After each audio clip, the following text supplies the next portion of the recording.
Hello, everybody. Welcome back. Slay the Spire 2.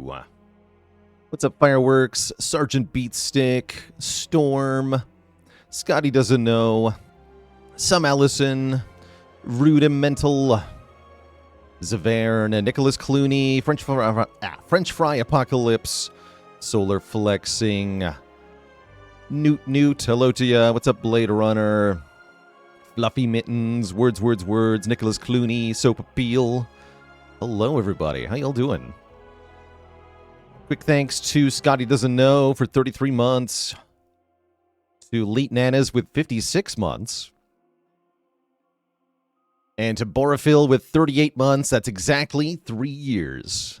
Smart.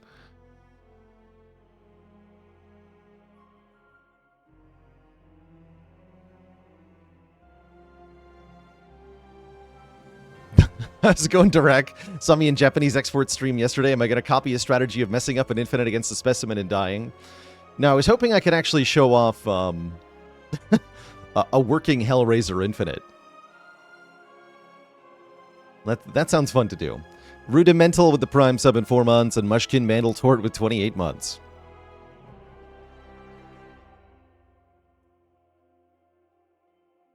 Heck yeah. So, the game has been out for not too long yet. We're coming up on the first patch here. I guess I should make this part of the video, huh?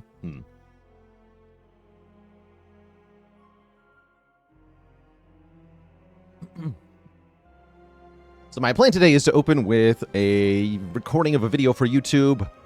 Basically just going to do a top 10 list here, and I thought would be fun is top 10 cards I think are going to get nerfed before Mega Crit changes anything.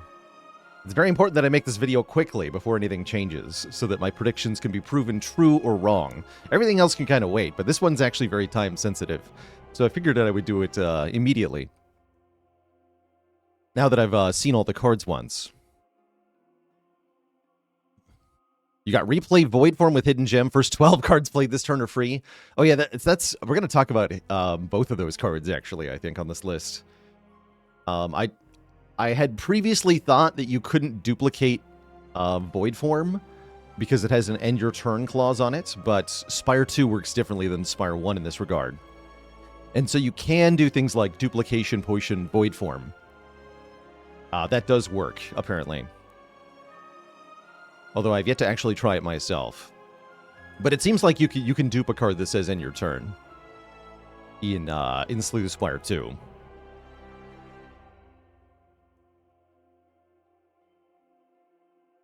Spades with 19 months of support. Happy to have been a part of the community for almost 2 metric years. Good stuff. Yeah, I'm curious if it'll continue to work that way.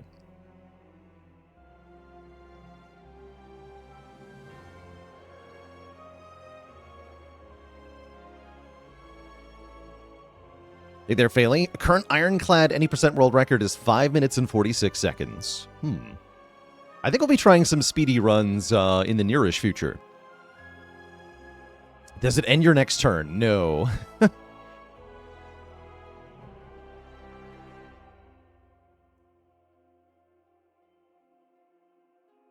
Whirlwind Strength never went away? Yeah, you can... I was just thinking, actually. I was hypothesizing about Vaku. And I came to the conclusion that Whirlwind Strength is the way to go. So the challenge in one's mind here is, of course, how do you get Vaku to kill a boss? That's the goal, right? You gotta get turn 1 Vaku boss kill. It's just obviously a thing that has to happen. So how do we achieve that is the question. And the answer I've arrived at is Whirlwind. I think it's Whirlwind. Genuinely. Unfortunately, I do not believe you can make Vaku go infinite. Because my understanding is that as an anti-softlock mechanic, Vaku will stop playing after 13 cards. So he'll just say that's enough after 13. And he will not play further cards for you. He gets bored of the infinite. So you're not allowed to let Vaku go infinite. Yeah, 13 is a great number, by the way. That's a cool choice for a demon. That lazy bum. So the thought then is, doesn't play with Unceasing Top either, apparently. Okay, so yeah, Vaku's definitely not going infinite. But what Vaku definitely can do is rip a giant whirlwind on turn 1. There is a relic that puts the Royal Seal on a card, which makes it innate retain. If you make Whirlwind innate, it's always going to be in the leftmost slot of your opening hand, and therefore Vaku will always play that card first, because it's always going to be in the left spot.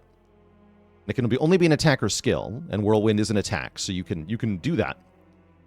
Then there's a separate shop relic that says enchanted attacks deal 9 more damage. So that ups the damage of that Whirlwind from 8x to 17x. You can add some other sources here too, right? If we look at the relic collection. Akabeko can add bonus damage. Any sources of initial strength can add bonus damage. Akabeko is uncommon now? Yeah, it is. The 8 vigor.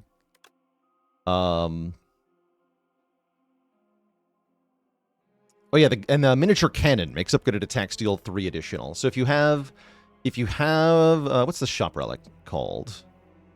The Royal Stamp is a shop relic, and so is no idea which one I'm looking for here. Apparently, I've not seen the capacitor, but we've seen every other shop relic. The Mystic Lighter, enchanted attacks deal 9 more damage. So you want a Royal Stamp and Mystic Lighter, a Whirlwind.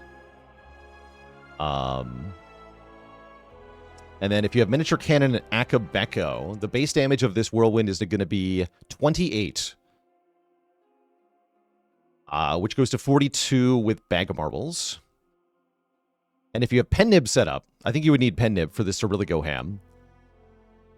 You could make that 82x. And so as long as you have more than about 6 energy, that'll instantly kill most of the bosses.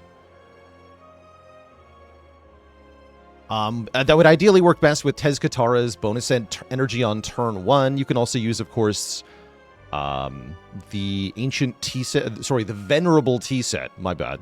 The venerable tea set, ideally combined with the fake merchant venerable tea set, question mark, which gives an additional 1 energy on turn 1 after the rest site. And there's a few other ways to stack it up, right, of course. Anything that gives more energy immediately is pretty good. That's not going to work. But you can use the Seal of Gold. You can use the Hot Cocoa. Anyway, that should be enough Whirlwind damage to instantly kill the boss, and therefore allow Vaku to get the kill. Chemical X also helps. Also, if we're discussing Vaku here, then we're necessarily talking about 4 energy, because that's what Vaku gives, is 1 more energy. Wouldn't Heavenly Drill be the same but easier? Heavenly Drill has the... If you run into the Queen, the Heavenly Drill gets targeted, I think, on the Torch Head. So that becomes a problem. But against the other bosses, I guess that's probably fine, right? Actually, no. Actually, no, that's bad. That's not going to kill any of them. Because you'll only kill phase 1 of the 3-headed guy, and you will only open the door of the Doormaker. So no, that wouldn't work on any of them, actually.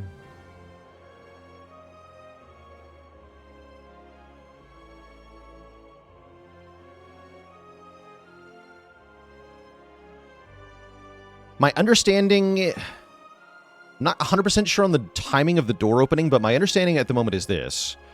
If you Heavenly Drill against the Doormaker with a huge X value, it should... You'll do enough hits to open the door, and then the spell fizzles because the target is dead. You got a new target now.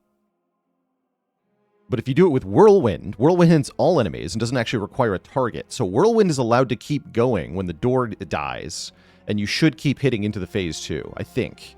Now, Phase 2 won't have vulnerable from Bag of Marbles, but you should still deal damage to it, I'm pretty sure. But with a targeted card like Skewer or Heavenly Drill, it's not going to work.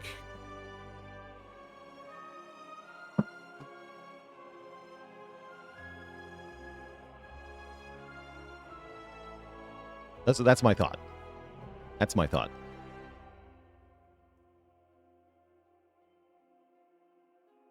Now, volley should work. Yeah, volley is a random target, so volley should work to keep going.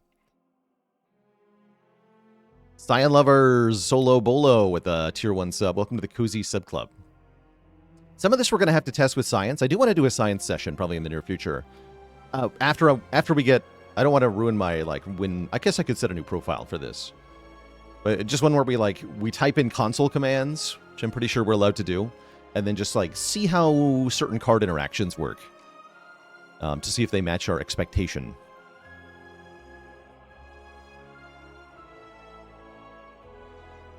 The whirlwind trick will fail miserably against the triple experiment boss. Yeah, you would kill phase 1 and then it would just be dead.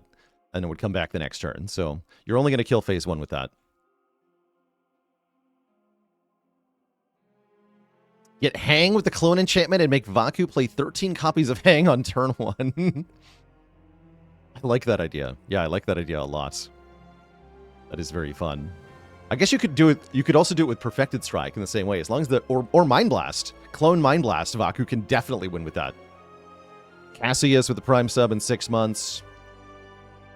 None of that. There's no way to get Vaku to kill the 3-phase boss because it takes a minimum of like 4 turns to kill that thing. But the other two you can definitely do with Mind Blast. Yeah, clone Bing Bong Mind Blast.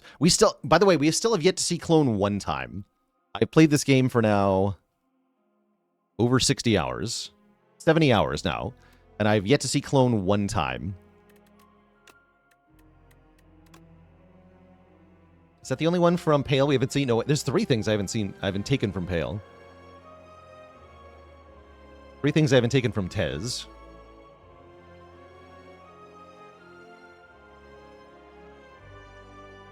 I have to take whatever these are.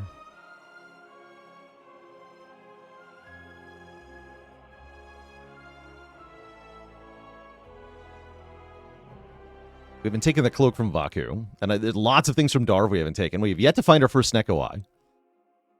We've yet to see Calling Bell.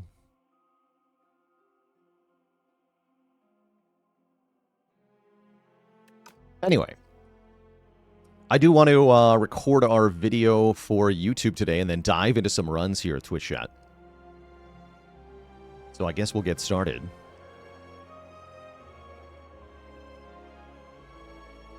Hello everybody and welcome back to Slay the Spire 2. Today's video is about a fun little topic. Cards that I think are going to get nerfed. Slay the Spire launched into its early access release a little over a week ago. Probably later this week. That is the week of March 16th.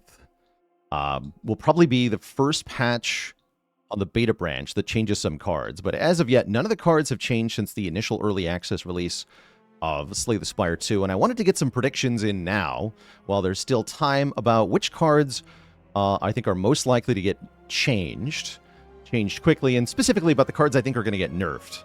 There's lots of underpowered cards that have room to change in ways that are positive, but I also think there's a couple standouts for cards that are just too strong, just too powerful. And so these are cards that I think are going to ultimately get hit with the nerf bat and change in a specifically negative way prior to the full retail release of Slay the Spire 2. So, without further ado, these are my top 10 cards in Slay the Spire 2 that I think are going to get nerfed. Starting with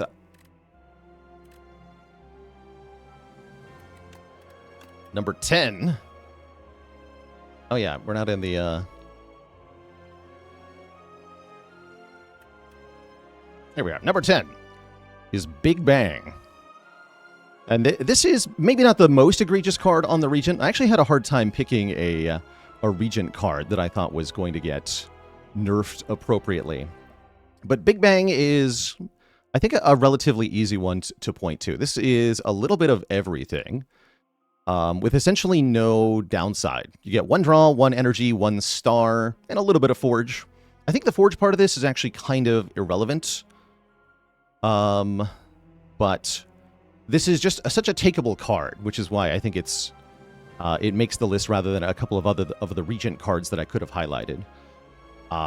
This is a particularly broken card if you can duplicate or clone it in some way. The clone enchantment really makes this card especially broken. It's not that egregious otherwise, but mostly it's just so takeable. It's basically always better than not having it. And that's why I think Big Bang is likely to be on the list of things that that change. Yeah, there's basically no reason not to take Big Bang. That's the short of it there. All right, next on the list, I actually made a bit of an unusual choice, I think. Is the Necrobinder card, Unleash. This is in the starting deck here, number 9. I think that Unleash is too powerful to be a starting card. And I think that it kind of warps the entire character of the Necrobinder in its current state. Unleash is bonus damage for every hit point that Asti has, every current hit point, that is, that Asti has. And by default, Asti gets to retain health from turn to turn, and you're allowed to add more health to Asti with your starting cards. So this is kind of like a character that starts with both Body Slam and Barricade in their starting deck. Unleash is ultimately a scaling card. It's a card that you can build around, and often do build around to a substantial extent. Because, very notably, this is the best way to turn Asti's health into damage. There are no other cards on Necrobinder at the moment that allow you to get damage from Asti's health. And that's why I think Unleash is likely to change. It's kind of... Imagine if on the defect there was no multicast, and the best way to evoke your Dark Orbs was the starting card dual cast. That's kind of what Unleash feels like at the moment. It's a card that you always want to keep in the deck and always want to use the other cards in your deck to support and have this be often your main damage engine for a lot of builds. It can be very slow, but it's a really crucial piece of scaling for Necrobinder. And I don't know that that's quite right.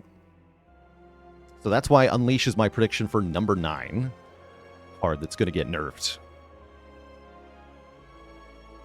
My next prediction is going to be a different Necrobinder card. There's a lot of other powerful Necrobinder cards, but the other one that comes up here, my number 8 card on this list, is going to be Sleight of Flesh. Whenever you apply a debuff to an enemy, they take 9 damage. This upgrades to 13 damage per debuff instance, which is just a huge number. The number on this card is absolutely huge.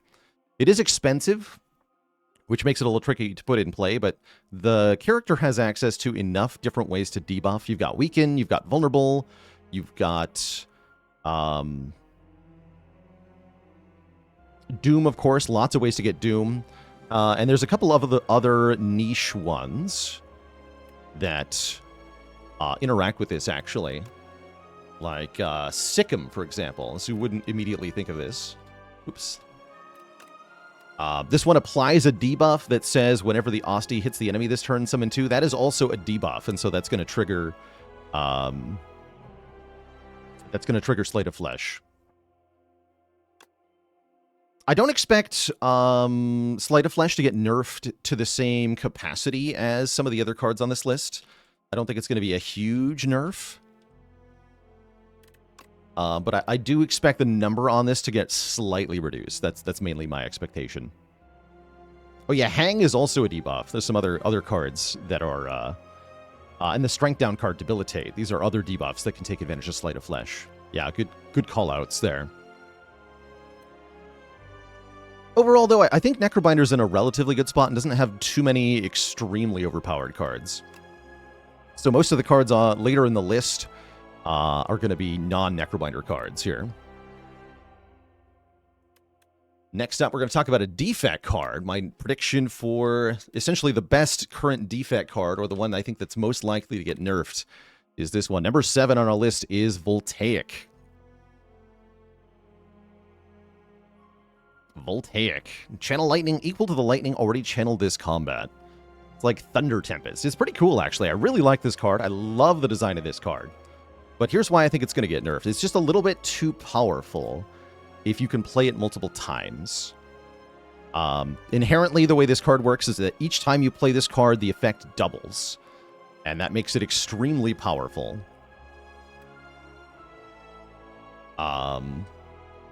Especially because the upgrade on it removes the exhaust from it. So there's a lot of ways to get this back into play. And it becomes really broken with any source of card duplication. So if you do, it's essentially multiplicative, or we call it quadratic scaling here. Your first one does 3 lightning orbs, then the next one is going to be 6, the next one is going to be 12. It gets really crazy. Really crazy. So if you dupe pot this, it's going to do essentially triple the damage that the first one does, rather than double, because you get 6 and then, for example, 12. 18 lightning orbs instead of just 6. And that on its own isn't that game-breaking, but the problem is that this is a character that has easy-peasy access to playing a card multiple times. We've got Echo Form, which lets you just play the Voltaic twice, and crucially, we've got Hologram, which allows you to put any card from your discard pile back into your hand. And Voltaic is upgraded 2-cost non-exhausting, so you can play it for 2, put it in the discard pile. On a future turn with only 3 energy, you can fetch it with Hologram and play it again. And that is, I think, what makes the Voltaic a little bit too strong. And so I expect to see Voltaic change a little bit. Again, kind of like with Slate of Flesh, I don't expect to see Voltaic change dramatically. I don't think they're going to change what the card does, but I do think they might make it 3 cost, like Thunderstrike, or provide some other, like, distinction to it. I hope they don't change it radically. I would like to see this card stick around. I think it's very cool. Very, very cool. All right, next on the list, we're going to have sort of a double entry, actually. We're going to look at uncommon colorless powers here. So I've got 2 entries for, actually not just powers. 2 entries for number 6 here. Those being the energy generating colorless cards. So number 6 is a joint title held by both Automation as well as by Production. And both of these are different sources of giving you the same thing. And they both have a similar theme to them. Automation and Production, of course, referring to the concept of kind of like a self-sustaining artificial production loop. A factory belt or other machine that produces something automatically, a conveyor belt, a production line. Both of these are, I think, going to get nerfed because they are very simple and very effective infinite combo enablers. And so actually maybe what I'm referring to with this particular nerf prediction is the nerf, expected nerf to the easy availability of infinite combo pieces. Production is a very simple one of these. You upgrade it, it becomes 0 cost, gain 2 energy for 1 card draw, and it doesn't exhaust. So you can just keep playing this and making energy, and then you can play other cards that draw you cards, and you get energy back. And you can form an infinite loop from that pretty effectively, just by removing a lot of other cards from your deck, or by having access to simple pieces of draw. And Automation works in a similar fashion, where it gives you, instead of being a card you have to continually play, it's a passive effect that says for every 10 cards you draw, gain energy. This one is a little bit trickier to go infinite with on its own, but it is just as useful in terms of being a way to take a loop of cards that wouldn't otherwise be infinitely sustainable and make it into one. All you have to do is add enough card draw. It does seem like a design choice to kind of enable and embrace the infinites. I don't know if it's going to stick around. We'll see. I'm thinking that they will change it, but I could definitely be wrong about this one in particular. My next 5 cards, though, this was the bottom 5, number 10 through number 6. The next 5 cards here, I'm a lot more confident are going to get nerfed because I think they're more egregiously powerful and game-breaking. So let's talk about number 5 on the list, which is going to be the first silent card here. And it's Corrosive Wave, which I can't spell.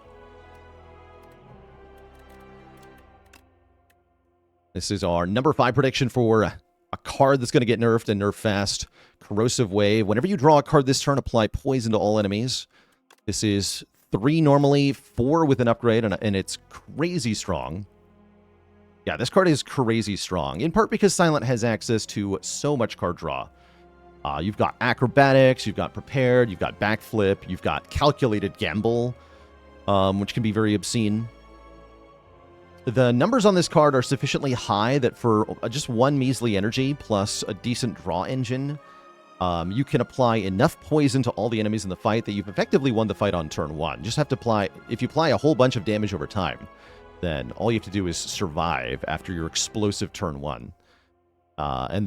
Silent can definitely draw enough cards that you can very reasonably do 40 or more poison to all enemies. If your draw engine is powerful enough, you can cycle back to the Corrosive Wave, play it again, and draw more cards, and that's when things get really silly. So this card is I think partially busted because of the entire draw discard, the entire Sly kit, which I do also, I think, expect to see a couple of nerfs towards, as Silent's draw discard engine is a very strong thing overall. But I think Corrosive Wave is perhaps one of the best abusers of that draw discard engine. And so that's why I think Corrosive Wave is going to be nerfed at some point in the future of Slay the Spire 2. All right, it's time to talk about Ironclad. Ironclad has some pretty interesting cards. I think there's some very weak cards in the Clad pool. I think there's some very strong cards in the Clad pool. But I think some of them are a little too good, maybe a little too broken. And the first one that comes to mind for Clad is Stoke, which is going to be my number 4 prediction here. Or a card that's going to get nerfed. Stoke. Stoke is like, what if Fiendfire and Calculated Gamble had a cursed child together? And it said, exhaust your entire hand, then draw a card for each card exhausted. And then itself get rid of this card. The upgrade makes it 0 cost, which is even more egregious. The reason Stoke is busted and why I think it's going to get nerfed is that it is a way for Ironclad to just destroy an entire hand of basic or status or curse cards at the same time, and then do all of that without having to give up a turn, essentially. You get to keep drawing and playing more cards after you do this with your deck thinned for the rest of the fight. Just like Fiendfire, this can be a way to burn a whole bunch of cards at once so that you can do a Pommel Strike Infinite, or Flash of Steel Infinite, or whatever nonsense attack Ironclad wants to go infinite with. And at 0 energy with the upgraded form, it's just a little bit too convenient and too easy to just burn through your whole deck and then have a very powerful combo left. So that's why Stoke, I think, is my number 4 card here that is going to get nerfed. But Stoke itself is not the only thing that Clad is breaking. It's also the cards that Stoke is letting you burn your deck down to that are broken. And number 3 slot here is going to go to, it's going to be another joint one, just like we had Automation and Production for number 6. Number 3 is going to go to 2 Ironclad attacks that are very broken if you burn all the other cards out of your deck. Number 1 being freaking Pillage here, which is a deal 6, draw until you draw a non-attack card. If you destroy all of the non-attack cards in your deck, which Ironclad can do with cards like Stoke, then this card just keeps drawing. It will draw until your hand is full. So it's like a non-exhausting Scrawl that does damage at the same time. Scrawl is already broken, but this is Scrawl but better once you control the deck, which is very silly. You can also do an infinite with Hellraiser using this, which is fun, and I hope that stays. But I think Pillage needs some kind of limitation on how many cards it can draw, because it is too many card drawing. And then the other number 3 slot is going to be Spite. So this is a shared slot with Pillage here. This is the other broken draw card that Clad has access to. This is a 0 cost, deal damage, draw 1.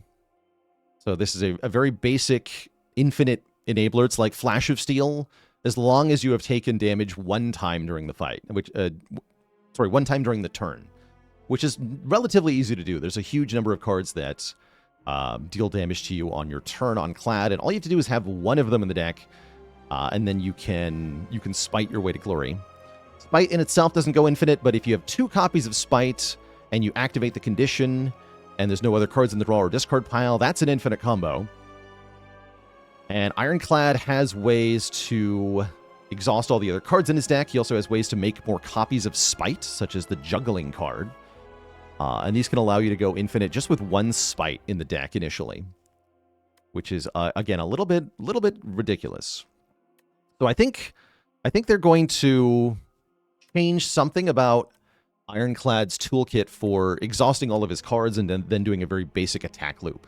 Currently, I think it's just a little bit too effective. And it's possible they do that by not nerfing the cards directly, but rather adding other things to the game. But I expect the cards I listed to probably change. And I'm quite sure that my final 2 cards here are going to change. I lied earlier about the Necrobinder, by the way, because I forgot that there is another Necrobinder on this card on this list. Our number 2 card that I think is going to get nerfed, and nerfed fast in this game, is Dirge, or Durgeon. So, I think it's actually relatively simple to explain why this card is busted. Fundamentally, I think this is too many souls. X souls is ridiculous, but what gets really ridiculous is when you upgrade it. You get X plus souls in your draw pile. So if you consider a soul to be a draw 1 card, because you have to draw it initially, that costs you a draw, then it draws you 2. So it's a net of 1 draw. And a soul plus draws 1 more card, it's a draw 2. So the upgrade to this card is increasing the card draw by X, as well as giving you X more summon, as well as a side benefit. So normally a good upgrade card in Slay the Spire upgrades to draw 1 more card. Cards like Offering are one-time use. You can get 2 more cards. This card upgrades to draw X more cards and is reusable. So this upgrade is actually ludicrous in terms of how much card draw it gives. And there's no way this can change. Yeah, I think this is definitely one of the best cards in the game. Part of what makes it broken is that once you get X souls, presumably 3 or more souls in the draw pile, you can draw so many cards that you can draw back to the Dirge very quickly.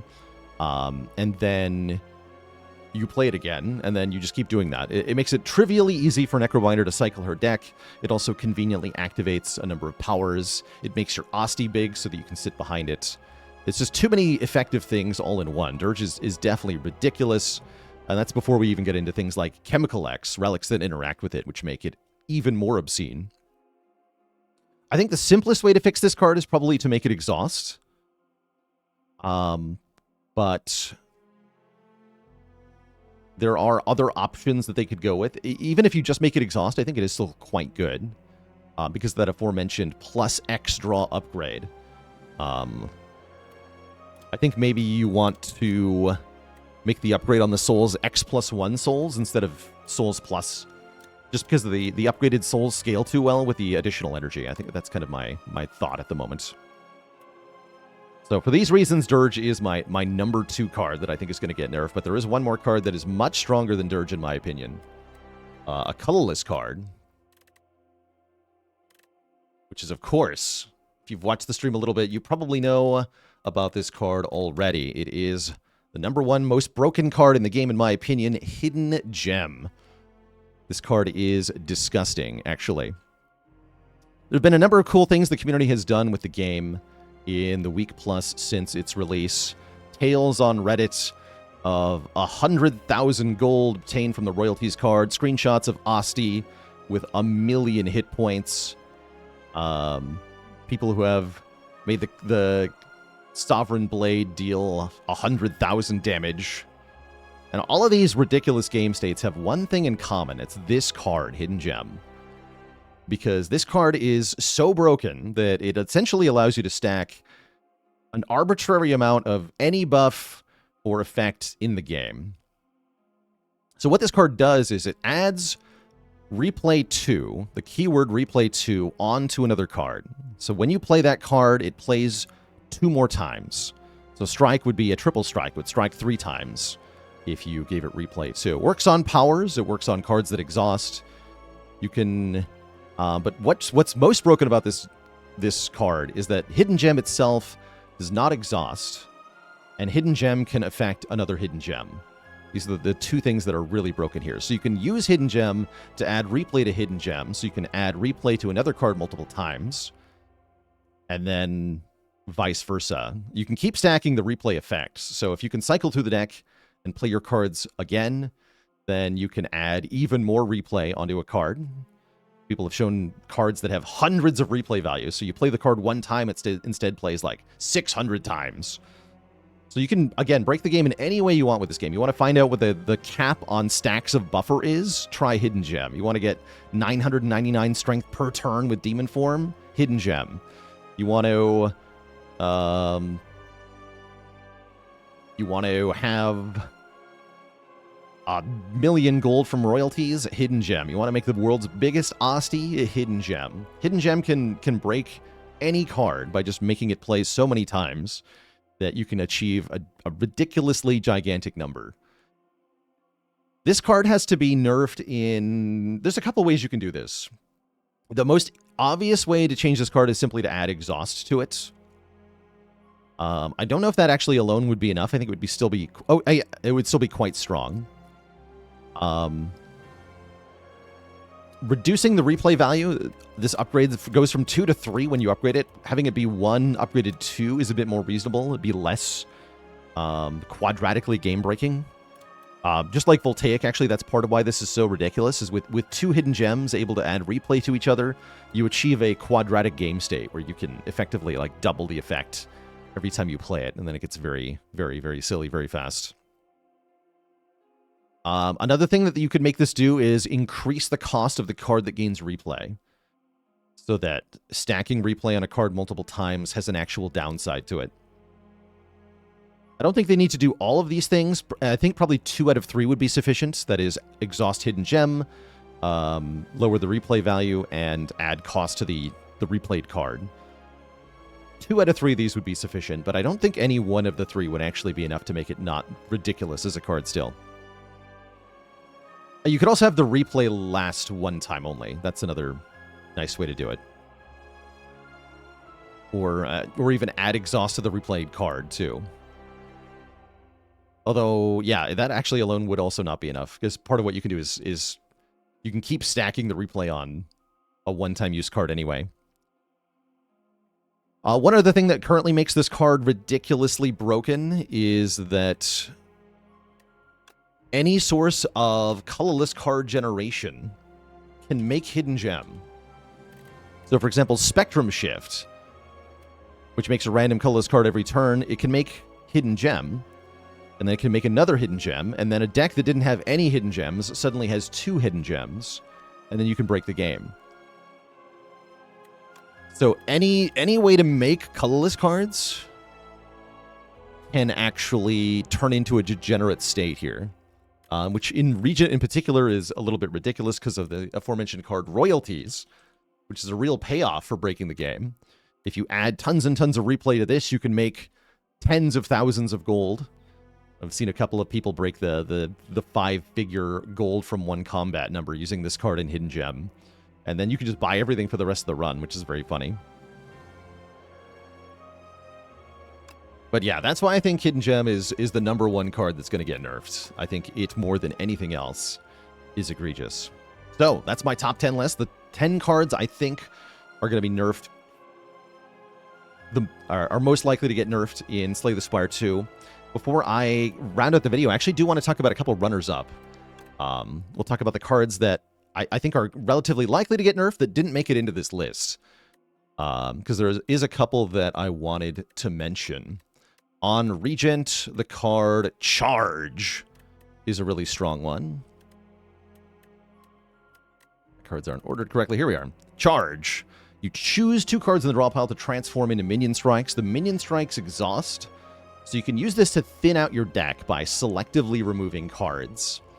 This allows you to effectively exhaust everything except a small, powerful loop of cards, and this can be a way to enable an infinite. It's also just really good at giving you consistency, because you can transform status or curse cards in the draw pile into minion strikes, and then it's like you have no downside at all. Also on this character, we didn't talk about Void Form. This could actually easily be in place of Big Bang as our number 10 card here. Void Form ends your turn, but makes your first 2 cards free to play. And that includes the star cost, which allows you to play big, expensive cards like Decisions, or 7 stars completely for free. And that can be just run winning on its own. Void Form does end your turn when you play it, but apparently this does not actually prevent you from duplicating this card in Slay the Spire 2, as the additional card plays queue up before the turn end effect activates. So you are allowed to duplication potion or replay this card, which makes it even more breaking if you have like 6 or 8 cards that are free every turn. I could easily see this changing, just the number reducing, go from one normal to 2 upgraded. But I think a Void Form upgrade is relatively likely. Let's see, what other cards are likely to get nerfed? We talked about the Sly package on Silent. I could definitely see the number on Untouchable coming down. I think it's a little bit too crazy at the moment. Pinpoint's also pretty good, doing huge damage if you play a bunch of skills. That's another good payoff for the discard engine. But probably the most likely Silent card to get nerfed, I think, would be Tracking. Weak enemies take double damage from attacks. This is just something you already want to do on Silent, is keep your enemies weakened all the time. And an upgraded 1 energy power that effectively doubles all of your attack damage is ludicrous. This multiplies with Vulnerable for triple damage. This multiplies any damage that you add from accuracy on your shivs, and can essentially produce very, very large numbers very easily. So I think Tracking and, in general, Sly are relatively likely to change on Silent. Let's see, what might change on Clad here that I didn't mention? Clad's a bit of an eclectic mix. I don't feel like there's as many obvious things. Offering is very strong, but I don't necessarily think it's going to change. Actually, I'm not sure I have that many runner-ups on Clad. Although the one that makes vulnerable enemies do half damage is pretty good. Colossus. That's only for 1 turn, but this thing is quite strong for not exhausting. Oh, actually, yeah, the energy generating card. You're right. Forgotten Ritual and Expect to Fight. These are other ones I didn't talk about that let you go infinite very easily. Expect to Fight, reusable energy for attack in hand. Forgotten Ritual, reusable energy if you exhausted 1 card this turn. These are also very, very strong pieces on Clad that I think are really strong. Card with just some really big numbers. Evil Eye is 22 block if you exhausted a card this turn for 1 energy. That's also a little bit ridiculous. On Defect, we talked about Voltaic. A lot of people talking about Hotfix. This card's very strong if you can cycle back to it. 0 cost 3 focus for 1 turn. I don't necessarily think it's too strong, but it's definitely up there. The status relating powers are pretty good, although they do have a limit on their activation. I don't feel like there's anything that stands out too strong on Defect. Oh yeah, maybe Subroutine. I really adore Subroutine. Subroutine, where are you? Yeah, I really adore Subroutine. Giving you an energy whenever you play a power. Upgrading to 0 cost is maybe a little bit too powerful, because then you can basically play all your powers for free with Creative AI. It's very nice. Very nice.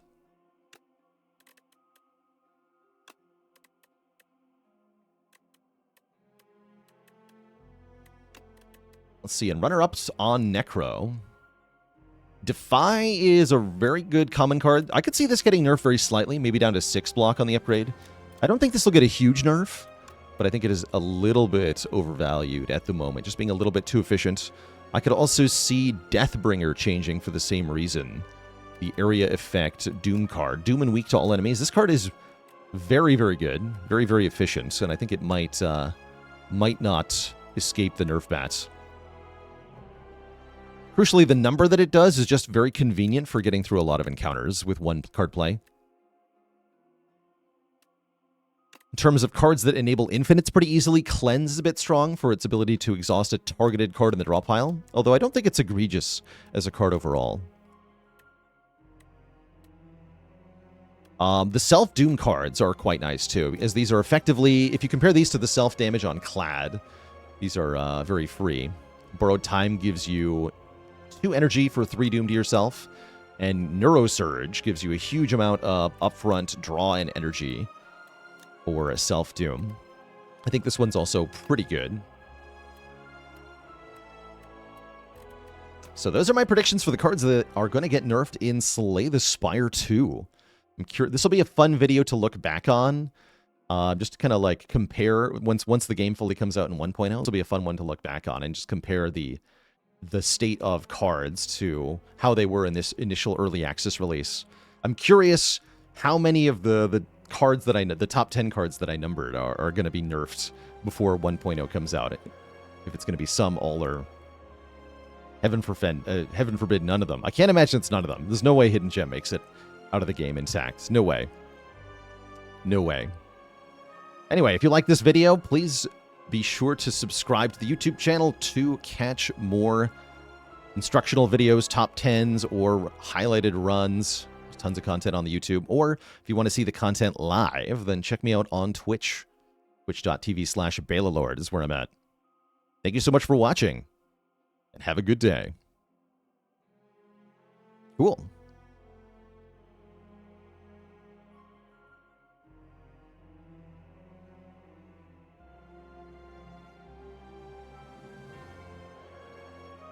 Excelente. You're seeing the content live right now. That's right, you sure are. Now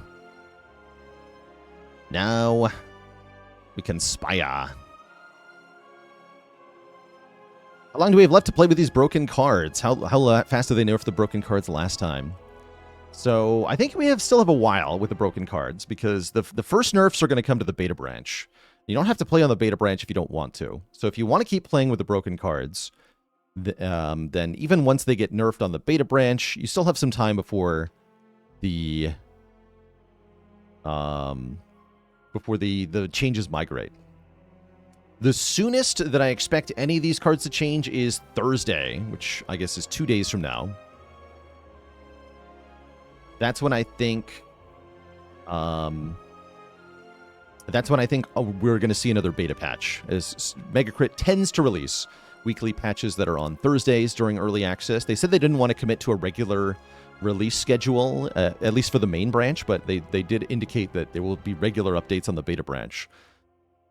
So I'm expecting that we're going to get a beta branch patch that changes one or more cards on Thursday. It might be that we don't get any card changes yet, though. We'll see. Talking about cards that need buffs. That's a broader topic, as I think there are a lot of cards on various characters, especially the new characters, that are a little bit undervalued. But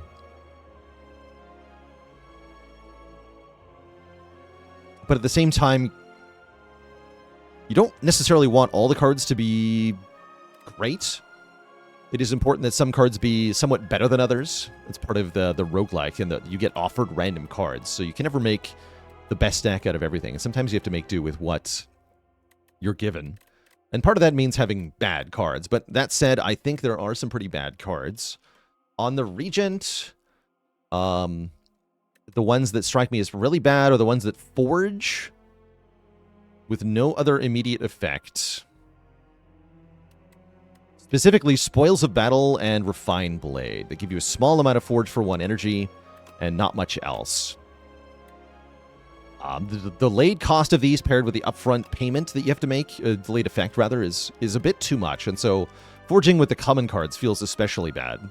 The Smith can be quite strong. This card's very powerful, especially if you make it free with Void Form. So Smith is good. But Refine Blade and Spoils of Battle, I think, are the egregious ones. Furnace is not particularly good either. But is better than these two, I think. I Negotiate with Terrorists, thanks for 65 months of support. Best Forge card probably goes to Bulwark. Definitely recommend taking this one if you see it. Summon Forth is quite nice for its ability to redraw the blade.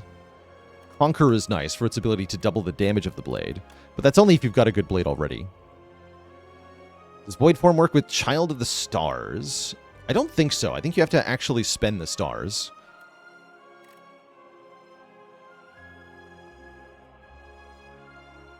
Bulwark feels like Glacier? Yeah, it does.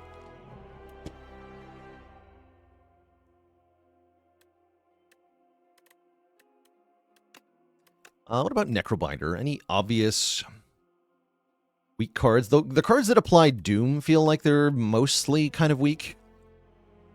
There's a couple good ones like Deathbringer and Negative Pulse I think are very good, but Scourge and Blight Strike don't feel very strong to me.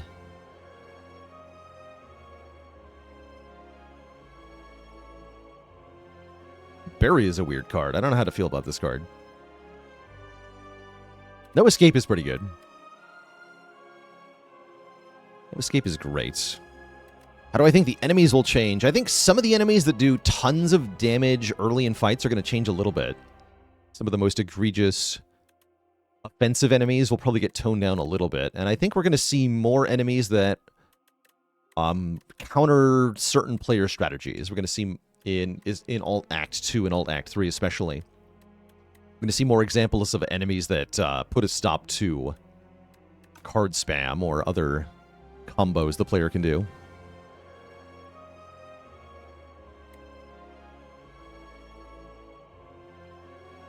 Oh yeah, that's a good example of a card that's a little bit weak on Necrobinder. Necrobinder has some weak powers. Like Countdown, I think, is quite bad. Imagine this is like at the start of your turn, deal 6 damage to a random enemy. That's not a power people would play usually, and this is worse than that because the delayed effect of the Doom. Dance Macabre is pretty bad when you play a card costing 2 or more, gain 3 or 4 block. Necrobinder doesn't get to do that very often. Play 2-cost cards. Yeah, Countdown's an okay against one boss. It's okay. Decent way to get through, like, Soulfish or something.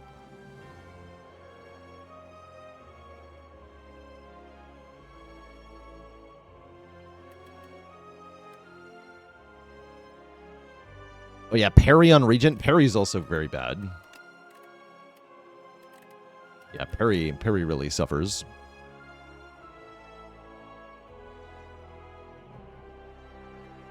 It's not that often that you are playing the Sovereign Blade and wanting to have block at the same time.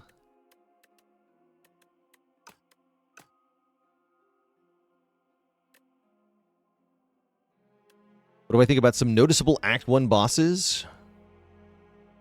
I mean, Vantom's pretty noticeable to me. Vantom's a terror. Vantom is a jerk. Anyway, I think I wanted to start with the Regent today. We're talking a lot about Regent.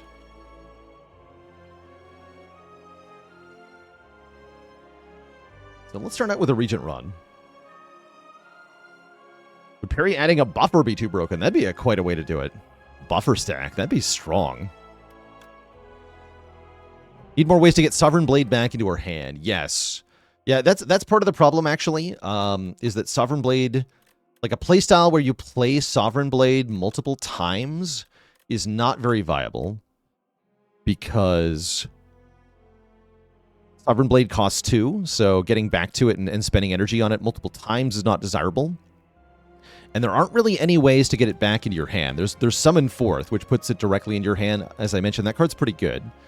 But there's not really any other way. There's Cosmic Indifference, I guess. You can also, I guess, make a copy of it with something like the Hammer card. But the Hammer card is also 2 cost, and you got to pay 2 energy for each of the Sovereign Blades. So that's kind of iffy. If you have a draw engine that lets you draw back into the Sovereign Blade, and you can play the Sovereign Blade multiple times, then you have a different problem. And that problem is that there are so many other better cards that you would rather draw and play again. This character has a lot of powerful cards that are either cheap or just really strong, if you can afford to play them. And so if you can draw into cards like those, then you don't care about the Sovereign Blade. So you'd rather take something like Reflect, or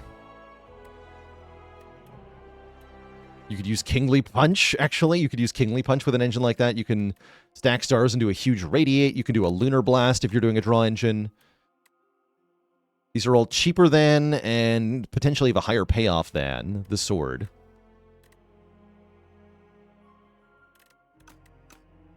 Anyway, let's play some Regent. We're going to be Ascension 8 here, so enemies have bonus health.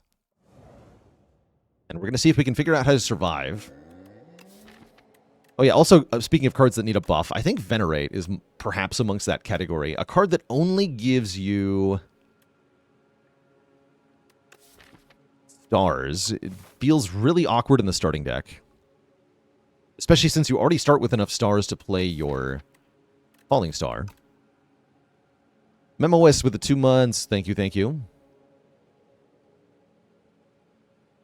All right, let's have a look-see here. I think early Act 1 elites are really scary for the Regent. So I probably do not want to fight early Act 1 elites here. We are fighting Phantom, so we want to find a way to do damage by hitting the enemy many times. Kind of tempting to take a rare card. Lost Coffer we haven't picked yet as a starting bonus, so I do kind of want to take that just to get the completion in the book. Greed and money. It's an interesting choice. Probably not something I want to do. Let's see how we feel about Lost Coffer. Get a card reward and a potion. An attack potion and Glitter Stream, Manifest Authority, or Kingly Punch. Thoughts on Bombardment? Bombardment's cool. Bombardment's a cool card.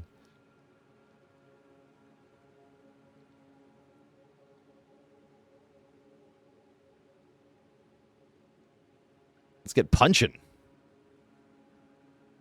So it starts at 11 damage. What's the upgrade on this card? Oh, interesting. Okay. Just increases the scaling. But that also increases the upfront damage. Works well with all the things that put a card on top of your deck. Oh, true. I was kind of eyeballing Glitter Stream here. We have an early block option.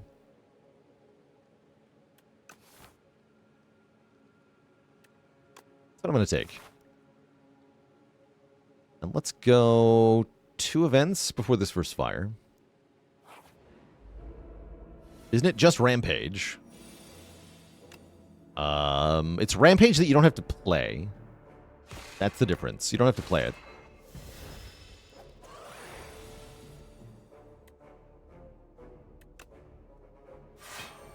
Falling Star and Strike? I think I do.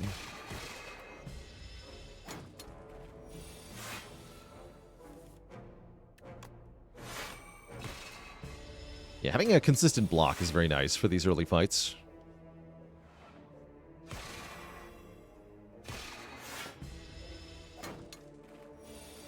Defeat this beetle, no problem.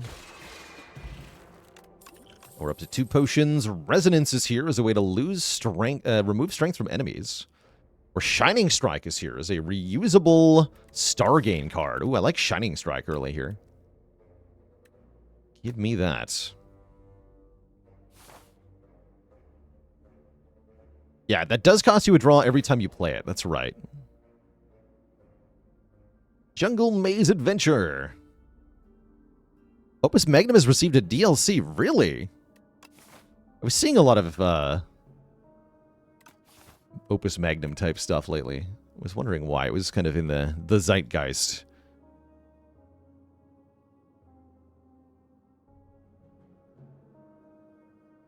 That's pretty cool.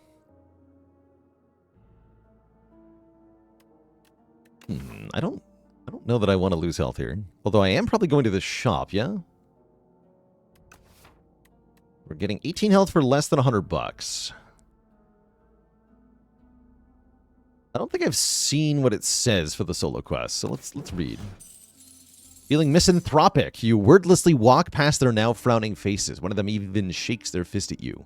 The maze is not welcoming. You fall into a spike trap, you are struck by a massive log with spikes, and feisty creatures with spiky clubs fight you along the entire journey. You're sick of spikes, and you consider teamwork for the next adventure. And the spoils map is here too. Okay. That probably means resting, but money good. Let's take money. What's the worst that could happen? Yeah, you mean a curse? It is basically a curse.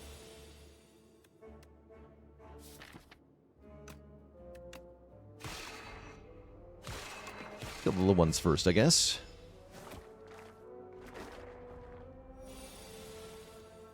Conveniently, Glitter Stream blocks for just enough, and Shining Strike damages for just enough. We take nothing there.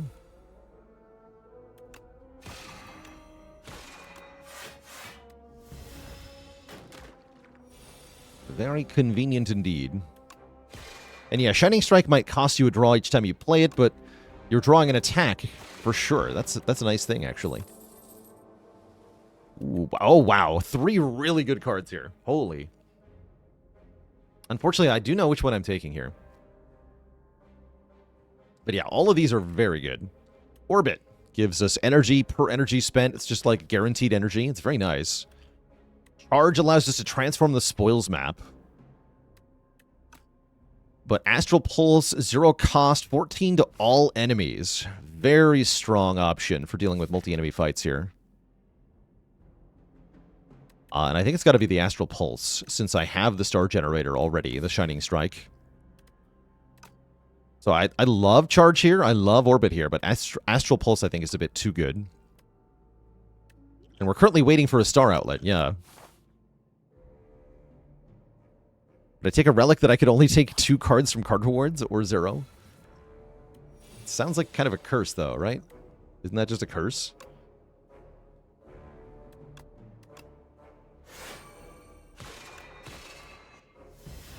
Bite yourself, idiot. Got him.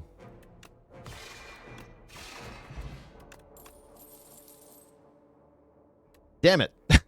I could have taken the other card.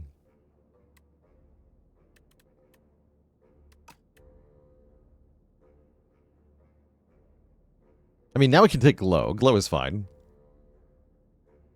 Glow is perfectly fine.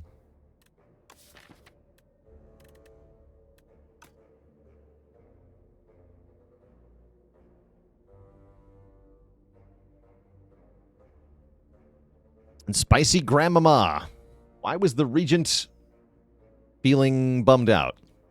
Because he had Glow self-esteem. No refunds?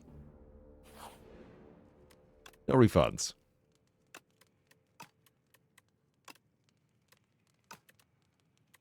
+4 on Astral Pulse. Very strong. That is probably my upgrade at the moment. Yeah, let's upgrade the Astral Pulse.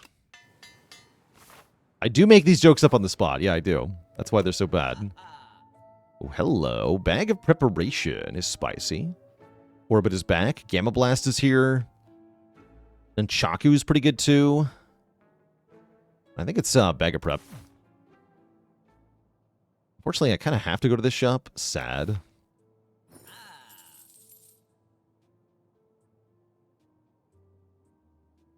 I think Crush Under is a pretty good card, too. His self-esteem will bounce back after his glow up. Indeed.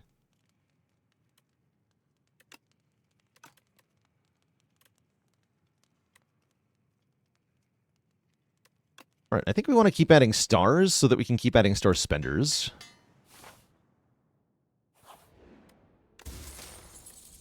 Oh, the Clamp. Up to 10 block persists across turns. I think this is a very good relic.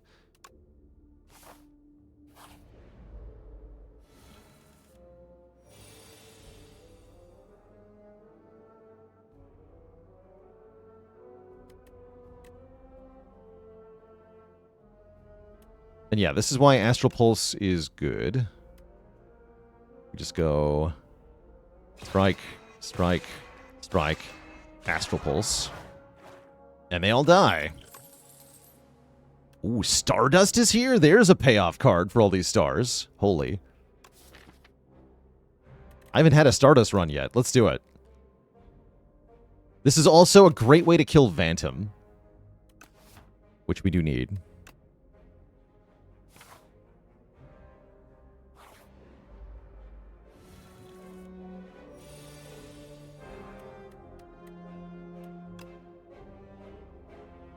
I guess we're going to kill the Shrinker Beetle first. Feels right.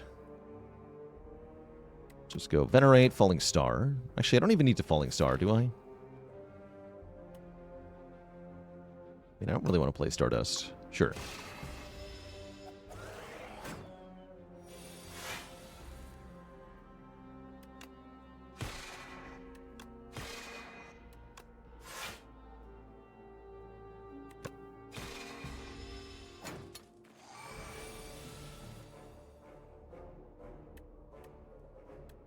3 randomly? It's a little concerning. Although I'm gonna... this will hit for a lot, right? Yeah, let's go Shining Strike. Glow. Shining Strike. Stardust for 8. Okay, good.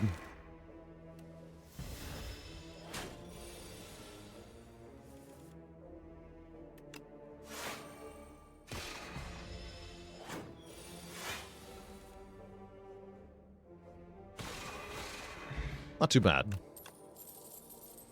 Cloak of Stars is a nice way to get block here. With all this star gen.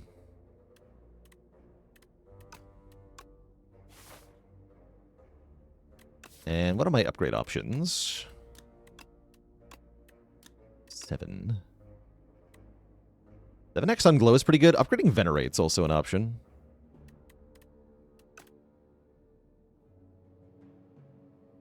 Shining Strike upgrade is also decent, yeah. I think I'm going to upgrade Stardust. I don't know if that's the right call, but that's what I'm doing here.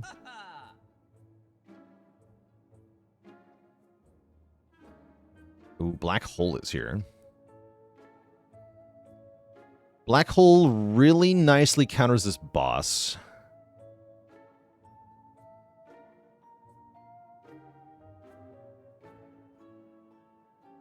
How's it going, by the way? Art Knock, welcome.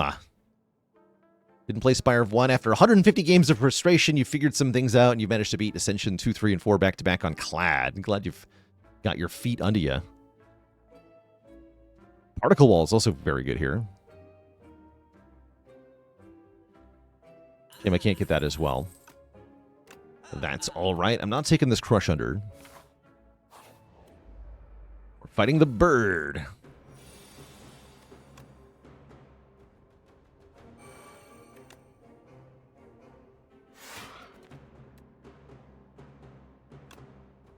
Glitter Stream's tempting. I'm pretty sure I gotta play Glow here.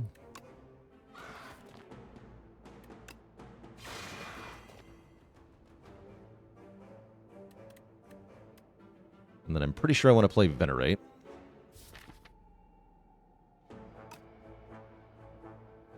Is it Venerate into just Stardust immediately? Yes, it is. Yeah, let's just do that.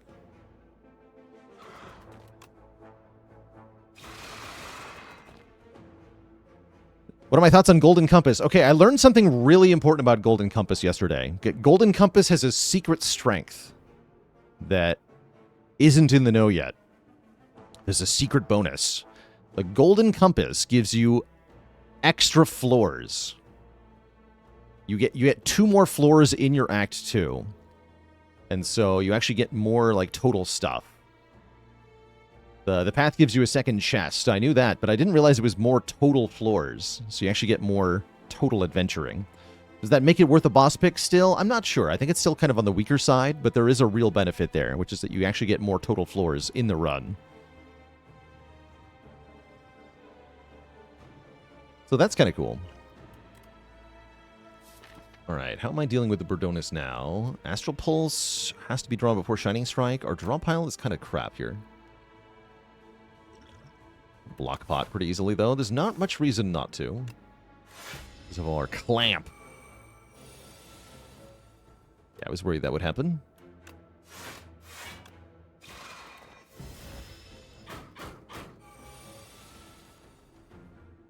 Indeed.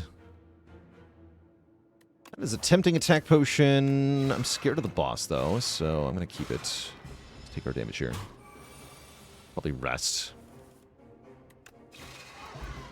Get a Shuriken. Okay, Shuriken is kind of cracked with the Stardust.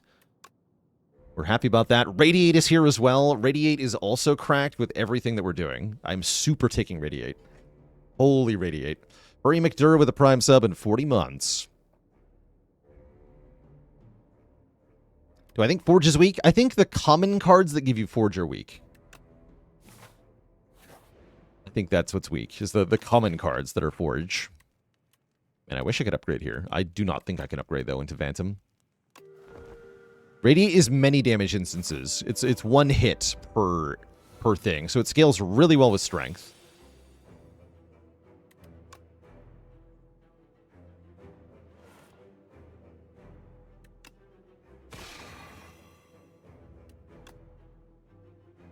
I guess we go Venerate, Strike, Stardust. I could even do Stardust, then Venerate, actually. I think maybe I should do that, so I can have some stars left. Or a Calcum would be good here. Okay, now we have Strength. Be stars.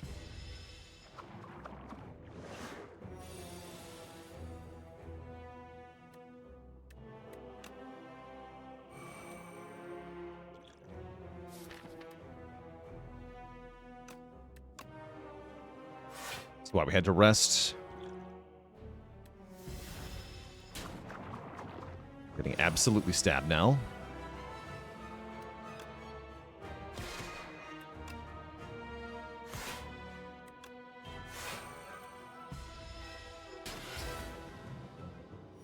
I have realistically 4 turns to kill this guy.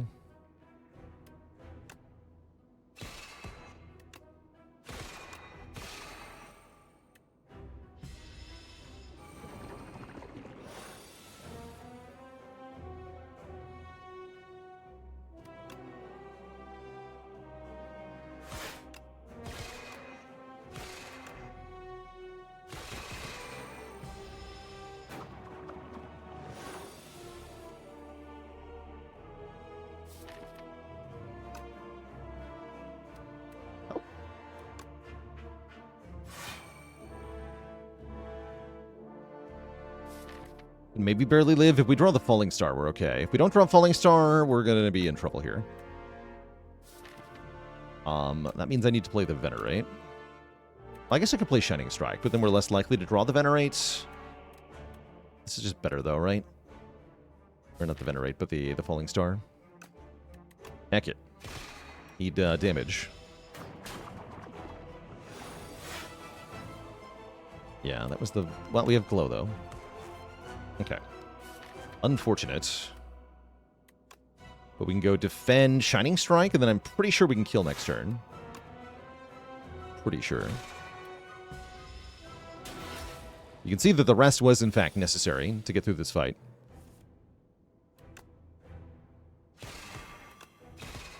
So Radiate is 9 damage per each star we gained, hitting twice. In fact, we can make it even more than that with the Shuriken here. 10 damage twice. Phantom goes down. Decisions. Choose a skill in your hand. Has to be a skill to play 3 times. I don't have a lot of skills now, do I? Guards. Guards could be good. I'm down for guards as a way to get rid of the spoils map and other junk. It's nice with a bigger opening hand. It's nice with our block retain. Venerate. But my starter card? That's what we're targeting with this? My starter card. Yeah, that's not very good. Give me the guards. Oh, and it's Darv time. Hello, Darv. Holy. Oh, sick. The Sealed Throne. Innate. Whenever you play a card, gain a star. Oh, yeah. That is really good here. That is crazy. With Black Hole especially, but just everything we're doing is crazy strong with this. This is our first time seeing this card. You can also Pandora's Box or Black Star. Those are good. Maybe not Black Star.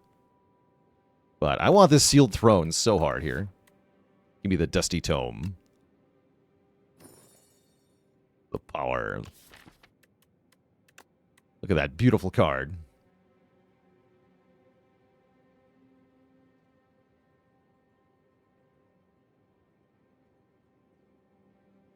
Does Nekoi change star cost as well? I don't think so.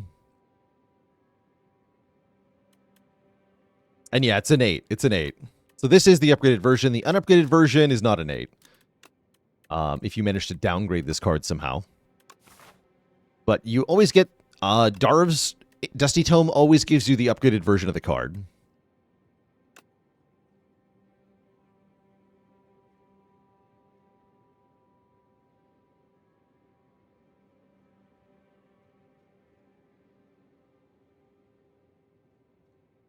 We love Darv.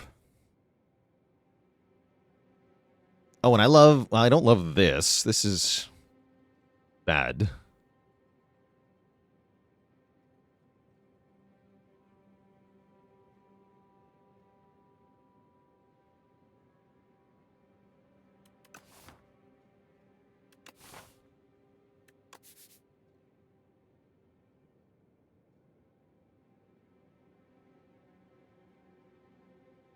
So I guess we're going to go something like this.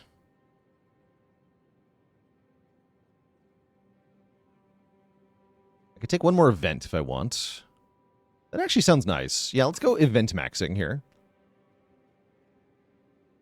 Events are never bad. Smile.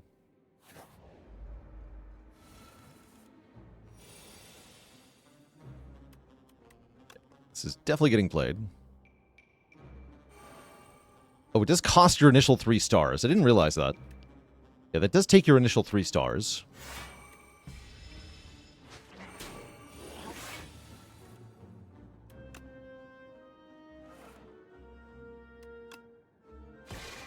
This guy is completely hosed. Cloak of Stars is free to play now, by the way. Alright. 4 times 9. AoE, by the way.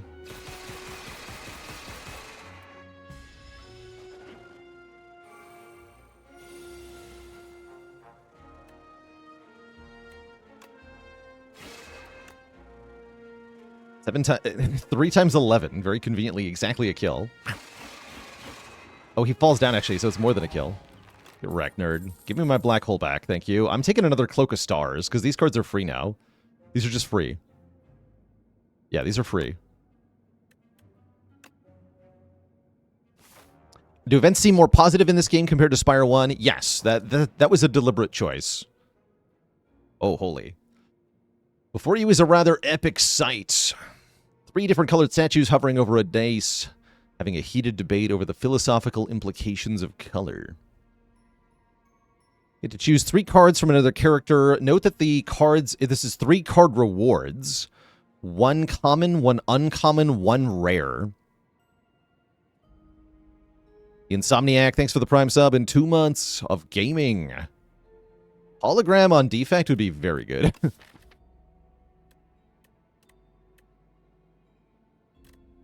Kind of wondering what clad cards I could use. Clad seem likely to be bricks. I think defect has got a really good likelihood of doing something amazing here. Frost? Skim. Okay, we take Skim. Yeah, I'm taking Skim. Does Limit Break still exist? It does not. Creative AI is here. Holy. Holy. That's tempting, but I don't actually think it's very good here. Yeah, I don't actually think that's very good.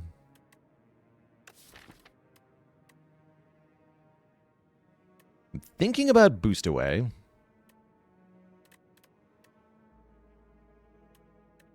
Yeah, I'll take a Boost Away plus, sure. You get orb slots. Yes, you get an orb slot, I believe.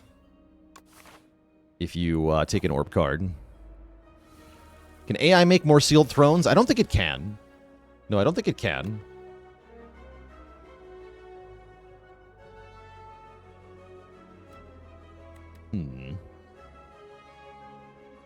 It's like Sealed Throne, Glitterstream, Radiate.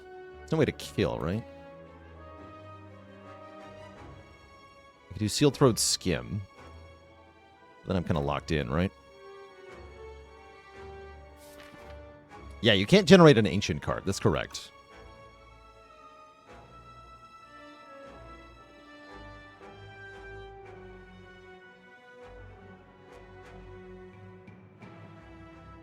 Does Sealed Throne, Venerate, and Strike kill? Let's see. We would gain 3, gain 4. So this would hit 7 times. We can kill this one. And then take 3. That's pretty good.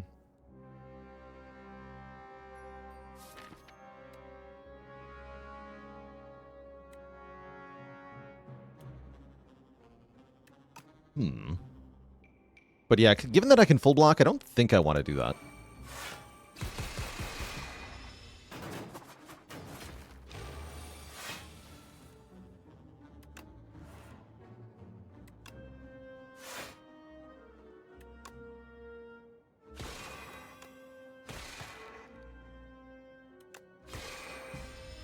Yeah, looks like we're fine.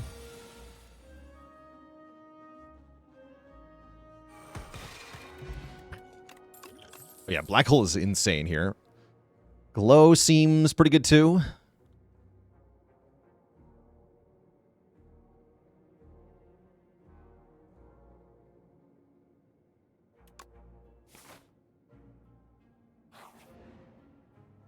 Hello. Guards! Devastate is cheap damage if I want some. Flash of Steel makes a star. Card remove's pretty good. Hard to go wrong with a card remove.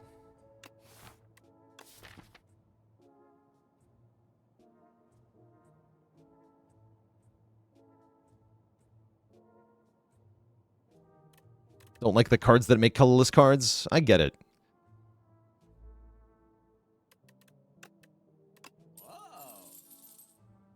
Oh, I can still buy this. Yeah, let's buy Flash of Steel. Works with Shuriken, works with Sealed Throne. And I'm about to get a ton of money. Shining Strike kind of bad now? Yeah, we can always just not play it. Not playing it is an option.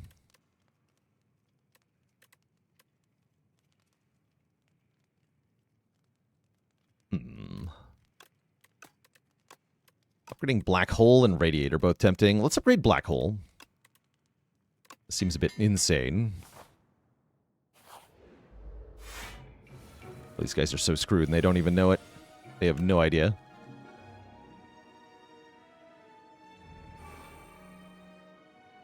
Is it guards time? I think it might be guards time.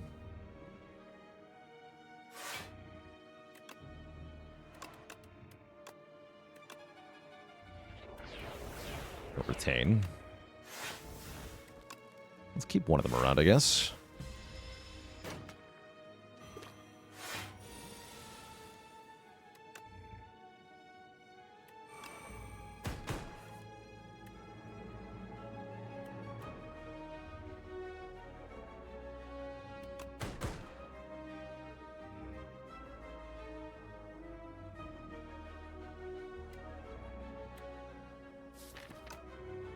Wakey wakey?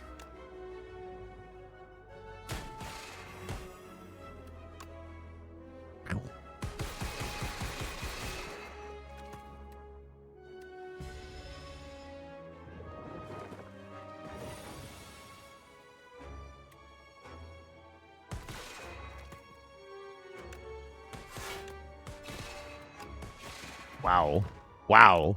This is spicy. Convergence is tempting. Convergence lets me retain a hand and makes more stars. I'm going to take a Convergence. And we're going to blunder into the elite fight. It's the B-Man. That's not good.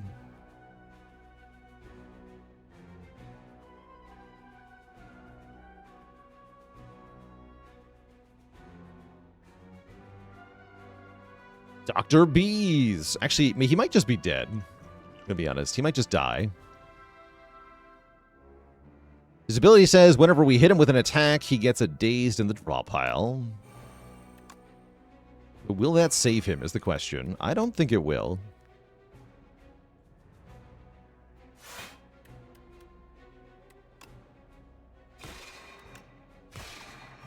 Although Stardust would only hit one time, huh? Okay, we'll attack Pot too.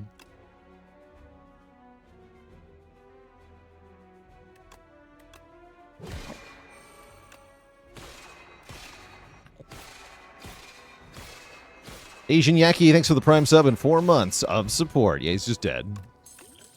We got a boat thingy.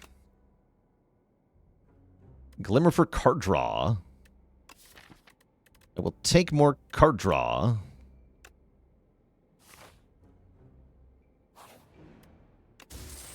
And we lose the map, gain a ton of money, and a Guria. We can now gain strength at rest sites. It's actually pretty hype. Although rest sites are not presenting themselves. Could go this way. Stronks. Yeah, most notable for making Radiate really slap. Let's do it. Let's lift. That needs a sound effect. That's right, we can now dig for Vajras at rest sites. Well said.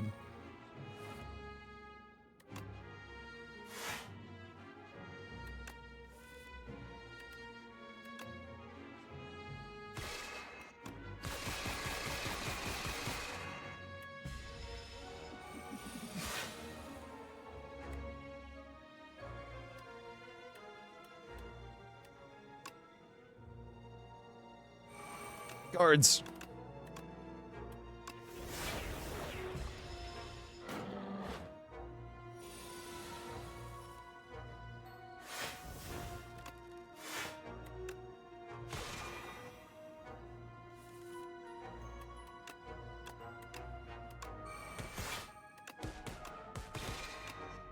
Times 16. You'd love to see it. You take another Stardust.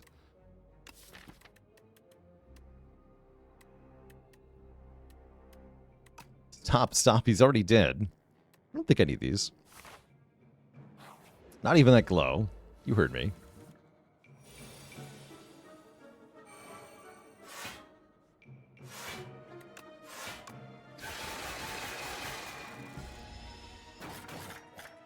Accidentally Stardust did the guy with thorns. Oof.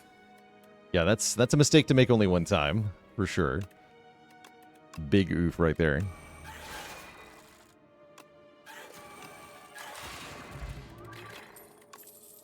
They're just dying. Pale blue dot's pretty good. If we play 5 or more cards in one turn, draw more cards at the start of the next turn, I do like that, so I'm going to take that. Probably kept the draw 7 thing. This guy's going to give me more energy. We like more energy.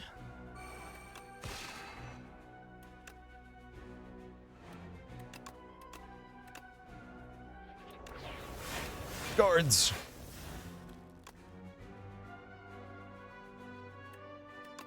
I think I need the strength pot here.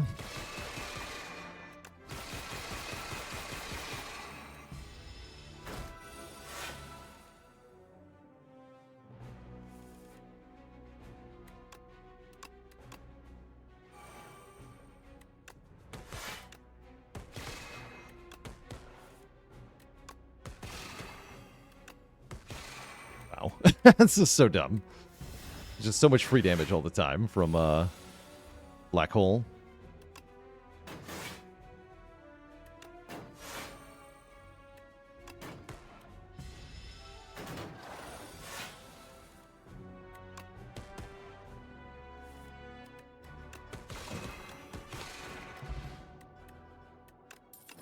More strength. We have so much strength.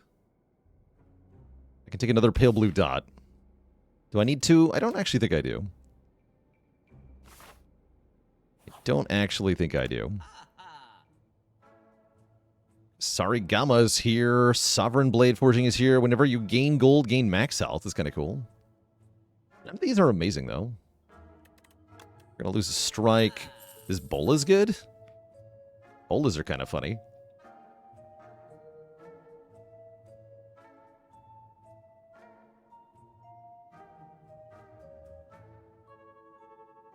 Bolas generate stars and Shuriken procs. Let's try Bolas for once. And I'm going to take the Kasarigama to go with them.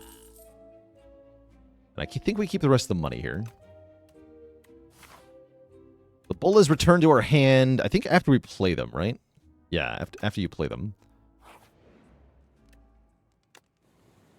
They're going to do pretty good damage, too. We have so much strength.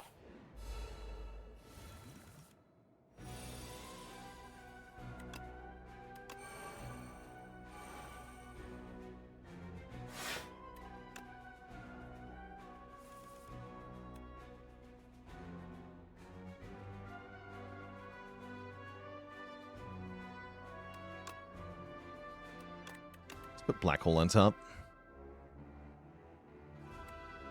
Actually, no. Let's get Black Hole in play right now. Glow on top. Let's use the Radiant Tincture. Go Black Hole. Falling Star. This guy to turn around, and then Giga damage.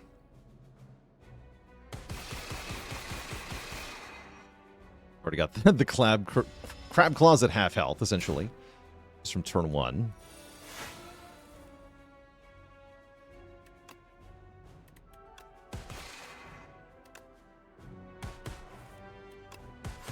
Bullies are here. Blap, blap, blap, blap.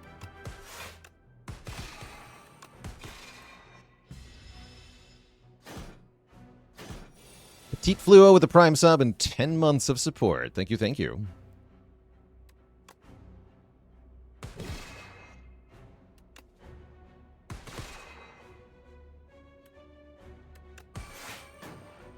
Lived.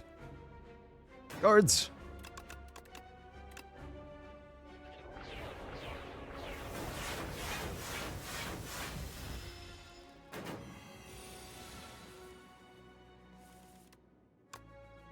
Eight times 25, by the way.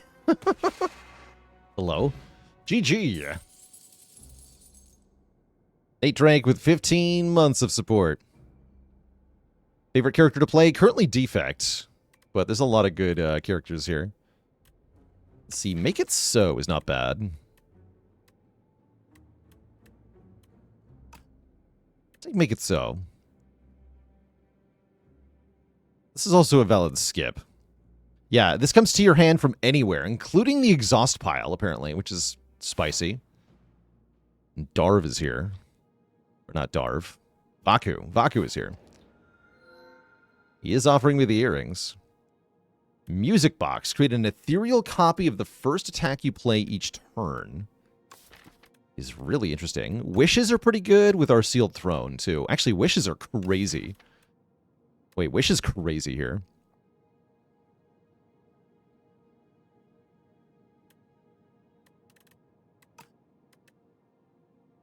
Could also make an ethereal copy of Bolas. How bad is Vaku plays your first turn? Really depends on the deck. This deck, we would be very unhappy with. Although he will always play the Sealed Throne. So that's kind of cool. But I think I want the wishes here. Get a normality and a clumsy. I'll have to remove that normality post-haste.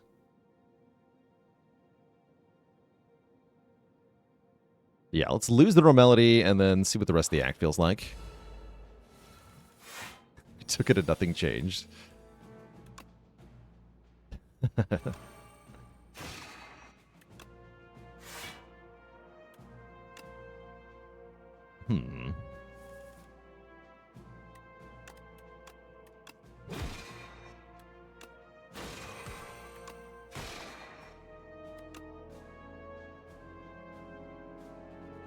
Los. This is fine.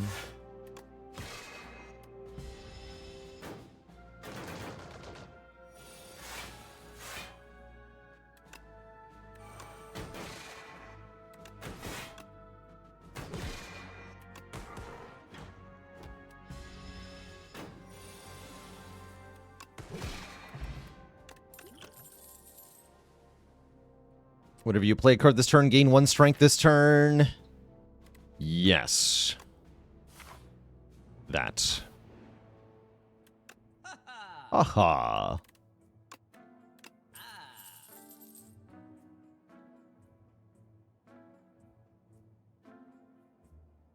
Cosmic Concoction is kind of cool.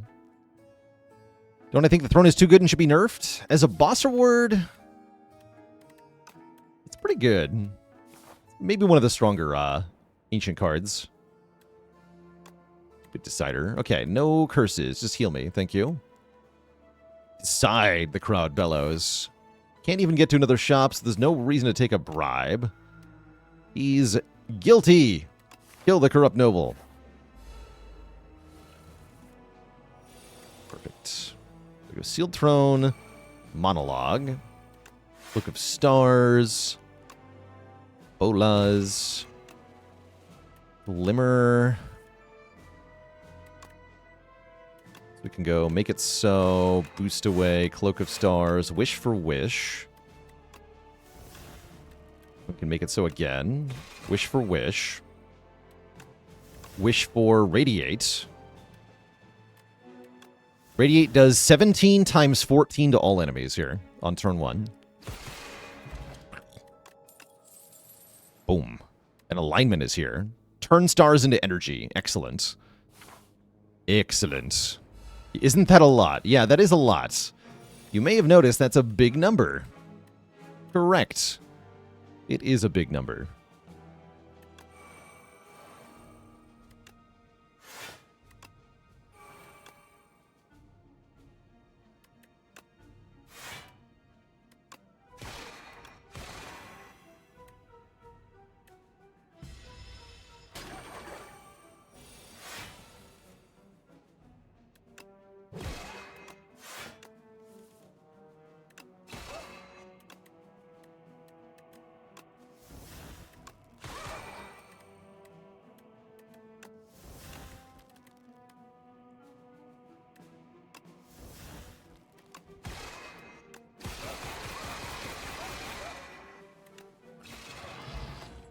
Death.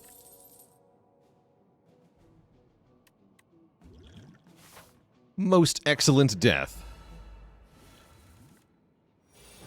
Yeah, we got Radiate turn 1. This is already very promising. Yeah, we got Radiate Monologue turn 1. I bet I can kill them all.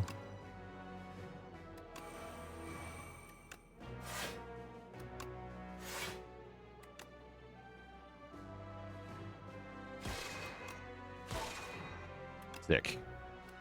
Yeah, I should be able to kill them all here.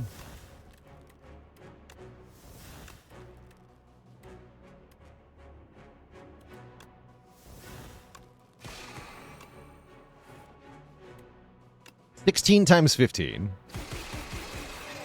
Blah. Now we have a letter opener for even more damage. Could take another Cloak of Stars. Can't just win on the first turn every time. Yes, I can.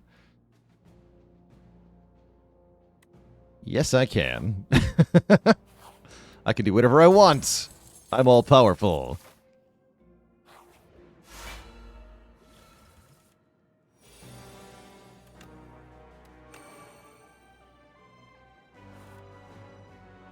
Blocking would be good here.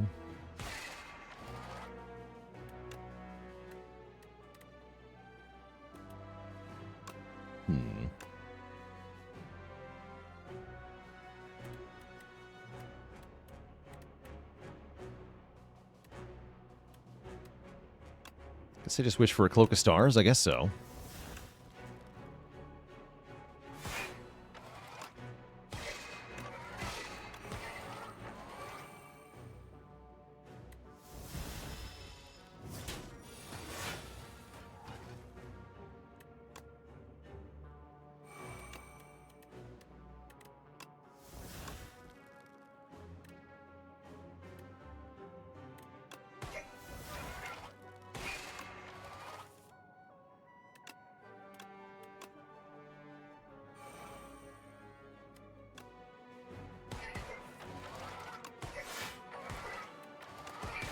Then Radiate does 150. Not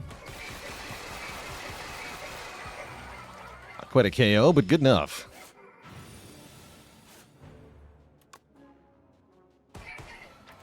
Turn burns into guards.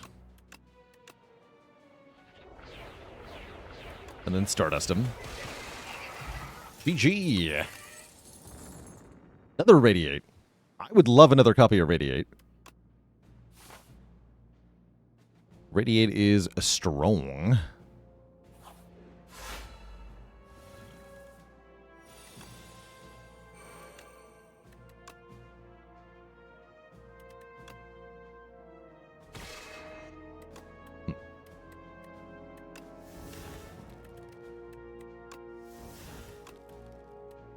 Let's go double Radiate. Seems good.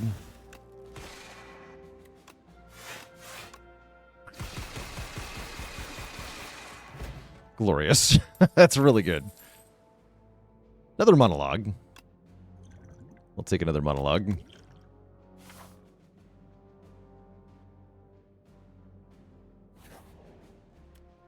Lift.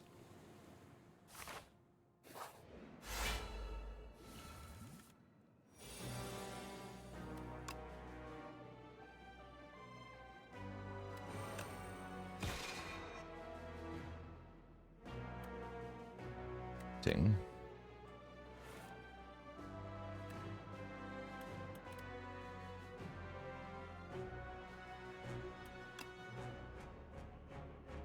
I think we just take our hit. Gonna be resting anyway. Yeah, this is fine.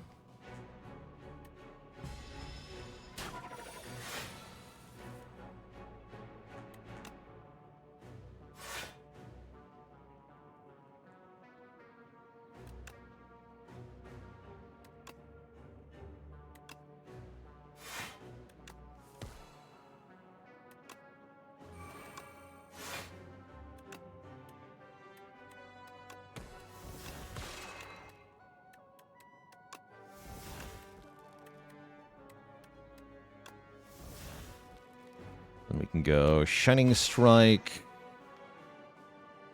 Pale Blue Dot, 14 times 14.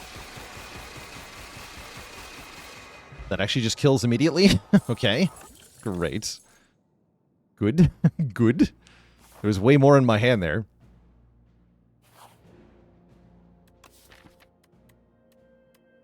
Missed a dad joke redemption? Oh, my bad. I must have been starstruck. This run is a bit ridiculous.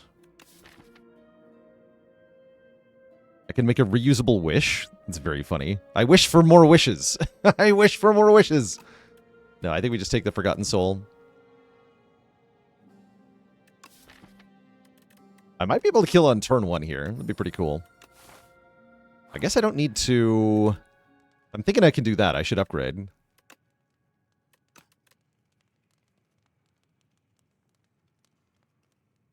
Upgrade one of these radiates, I guess. Certainly one of the runs of all time, right? Alright, what's our turn 1 draw look like? That's pretty good. We got Wish, we got Venerate, we got Bolas. We got Alignment. Definitely start by drinking the Strength Potion and then playing the Sealed Throne.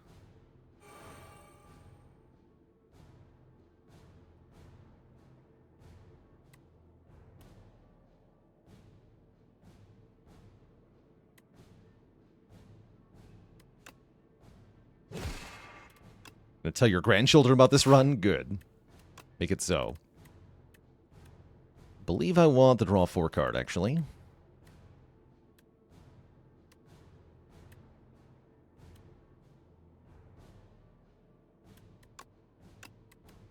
Glimmer.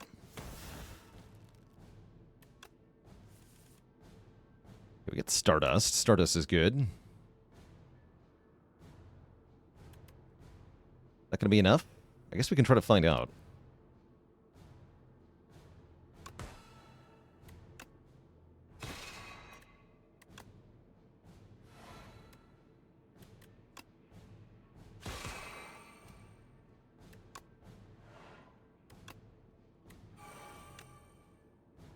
We can open the door. Actually, not even. Not quite. Not quite. Okay, here we go.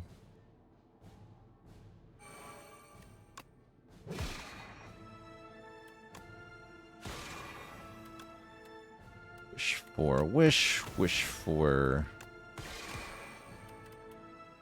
Radiate plus. I should have flex potted now. Foolish. This does 54 damage. I don't have 18 strength. Hello? What happened? Oh my god. Hello? What? Giga. Deleted. Absolutely deleted. GG. Oh yeah, the monologue. That's right. I've had enough of your poor manners. Stupid architect nerd. GG. GG. Okay, that was a very strong showing for the Sealed Throne. That's what we learned. Sealed Throne seems very strong. Maybe too strong.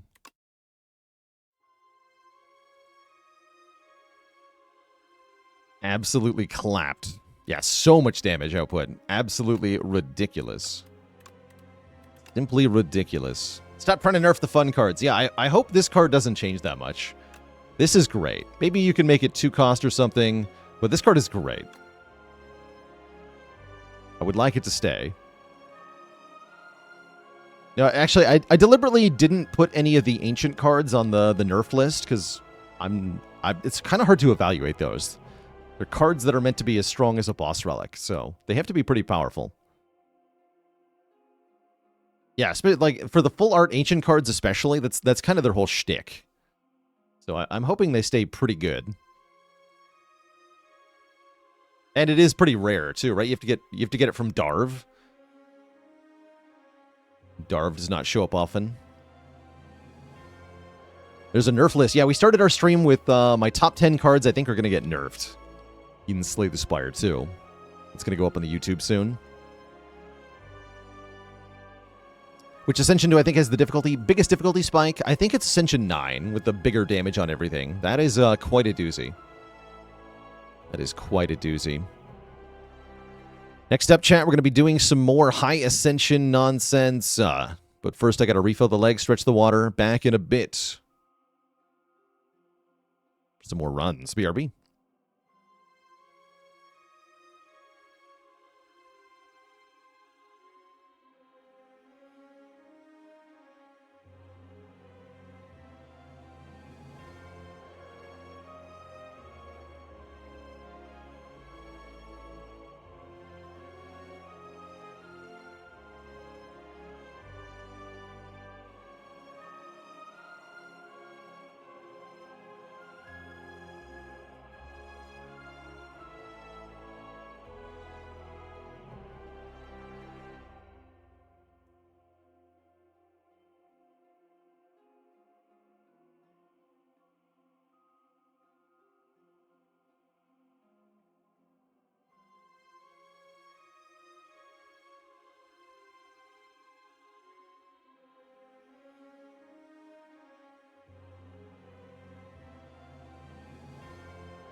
All right, Twitch chat, we are back. We are back. Keep ignoring Perfected Strike. It's actually pretty good in this game, especially if you can find a way to clone it.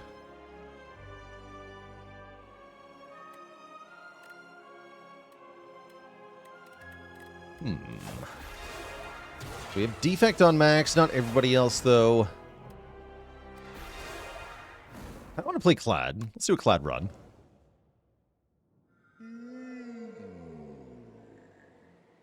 Oh, there's the one I haven't taken. The Stone Humidifier. Upon resting at a rest site, raise your max health.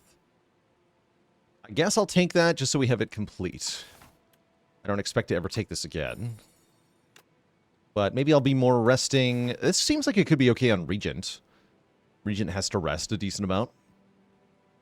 But resting, not generally speaking, something you're looking to do a whole bunch.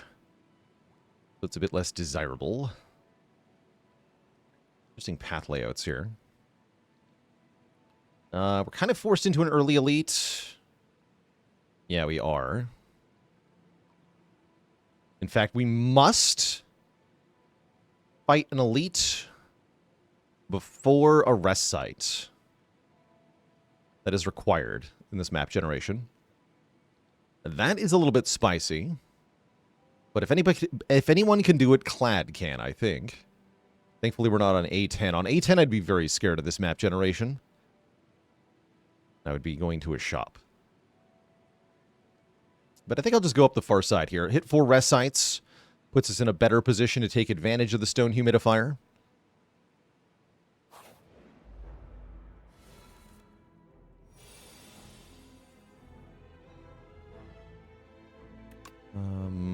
Hit this one.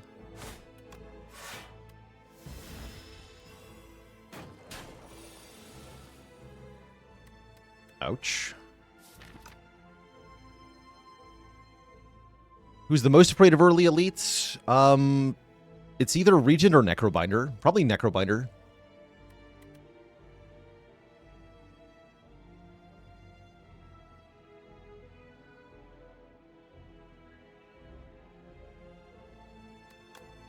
I think I triple defend here.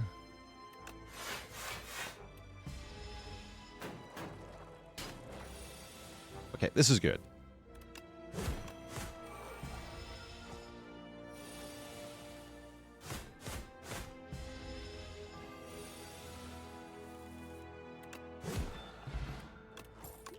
Okay, decent potion for the first elite. Stomp, I think, is one of the best early cards on this character. Deals 12 damage to all enemies and gets cheaper for each attack you play. I think Stomp is a great card. Just alongside a full hand of strikes. Did I know Clash is still in the game? I did, yeah, in the trash pile. Where it belongs.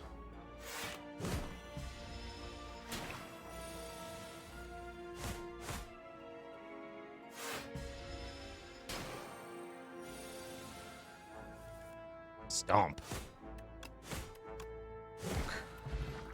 Okay, we actually got health from that fight. I think Startup Strike is okay. I haven't tried this card. I think this is a perfectly acceptable early game attack with which to kill an elite. So let's give it a try. And the room full of cheese is here to get us even more max health. I'm kind of down for an early Chosen Cheese plus Stone Humidifier run. That's going to give us a lot of max HP. East Coast Ghost with a tier 1 sub. Welcome to the Cozy Sub Club. But yeah, where's the Heavy Blade? That's what I want to know. Where Heavy Blade?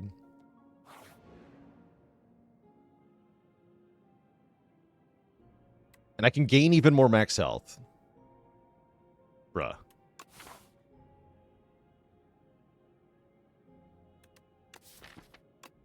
We're going to rest so hard. I just have to make sure I don't die to the next elite here. Let's gain 2. Take 3. Liquid burns against your skin, simultaneously freezing and scalding. Beneath the surface, something brushes against your legs. Tendrils? Currents with purpose? But when the pain subsides, you feel denser. The temperature keeps rising. How long can you endure before the steam cooks you from within? Keeps getting hotter.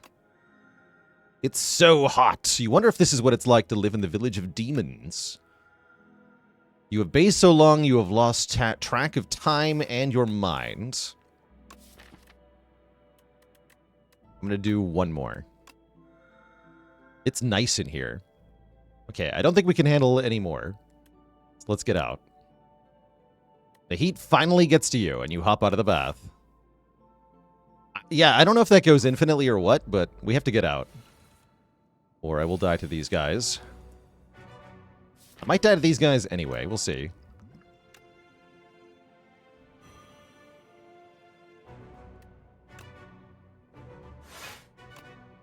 It does have an ending. Okay, that's good to know. It's exactly 15 damage. Can I tolerate... I should take some. Get rid of this thing. Hopefully we're getting Stomp on this turn. Otherwise, we're in trouble here. We did not get Stomp on this turn. That is very unfortunate.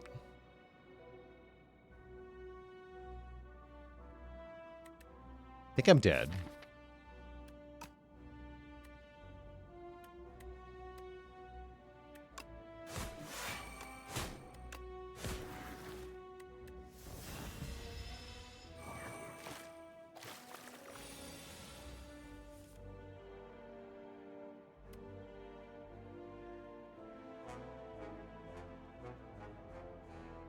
And I'm not allowed to defend here, huh?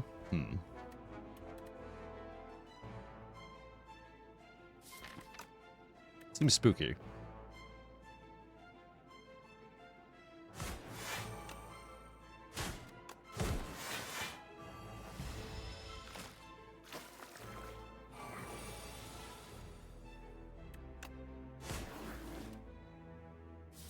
Hold?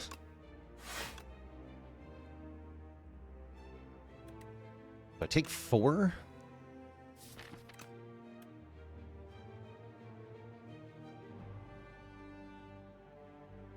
I think I do.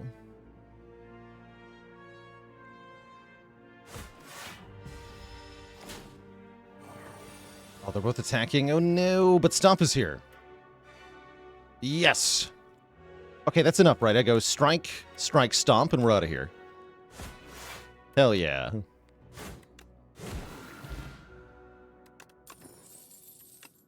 Never didn't have it.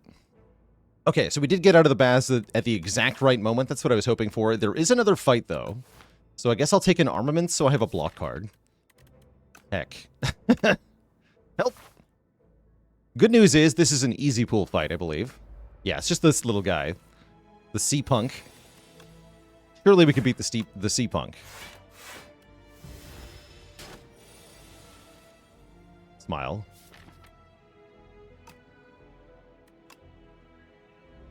I definitely kill it next turn if I bash, so let's just bash. Take 3 here.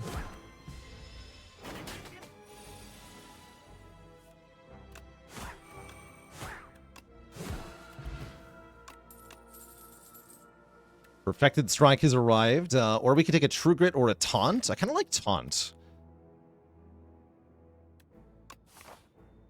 And we can finally sleep.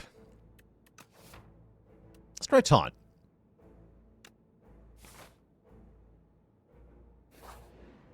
Okay, rest, heal for 28 and 5 max health. So we should go to 45? Yeah, we do. Cool. You.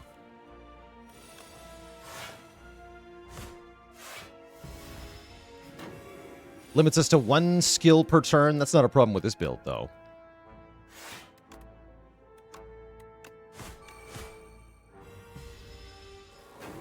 The Fart Demon.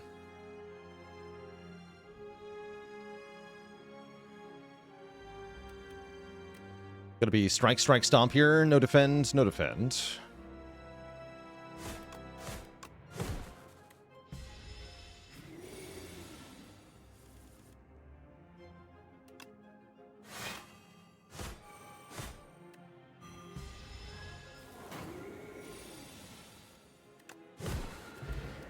Dead.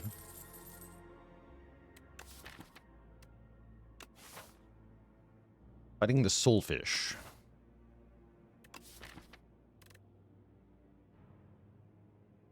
Could maybe take a Twin Strike. Yeah, I'll take a Twin Strike. It's fine. Not exciting, but perfectly adequate. Lantern is good for more energy. We do appreciate that. And I think we upgrade here. Taunt upgrade's very nice. Stop and Twin Strike are nice. Let's upgrade Taunt.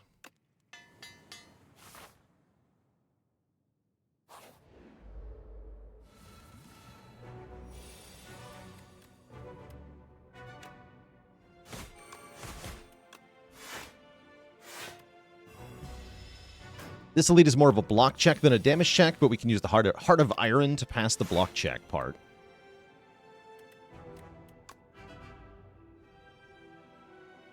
The bash down.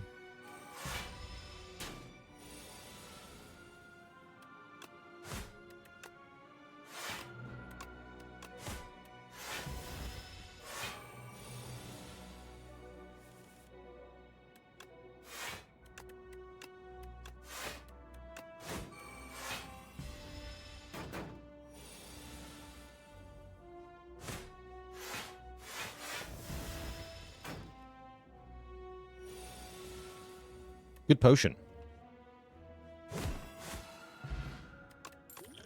We get a boat thingy. We're offered another stomp. Where juggling can add a copy of the third attack we play.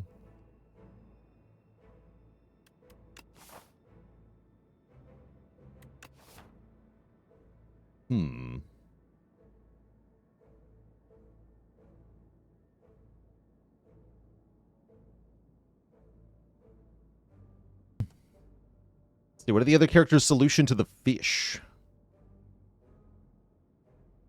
The Necrobinder can make them ethereal, I think. Regent, you just want to kill the fish quickly. Defect, you can make energy to let you play the statuses, but Defect's a little tricky too. Against the soul fish.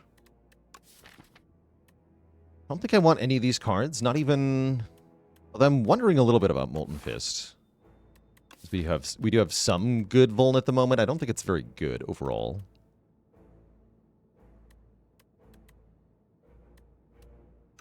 But maybe we'll find a payoff card. I'm going to try this.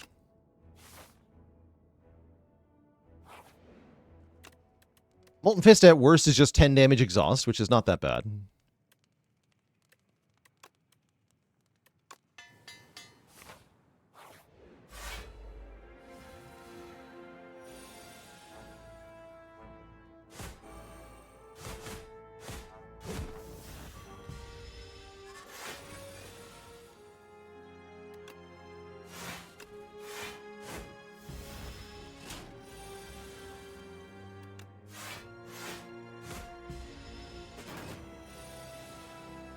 And then he punched me.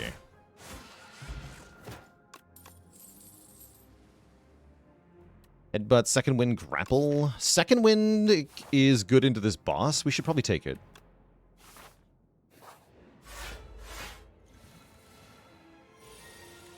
Just a thought.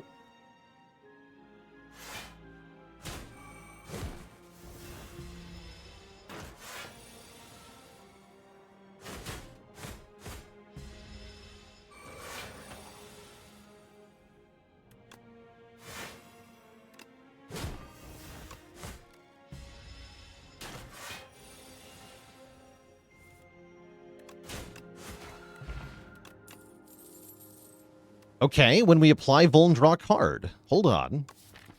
Are we doing it? I think we're doing it.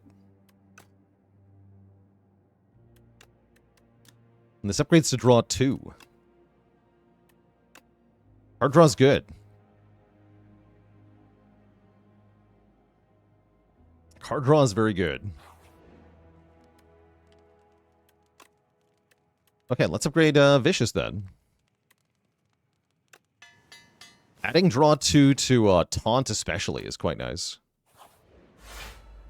And yeah, we have 103 max health already, which is a little bit absurd. I guess we're going to go Bash, Setup, Strike, Molten Fist here. That seems fine. We get 4 turns of vulnerable immediately here. And then this freaking hand. Oof.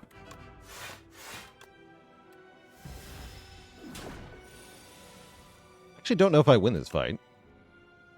So we're going to find out.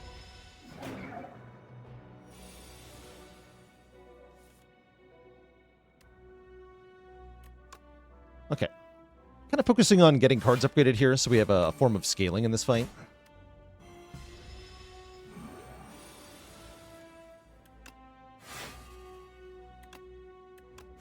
Cool.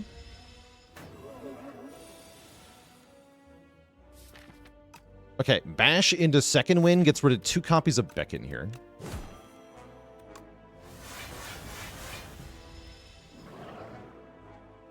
Of course, I mean, you immediately get 2 more, but that's all right.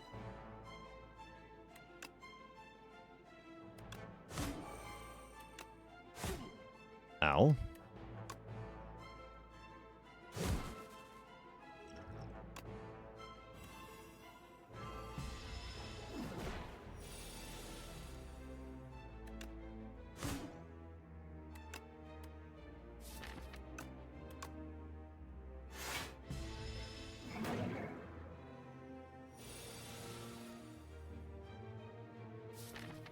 Taunt second wind twin strike looks good.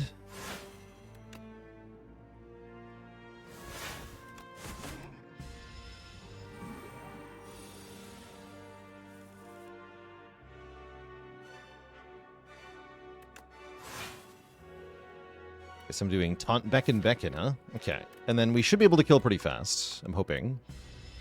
Or it hits me. Yeah, it's going to do big damage next turn, but not this turn. Dead right now, though. Perfect. GG. We're offered Demon Form, Barricade, and Unmovable. First time you gain block from a card each turn, double the amount gained is kind of cool.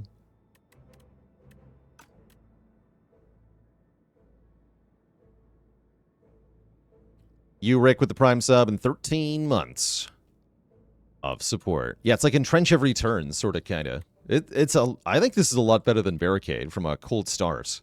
I really don't want Demon Form here, so let's try Unmovable. Seems like it's good with basically any source of block.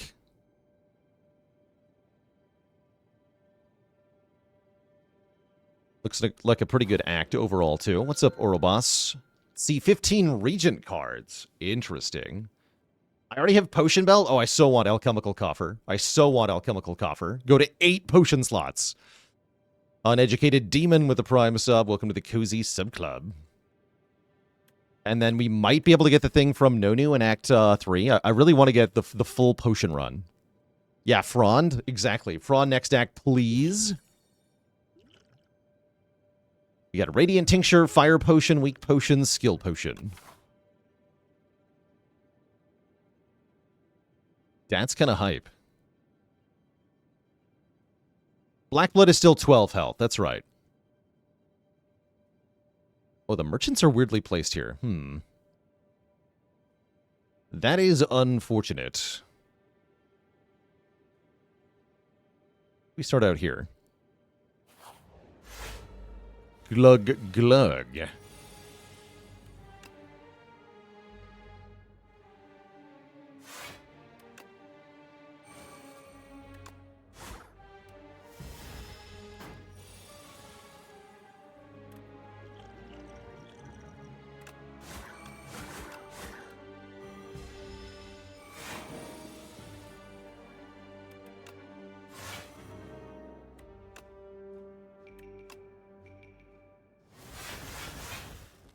Perfect.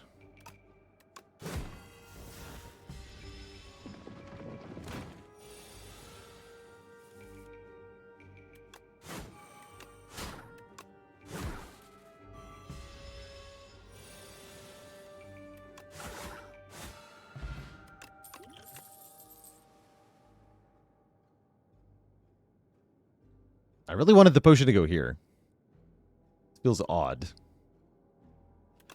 This gives Vuln. I don't think I need another Vuln card at the moment, though.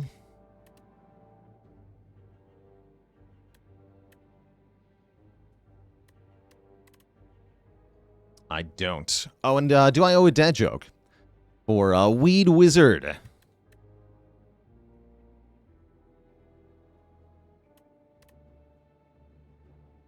What have I got here?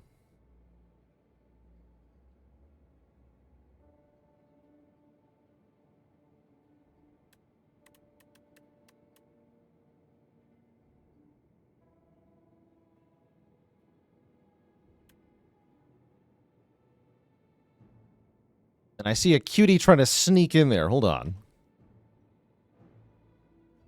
Stunlock the streamer.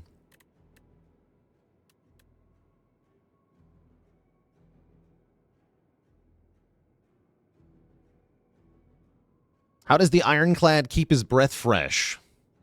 Arma mints. Tasty. And Sir Theodis, welcome to the almighty All Hail the new cutie. Welcome to the almighty list of channel cuties. Got a new cutie on the list. Twitch chat, show your waffles if you got them.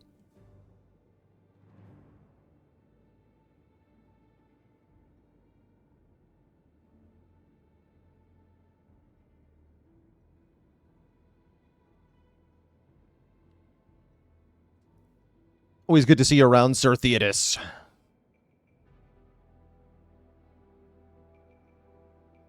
Theo did some of the early art for the channel, actually.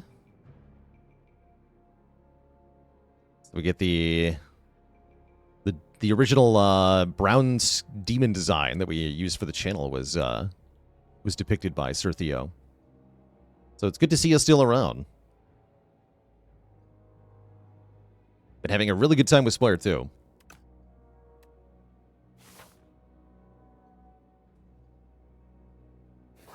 Are we looking for the fill all our potion slots relic now? Yes, we are. We sure are. Do I take the remove 2 for normality here? I wonder. Not bad with second wind. Or we could put perfect fit on a card and always redraw into something particular. But do I want something in particular? Not at the moment. No, I don't really have a good candidate for perfect fit. So I think I want to remove 2 and gain the normality for now. I think that's what I want to do. Just dunk 2 strikes? Probably. Taunt's an okay thing to put perfect fit on. But yeah, I'm going to dunk 2 strikes.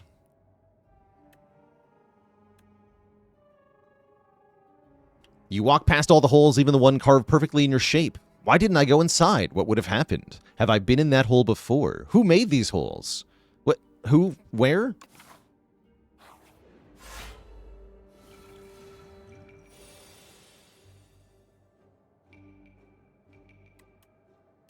Who and where?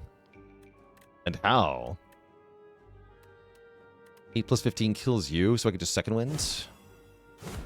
Perfect.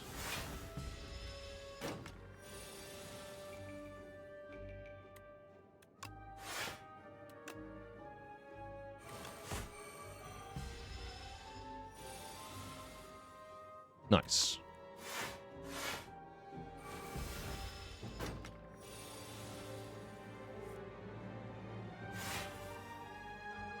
Isn't Tremble just really bad compared to Taunt? Yeah, it kind of is, right?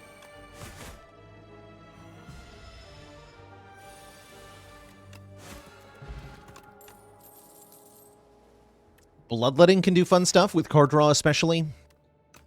Give me that.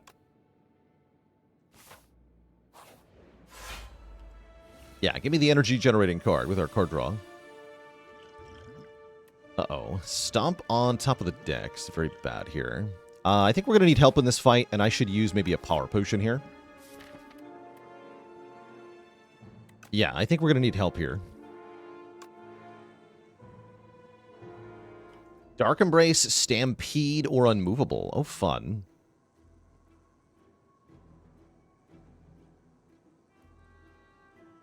Double Unmovable. Is that quadruple block or the first 2 cards?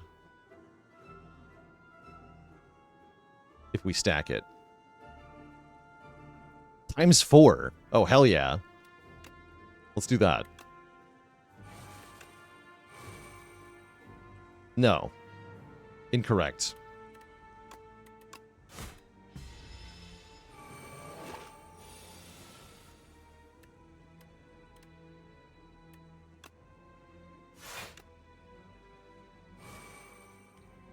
No, it's not worth getting upset about incorrect interpretations of mechanics yet. Game hasn't been out very long. Nobody actually knows how the game works. Except for those who have, like, decompiled it. So, totally legit. It's all good. All good.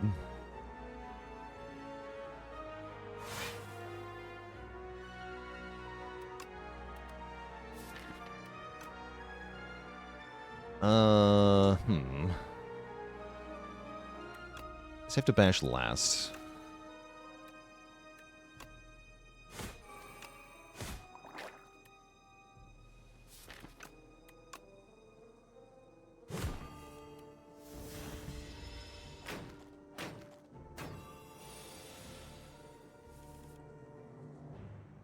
I guess we're about to find out how many minions you can have at the same time in this fight. Horrifying. Oh my god. Oh no! I had no idea that was allowed. Oh dear. It's potion time.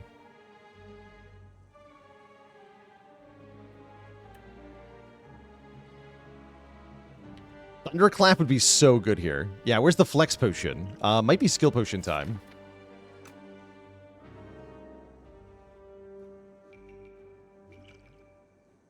Skill potion first. Pervious, huh? What about Infernal Blade?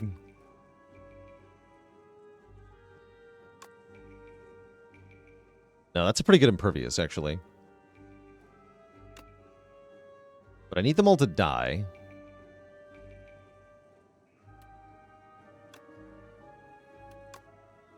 One... Okay, it's Cinder. Okay. We're going to do 12 to all of them.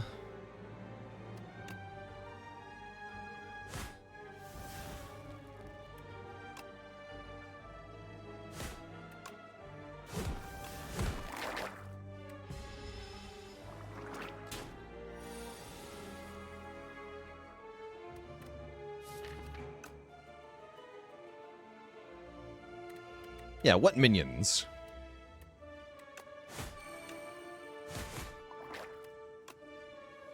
I better do some damage here, I think.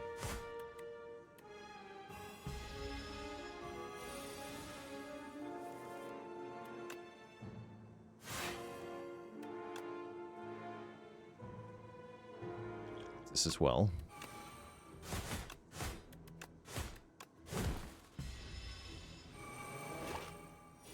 Can always buy more potions, after all.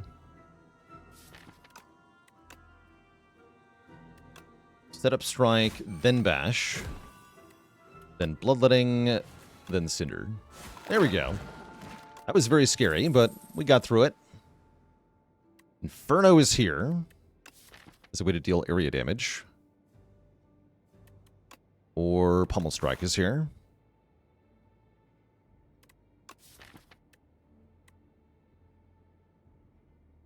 I don't love this Inferno, actually. I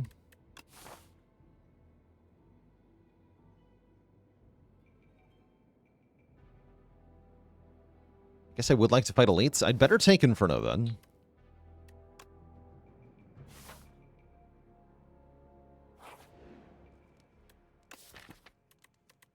Where's a mailbox when you need one? Yeah, we're not that good at area damage. I can upgrade Stomp to help a little bit. Inferno upgrade might be better.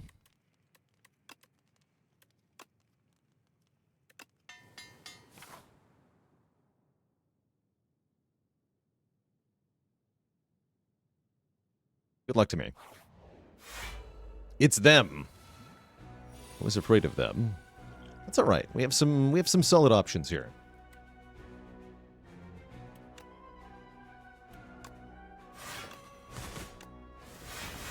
Not much to do on turn one, unfortunately.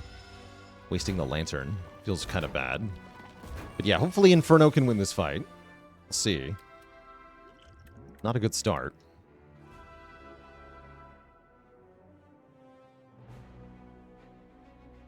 Looks like I'm not allowed to play Unmovable here. We have to go Molten Fist, Strike, Stomp.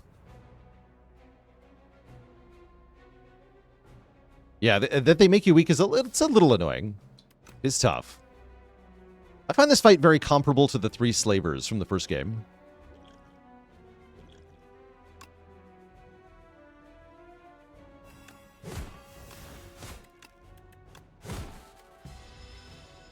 Thankfully, we have Face. Face is the place. We hadn't rested enough anyway, right? Oh, crap.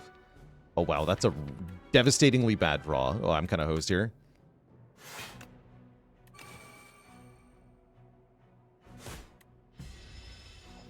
Normality, bloodletting at the same time. Brutal. Oh, no. Yeah, we're kind of hosed here. With that draw, that's terrible. Although I can bash into it, right? Hold on, I can bash. Wait, hold. Actually, wait, we're fine, right? Yeah, we're actually... Oh, no, it's start of your turn. Oh, right, they nerfed it. Oh, no. I completely forgot it's start of turn now, so you can't actually get the benefit on the same turn. This card is bad. Damn it. Yeah, I'm dead.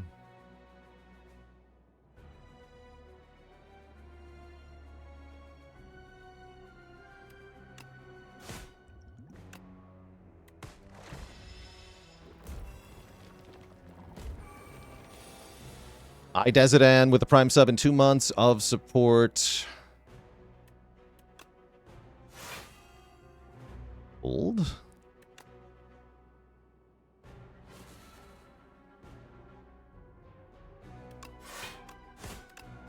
Nice. Okay. I did not, in fact, die. Drums of Battle Plus is kind of nice. What's the worst that could happen?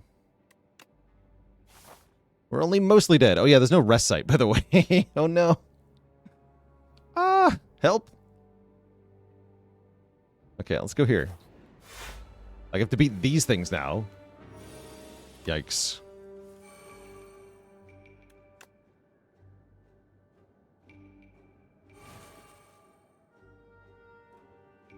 Probably want to Unmovable. It's tempting to just stomp, though.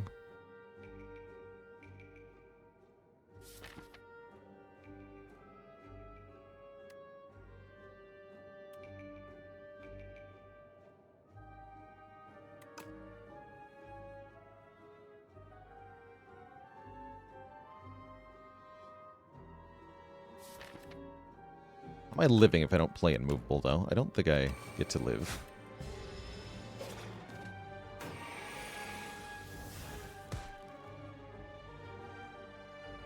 Good.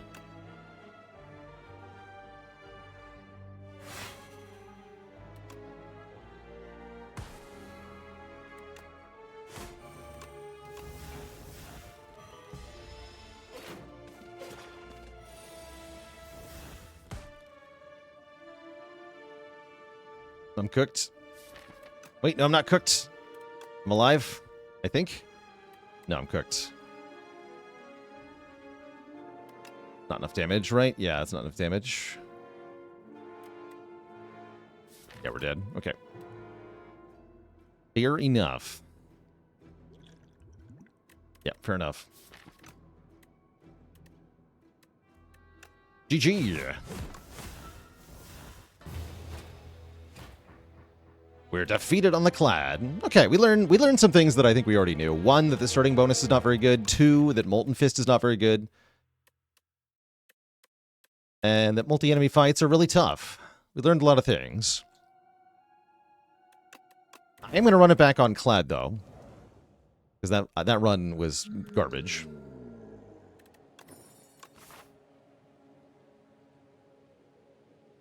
Oh yeah, and that Inferno sucks. We learned that, too. That's an important lesson, actually. Inferno, not good. Not good at all. What use is area damage if it's not up front, right? What is the point?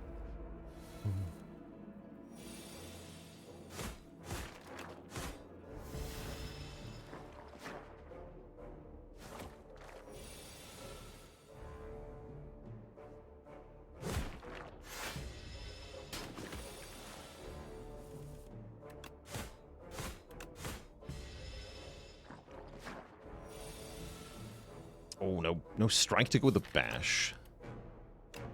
Sad.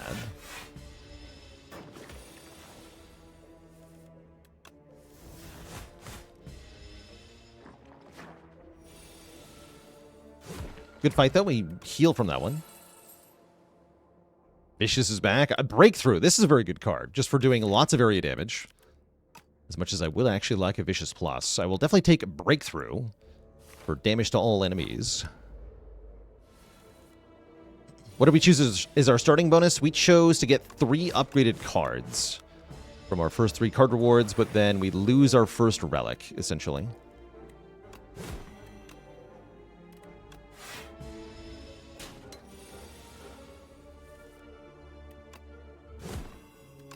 Almost. No.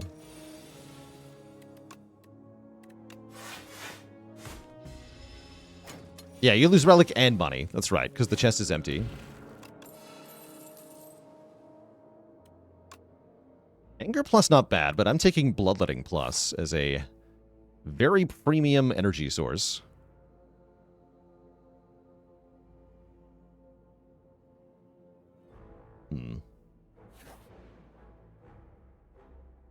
And the Jungle Maze Adventure is back. Guess that makes a rest worth it? Perfect. Give me the money.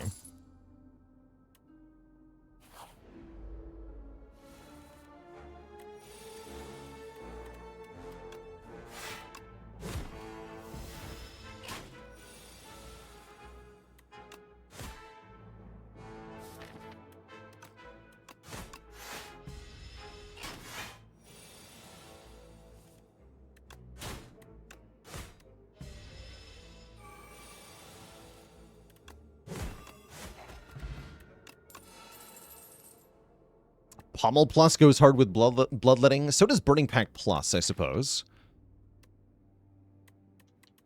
But the Pommel does immediate damage, which we do need. Struggling with self-harm cards is on Clad as there's no way to heal mid-fight. Yeah, resting a little bit more is an easy way to solve that. You do have to kind of budget your health, which can be tough to do.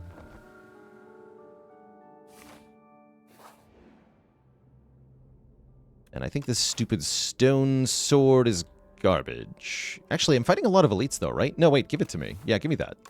Sweet. We fight 5 elites, we get a super-powered sword that gives us 3 strength. I am going to fight 3 right now, so that's actually not that bad. First, we have to deal with this guy. Stone Statue Man. He's tough. He's definitely tough. My journey ends here, he says. Not entirely wrong about that. He's going to hit us for a lot of damage here.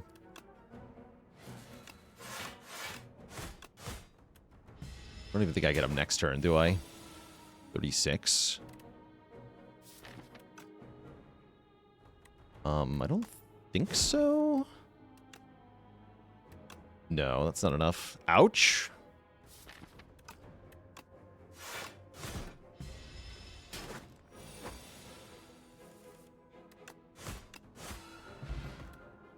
But we do get strength. We get Vajra for strength. We get Potion of Binding. We get Whirlwind. Oh, yeah. Let's freaking go. Oh, hell yeah. Clad sucks. Pass it on. Clad slaps. Pass it on. Oh, yeah.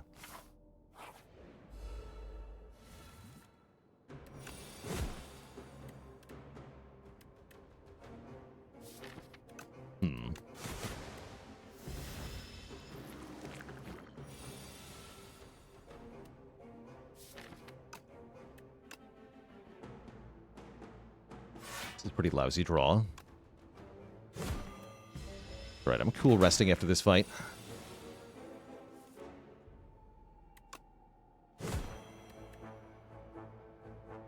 Just block this? Yeah, block this.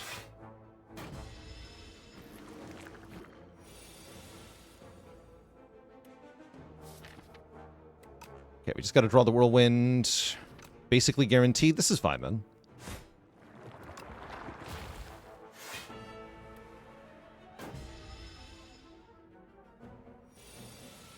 Spin to win. Got him.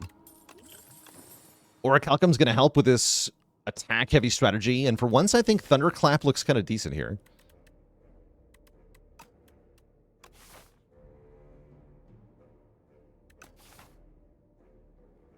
Let's do it.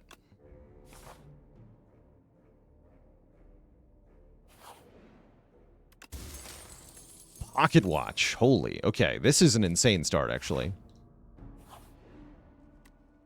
Excellent. So if we play 3 or fewer cards during our turn, we'll draw bonus cards on the next turn. Is what that says. Which is great with X-cost cards like Whirlwind here. How do I rate Shrug It Off in Spire 2? It's very good. Yeah, it's very good.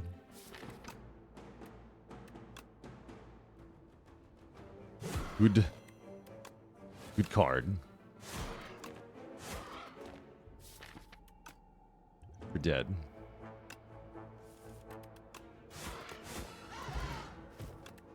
Gremlin Horn. Okay, the nonsense continues.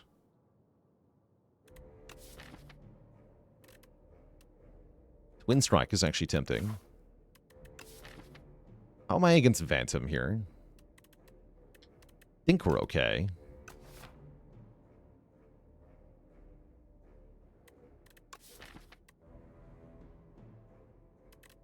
I don't think I want Inferno here. I'm going to skip? Sword Boomerang I would take.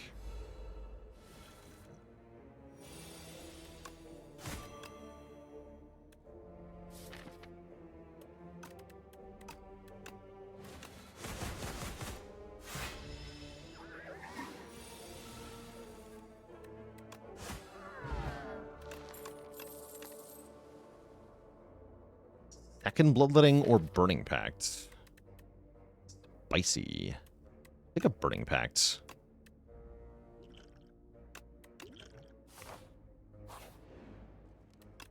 And I should be able to beat Phantom with what I have. Let's upgrade that Burning Pact. I also will use the Power Potion here. I think this guy's a jerk.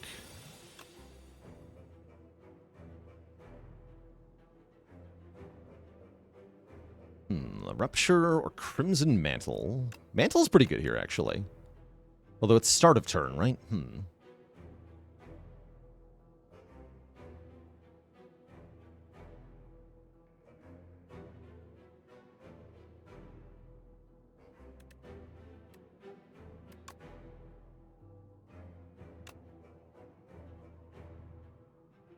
Yeah, negates our Orichalcum, so it's actually only, if I'm using Orichalcum, it's only +1 block per turn. It's not actually that good. Good with Inferno had I taken it, but we didn't take it. Rupture's fine, though. We'll just get some strength here.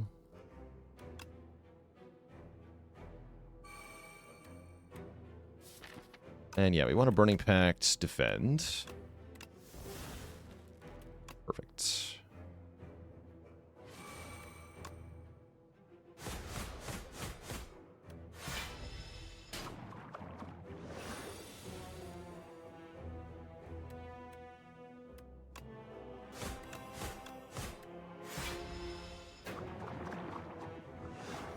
Let's turn this scary, though.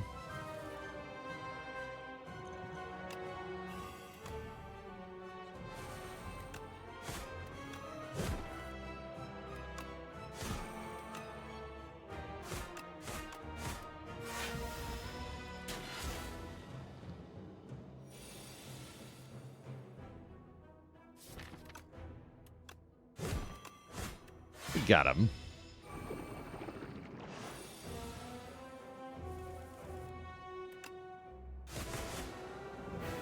GG. Fiendfire is here. Dark Embrace is here. Hellraiser is here.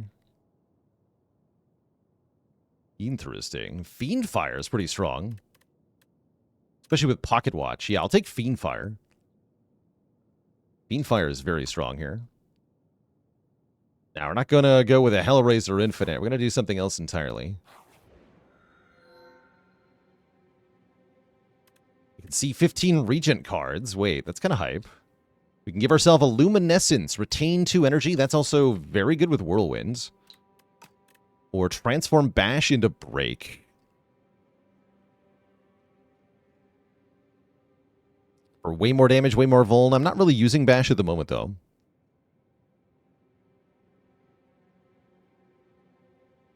I think Break is the weakest upgraded starter card. Yeah, I don't think it's that good. What about the Regent, though? I think we're doing Pearl things here. Yeah, I think I'd rather have the Pearl. We should be able to slap the elites out of this act now. Just, like, destroy them. Although we definitely want to hit a shop first, yeah? Defo. Well, let's pick a path that hits 3 elites. This one, I think. 3 elites and a shop, that is.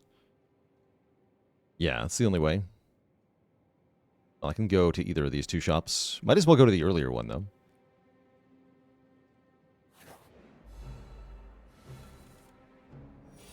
Nerd bugs. Ow. Ow, my entire face.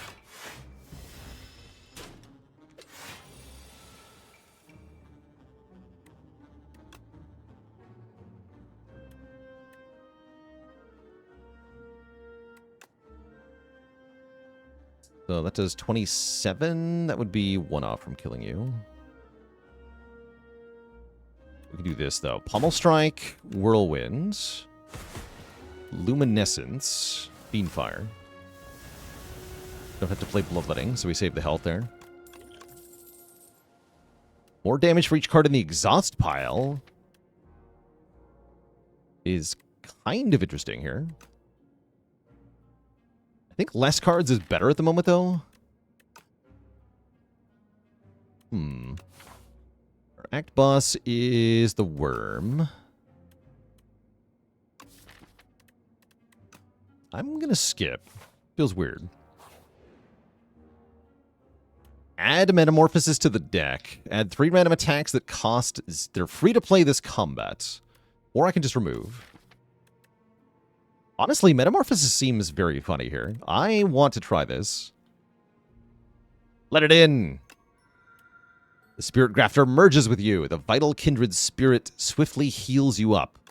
You are reborn. Oh, yes. How many Whirlwinds is too many? Orrery is here. Potion Belt is here. Mummy Hand is here. Mummy Hand does nothing at the moment. Orrery looks kind of interesting.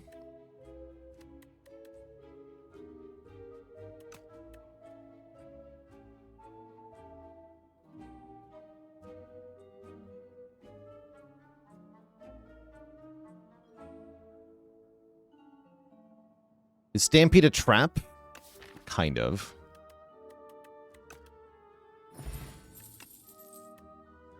Rug is here. Okay, we got another Burning Pact. Havoc Plus is fun, too. Forgotten Ritual. Okay, wait. Holy. And Vicious. Wait.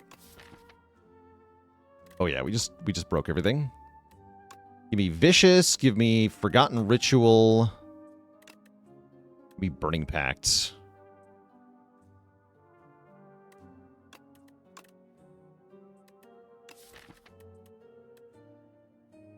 Yeah, these are well worth it.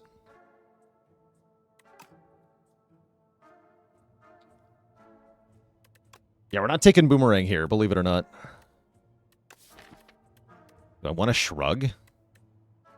Taunt is drawn out too. Actually, is Taunt better than Shrug? Yes, it is. Okay, let's take Taunt, but not Shrug. Remove a strike. It's still by Potion Belt. Interesting.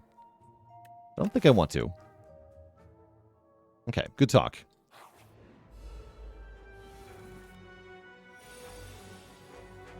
Yeah, we have Orichalcum. I have no reason to fear anything.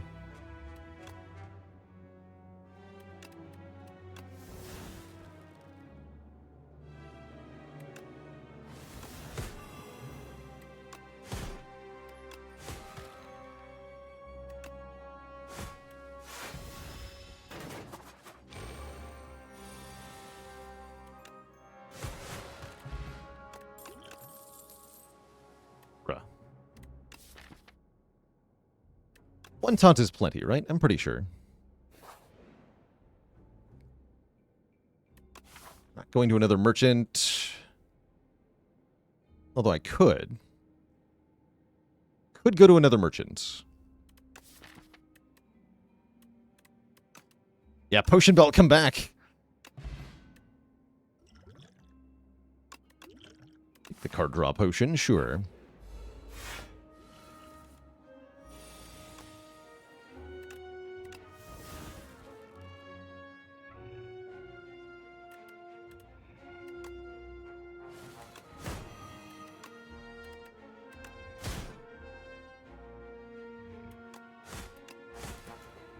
Hold. Oh, we got a free Howl from Beyond. That's interesting.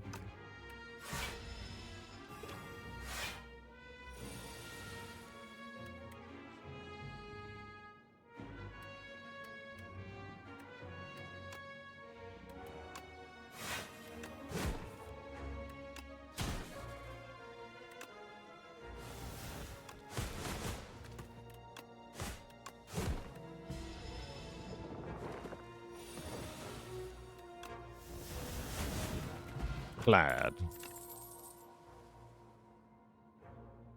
Second Pommel Strike?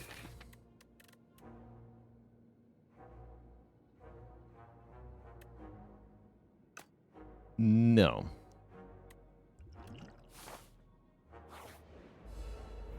You.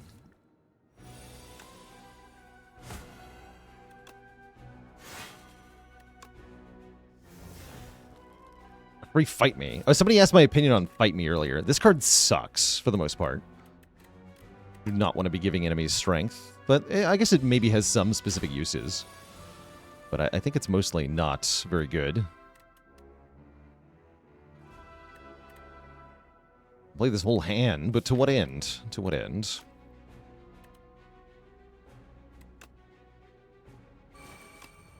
It's not really worth it. I'd rather just keep drawing. Heard somebody call this thing a Dorito. Yeah, it is a Dorito. And it's tasty. Delicious.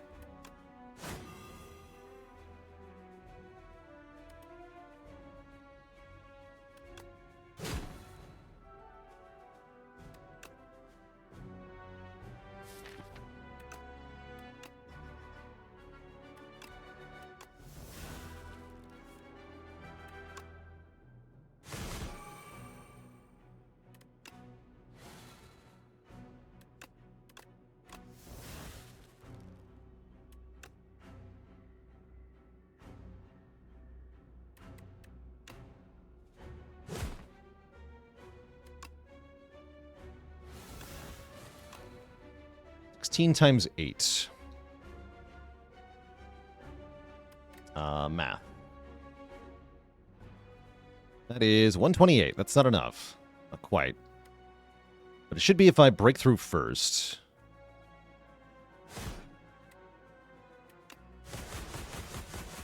Dead. We got him. Potion. Why would I potion there? Strike dummy. Our strikes do even more damage. Excellent. Yeah, there's no need to potion there.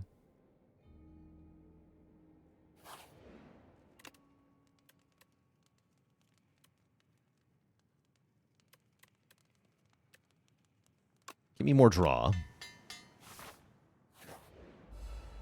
Alright, these nerds are here. Goodbye.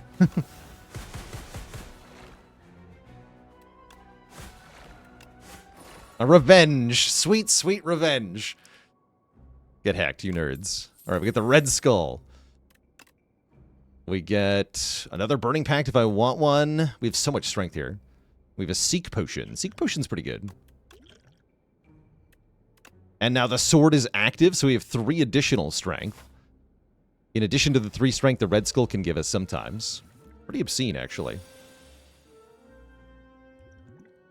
Speaking of obscene, I think I'm just going to use the Seek Potion to not have to deal with this fight.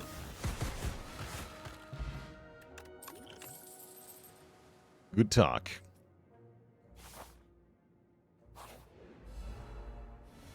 What about the bee guy? What about this guy?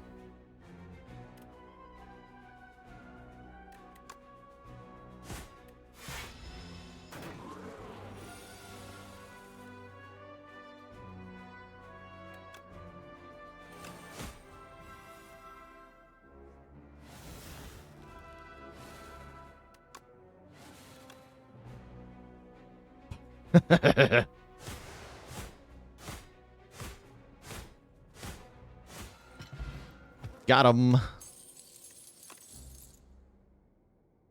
Ooh, Drum of Battle is really good here. Although, no, Drum of Battle can kill me? I mean, it can, but only if I'm bad. Excellent. Also excellent. I guess I'll take a block potion.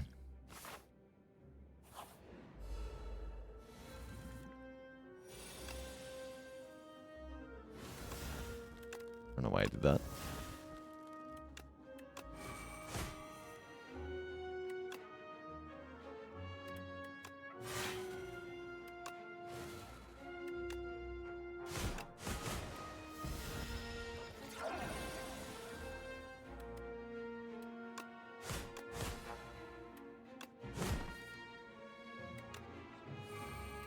Kill it. Make it die.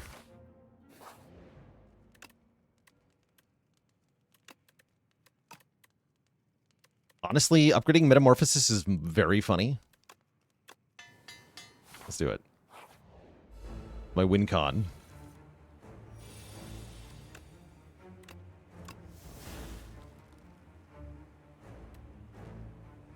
I don't think I want to play Drum of Battle here, do I? Maybe I do. Could definitely ruin some stuff, though. Let's maybe not. Yeah, let's not yet. Rarg.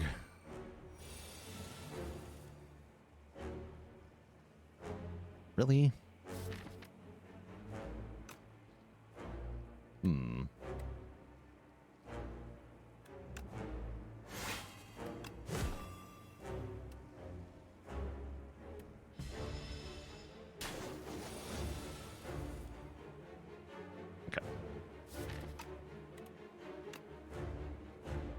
What do you make?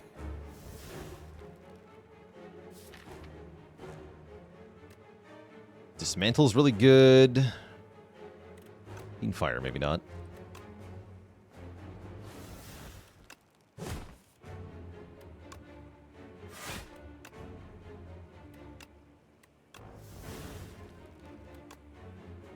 Get him.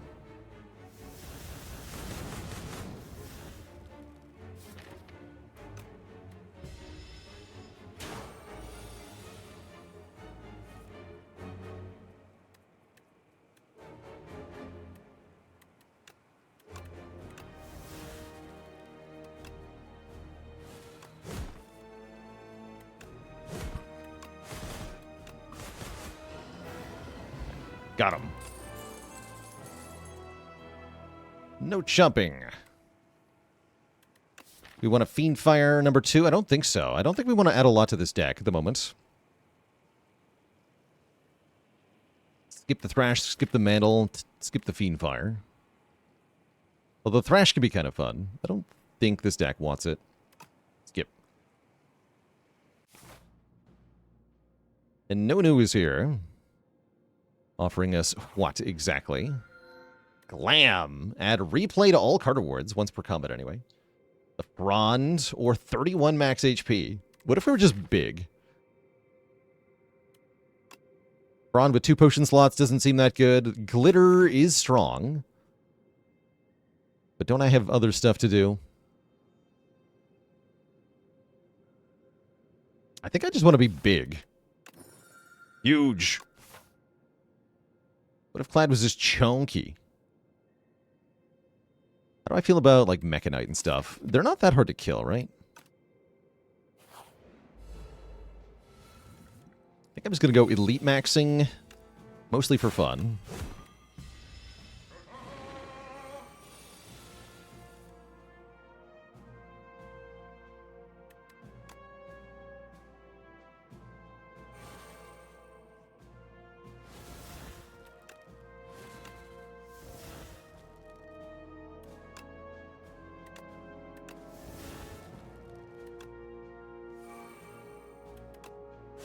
Thunderclap Infinite? 1 times 7 is enough. Dead.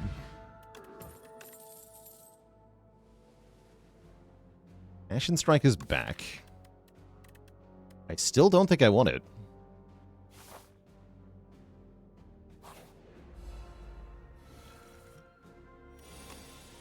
Nothing personal, kid.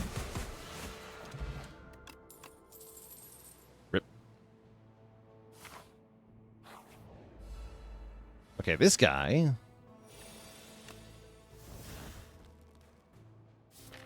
Got a Tear Asunder. Guess I want to play Breakthrough then.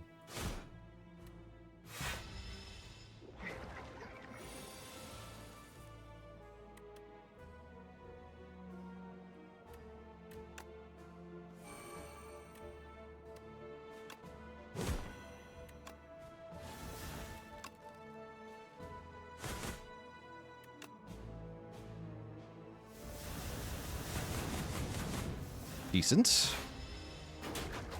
Very decent.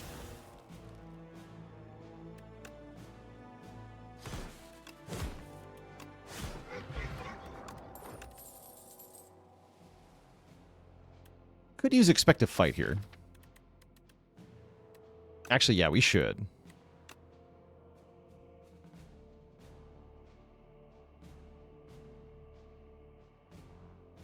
$69.83, thanks for the Prime sub and 21 months of support.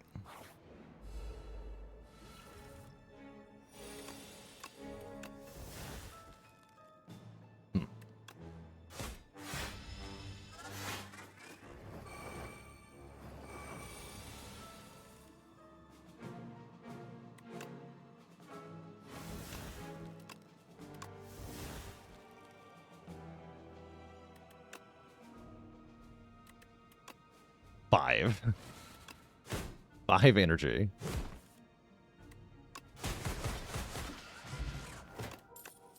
Seems good.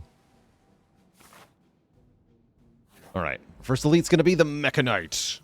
What's up, Mechanites? I have 2 0-cost pillages, which just go infinite with each other. Great.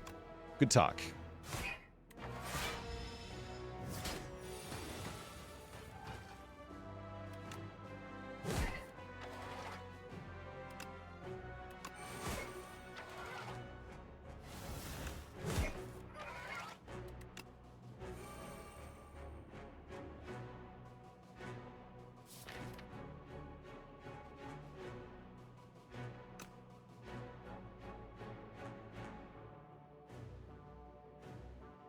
Want to break the artifact?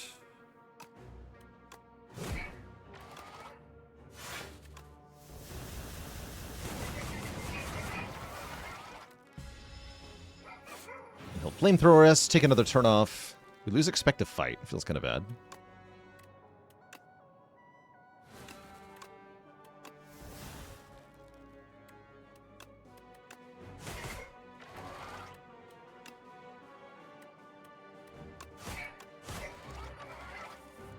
Nice.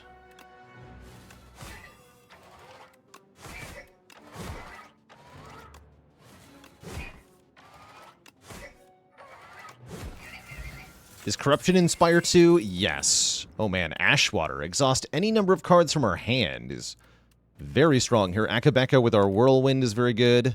There's another Whirlwind, although I'm not going to take that. I will take the Ash Water over this Block Pot.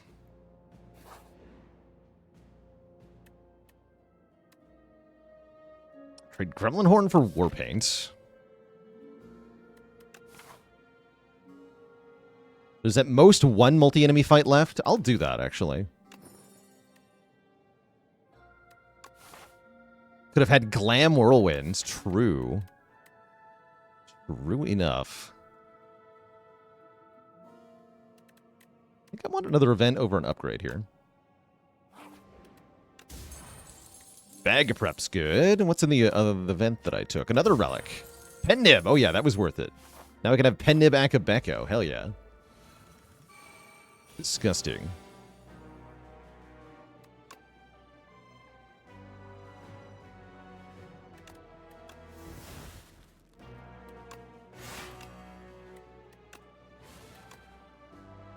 Enough, huh? Pretty damn good, though.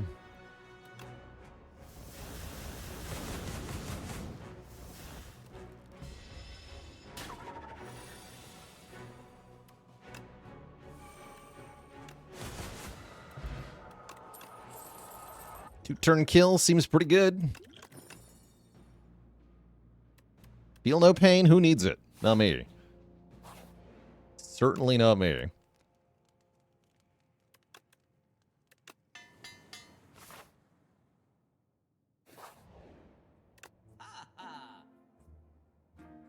Strikes and defends are ethereal. We can get another Burning Pact. Centennial draws 3 the first time we lose health. That's really good. I think I remove a Burning Pact.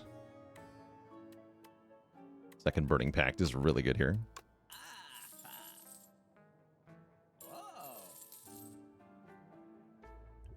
Like a Power Pot, too.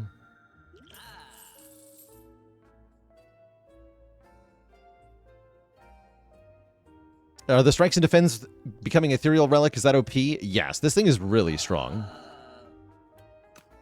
For making the second cycle through of your deck a lot better. Way, way better.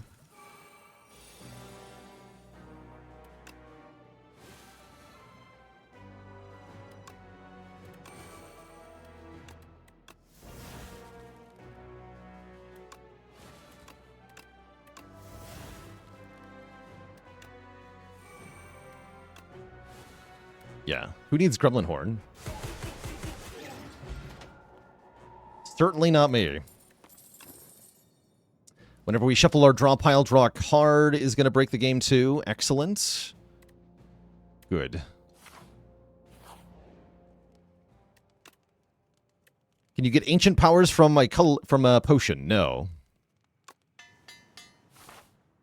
No, you can't.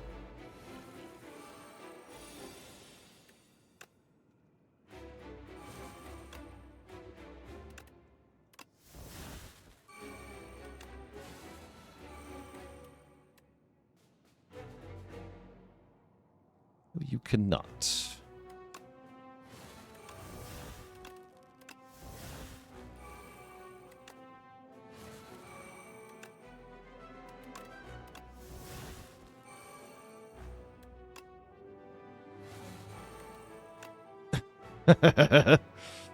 Seems good. We can do better. That's sending a message.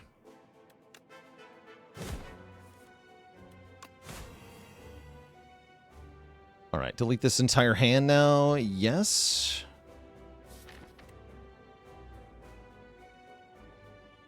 Next turn looks bad, though. I guess Thunderclap first.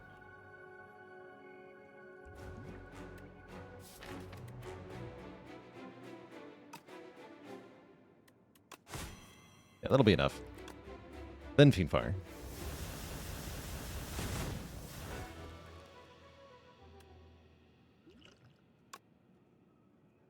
I guess keep this block. Sure. Great.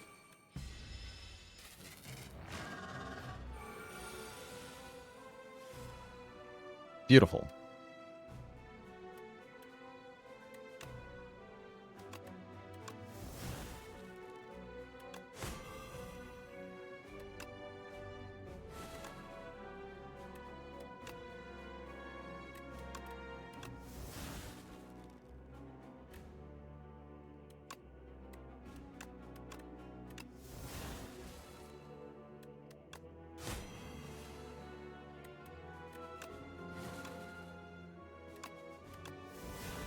So is this one in the discard pile, right?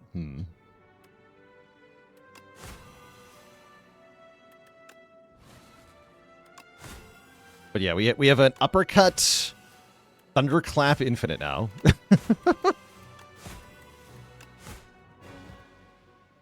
Because you can play Forgotten Ritual between each card there.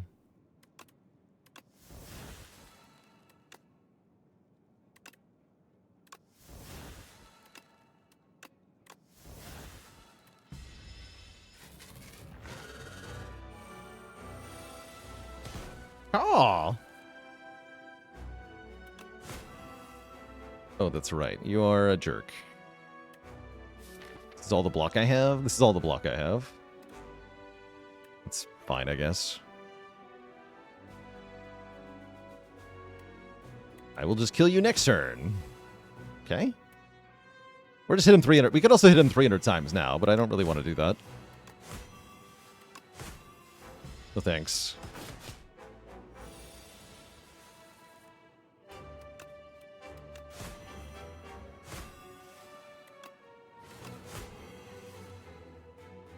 Also use Expect to Fight, apparently, as our infinite enabler.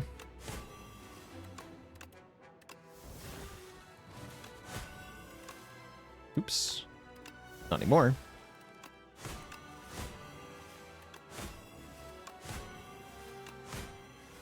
I gotta say, this is a very funny way to go infinite. Thunderclap. To death. GG. GG. Cursed to fight forever, aren't we? Yes.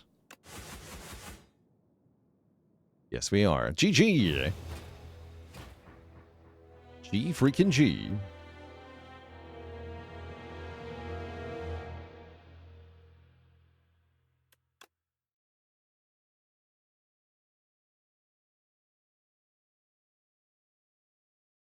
And Nicholas Clooney.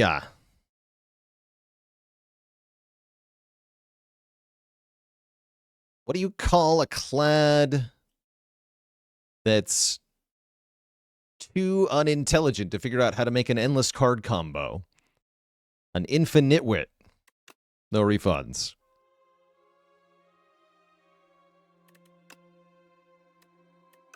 No refunds. Okay, so we did lose the clad, unfortunately. Swarmed by a mass of mites.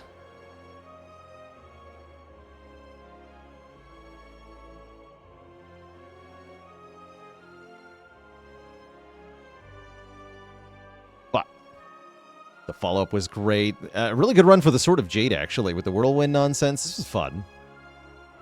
Fun run.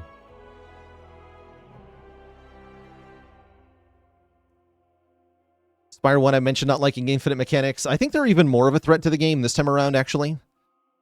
The game is going to need some enemy design to disincentivize this sort of card play. Having infinites be easily accessible and powerful is strong for a couple of reasons. One, players who are trying to like optimize win rate or play to win are going to find themselves being sort of coaxed into doing an infinite all the time, which is both time-consuming and I think not the most exciting. Two, it has a significant chance of ruining your multiplayer sessions. If infinites are too easily accessible, then a higher percentage of multiplayer runs end with everybody in the party watching somebody combo out, and even actually waiting 4 times as long because the enemies have 4 times the health. So with co-op multiplayer being a thing in this game, I think you really don't want infinites even more so because of the chance that they diminish that experience overall.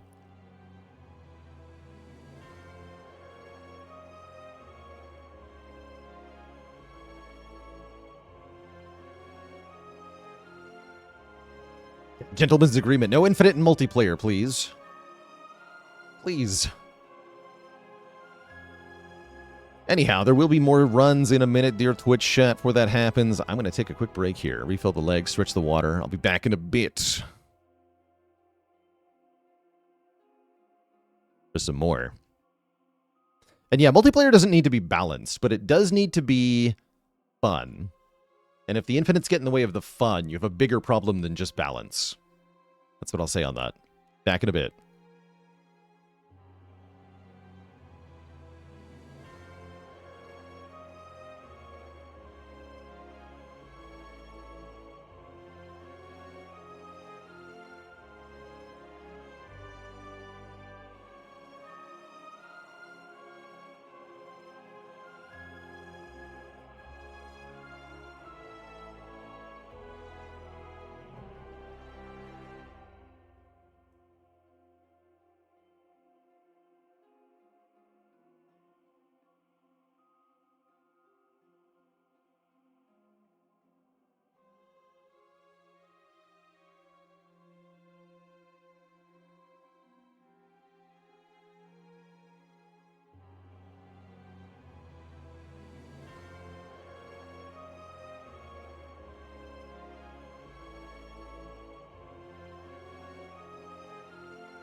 All right, chat, we are back. Flavors. Thanks for 19 months. A very appropriate sub when chat is discussing hot sauce. Delicious.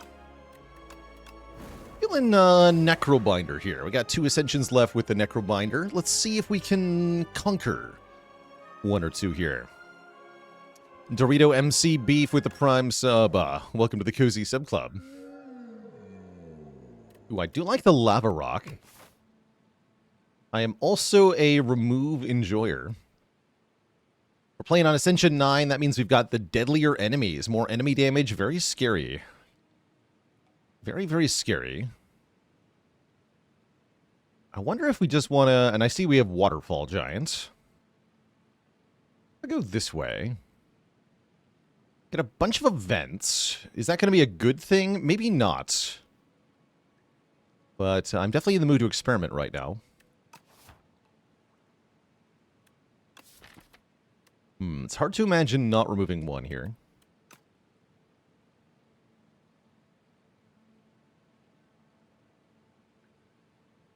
With Necro, you feel the best start is upgrade Bodyguard? Yes, I think that's an extremely good start. Is to add 2 summon onto Bodyguard. Very, very strong. Thoughts on scroll boxes? Awful. Genuinely awful.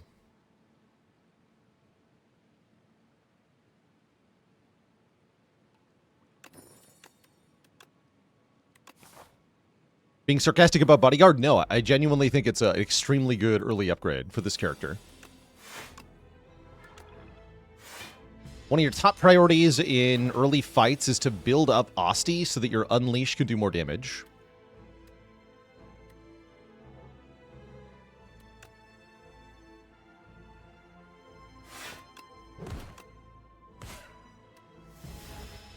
So why are scroll boxes awful? They're awful because you have to choose a set of 3 together, which are they're not likely to be cards that work well together, so it's very likely that one of the 3 cards or more is not useful to you in whatever thing you build towards.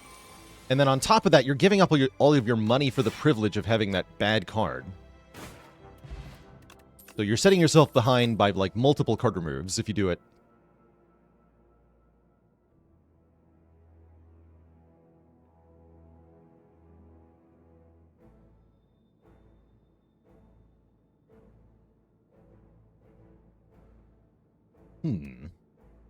Enfeebling Touch versus Sculpting Strike. Let's try Enfeebling Touch. Can really shut down multi-hit enemies.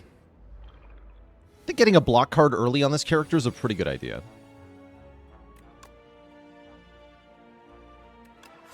What about 2 relics for a defend and a strike?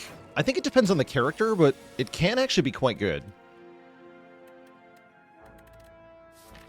Yeah, I think that can be quite good.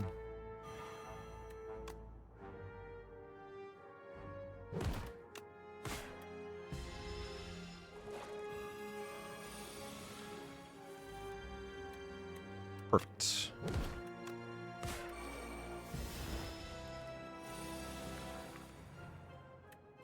Okay, we'll lose the Enfeebling Touch. Just go Bodyguard Strike here. Gotta weaken it. Then we're more likely to get Unleash back, too. Or Triple Strike. That works as well. Very clean slug fight. I like that. Oh, Cleanse is here. Summon 3 and exhaust a card from the draw pile. I also don't hate Reap for an early card. As a way to finish off weak enemies. Kind of a tough card to play, though. Very expensive. But it's a dense card. I think high-cost cards are pretty good in general. Solves the 4 eels. True. Barefoot with 3 months of subbage in advance. Sure. I need something for damage. Oh. Is it time to get a relic from the past? We haven't gotten any relics yet.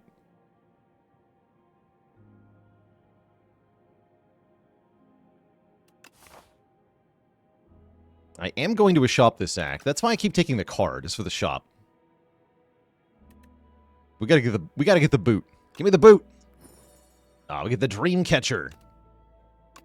Spend a decent amount of time wading through the dangerous garbage and find a relic of the past. Why was this thrown out?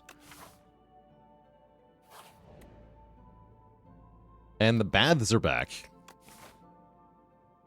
Here I just heal. Unless I want Dreamcatcher value, but I really want upgrade value instead. You decline the temptation of the waters. And yes, I am going to upgrade Bodyguard first. That bonus summon turning into bonus unleash damage. Very useful. Very good.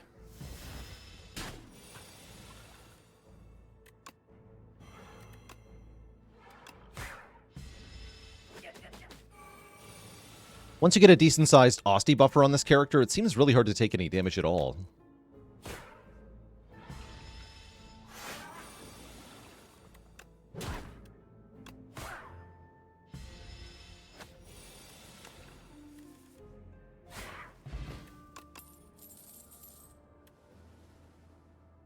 I see Dirge is here. Now that we're on Ascension 9, I'm not afraid to use this card. I think this is one of the best soul-generating cards and one of the best summon cards. So we are super taking it. Can I handle this fight with the Dirge? I think we're really, really, really bad at this fight.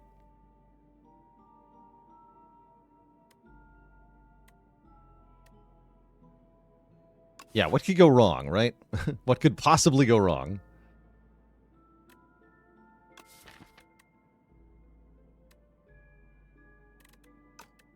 I want to try this fight, though. Let's see how bad it is. Rewards that are greater than one relic, allegedly. I don't know what that means.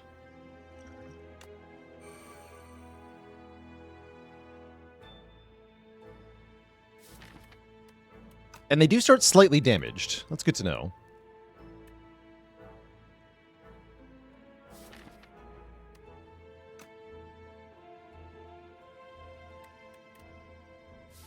What's the benefit of actually playing the Dirge? Not much. A Reap. Oh yeah, that's pretty spicy. That is a lot of damage. I guess I'm going to remove the debuff from you. Or the artifact from you. Okay, we got to kill him quick here. Oh no, Reap is not quite enough. Heck.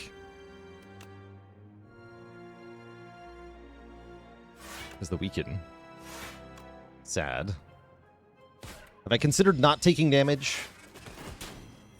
I have not. Not thought about that.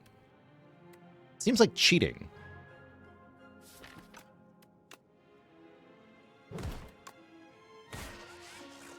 And then you're dead next turn. Okay, this is actually fine. We win.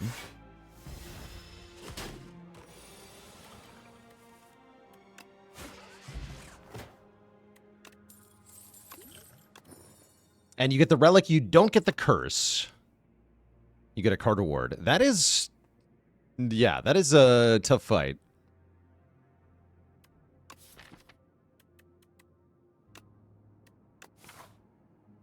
Wondering if I take a Defile here for short purposes, like short-term purposes. Not even 2 relics. I mean, that fight is a lot more reasonable if you encounter it on floor, you know, 10, 12, rather than floor 8.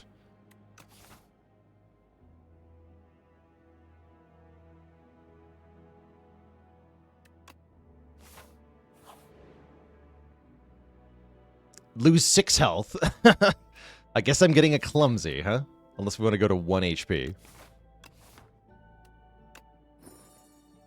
Okay, we do get a relic, though. Ever find myself taking Flatten? It's got utility to it. It's not that bad. Ha-ha. Dark Shackles is here. Pull Aggro is here. Card removal is here. We can lose our Clumsy. Although I think I'd rather lose a Strike,,, actually. Genuinely. Kind of want to just cycle the dirge a lot.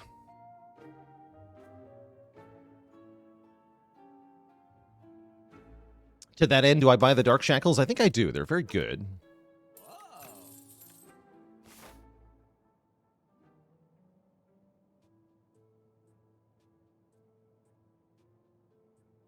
This is a hard pool fight, huh?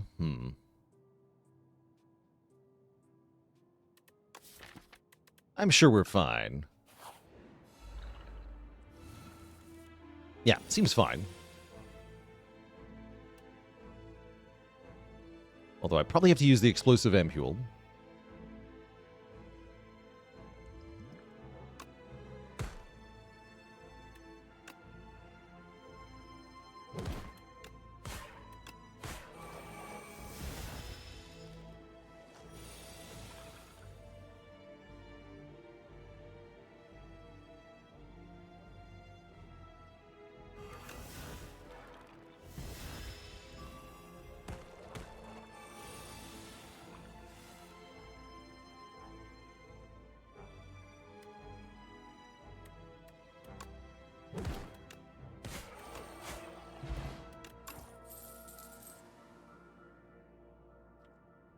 This comes back when we play a card costing 2 or more, which is not bad with Dirge and with Reap, but I don't know that we require it.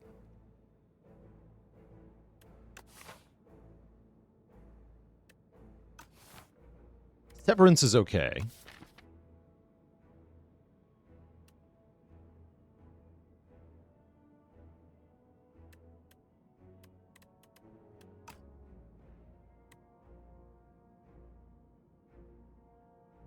Yeah. Why is it called a right-hand hand when in Asti is her left hand? Well, it's like a right-hand man, you know? There's no such thing as a left-hand man. So it's a right-hand hand. Because it's a hand instead of a man. So your left hand is being your right-hand man. Or your right-hand hand.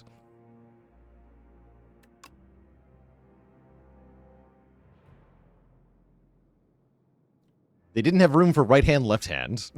I'm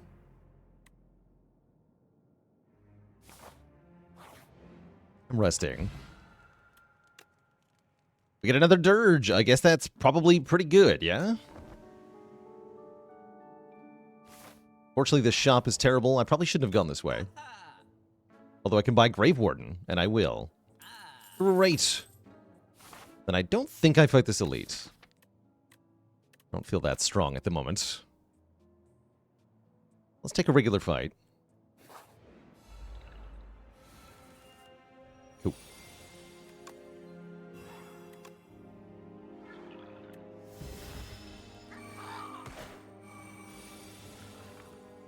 Our power is unmatched. Caw.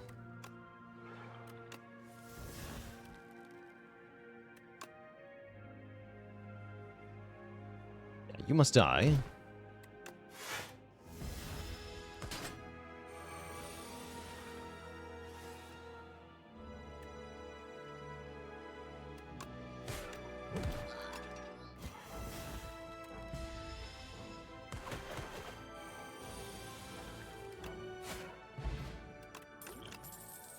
I was just thinking about Page Storm. When we draw an ethereal card, draw a card that works with Ascender's Bane and Clumsy. And Defile.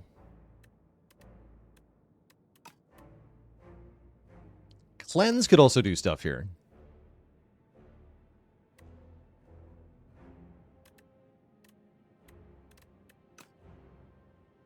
Oh, and Enfeeble too. Yeah, true. I think that's too much card draw to ignore. Although I do feel like I have to upgrade one of these dirges to win the boss fight. I'm actually not sure I win this fight. I'm gonna be honest here.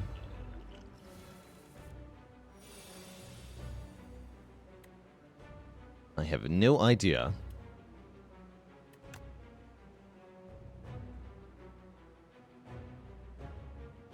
We might get exploded. It's true.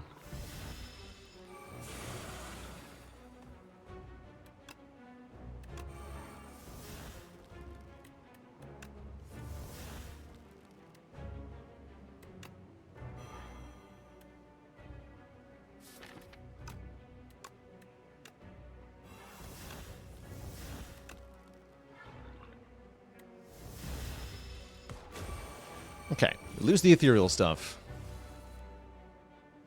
And then we're just, like, trying to outdo the Steam Eruption gain with our summoning. I'm not actually sure I can do that enough.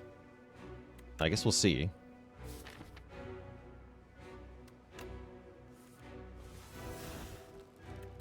We have to keep using this. I can let Enfeebling Touch go. This has no multi-hit, right? Yeah, we can let Enfeebling Touch go here. So we want to go Unleash and Dirge. Oh yeah, whoops. The Necro. Definitely forget the title a lot.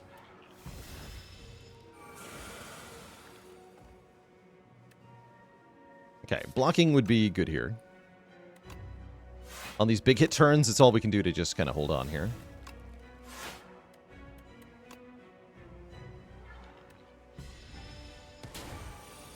But it does have off turns occasionally, and I don't think it's gaining any strength.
Okay, yeah, we're holding steady here.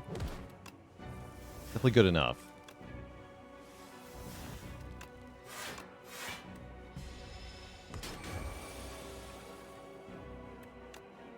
Boot.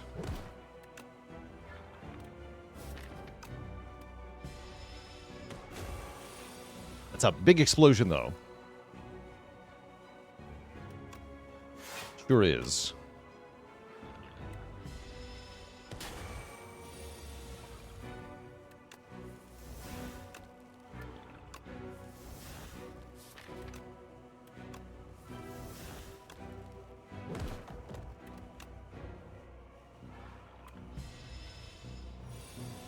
So 56 incoming, but Austy's at 46 here, so it's really not that big a deal, right? Just tank it. Easy. So our core strategy worked, which was to accumulate big Austy and then play Unleash a bunch. Hang is here. Wait, this deck can definitely use Hang. Alternately, Transfigure breaks the game with Dirge.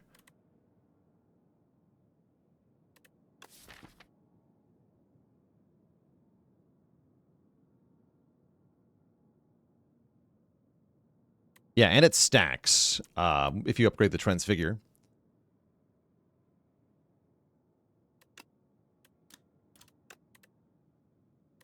So how does it work with X cost? There's no downside, is how it works. It's just good. It's just really, really good.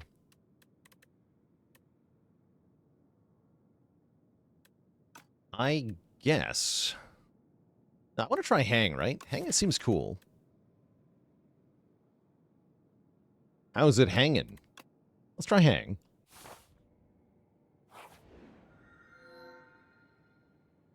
The relaxes are here.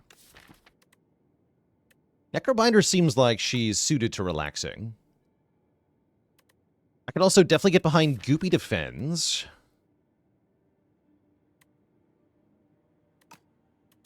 Or just the more draw per turn.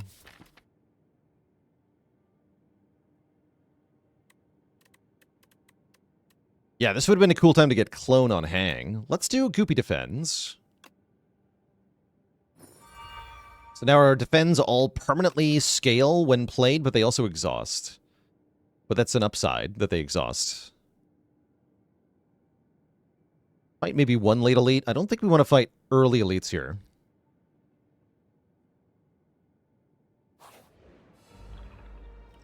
Seems needlessly risky.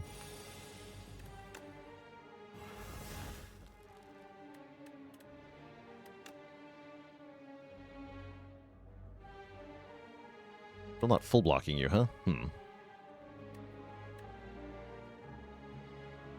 Sad.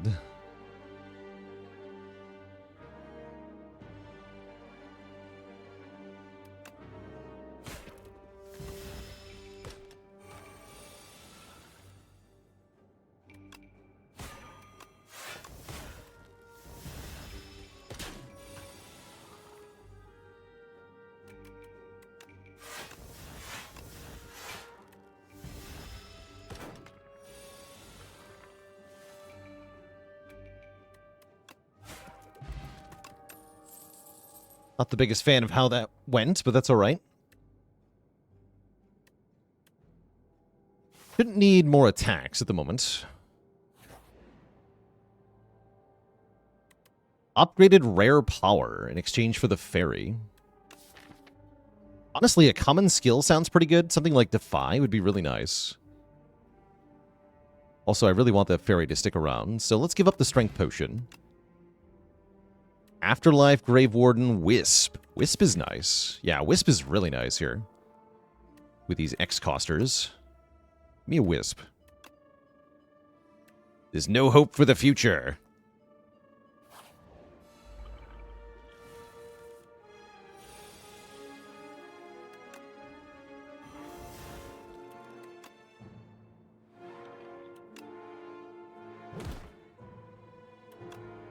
Thorns wreck this nerd. Toot. How'd we get the Dreamcatcher? It was in the garbage. Where it belonged.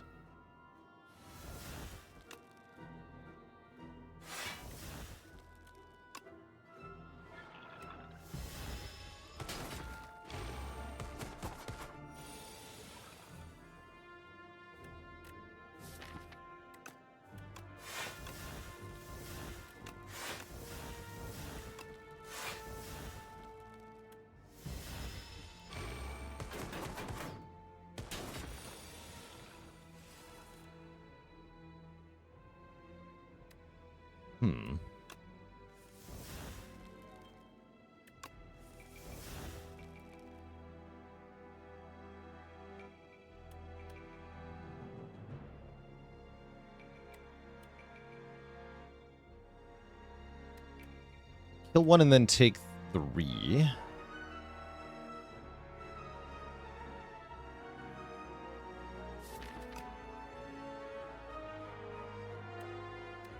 Or I can Bodyguard, Grave Warden, Dirge.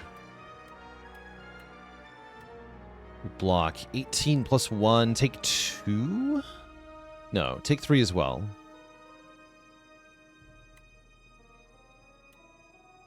Oh yeah, we go Grave Warden, Strike. No, that's better.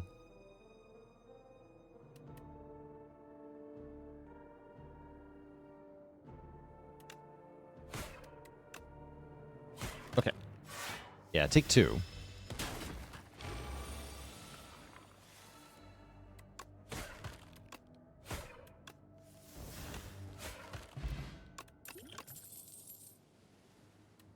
Weaken Vuln is good, I think.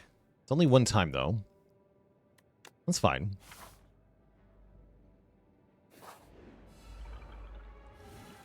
Am I going to try going for infinite gold at any point? I wouldn't call it a priority, but maybe.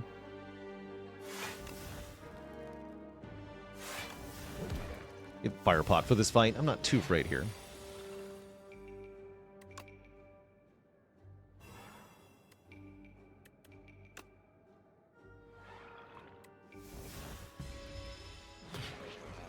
This guy's gimmick is that every time we play a card, he reduces our strength and dex for the turn. Because he is a jerk.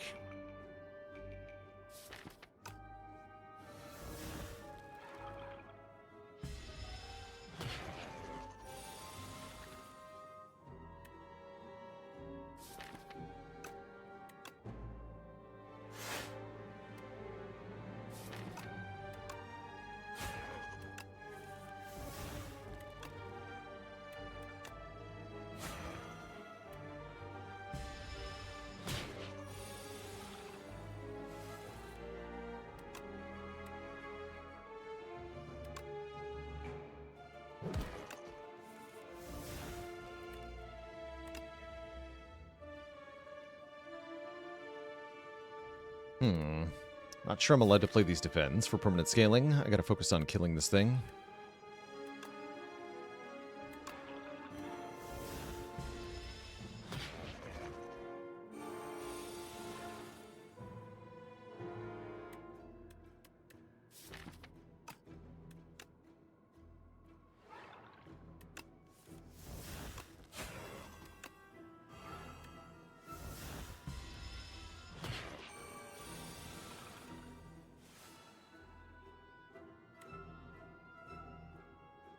Okay, I think just playing the Reap is our best bet.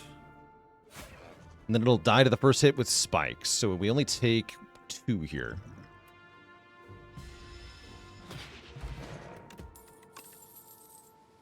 I'll take another Wisp, I think. Sounds alright. Dex Potion's pretty good in a boss fight, but we have more important fights first that we'll have to get through. Many good choices for upgrade. Let's get Page Storm up so our draw engine can get online. And let's try to survive this fight. Yikes. Oh dear.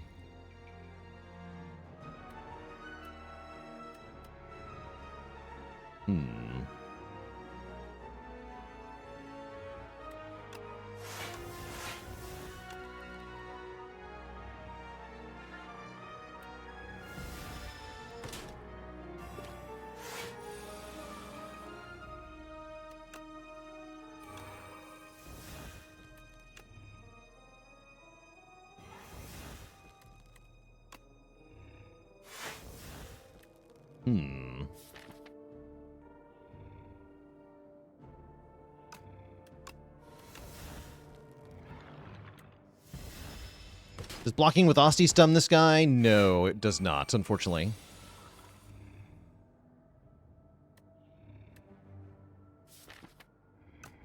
No, it does not.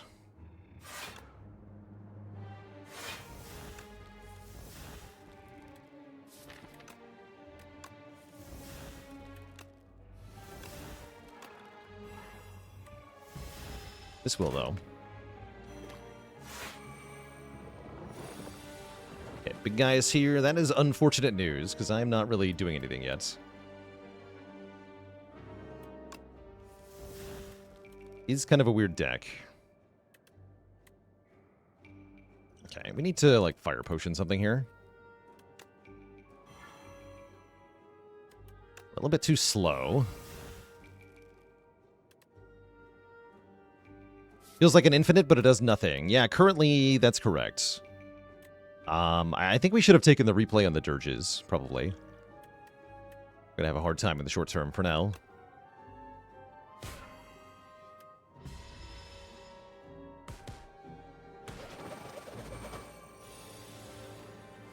Oh yeah, you get stronger every turn as well. Right.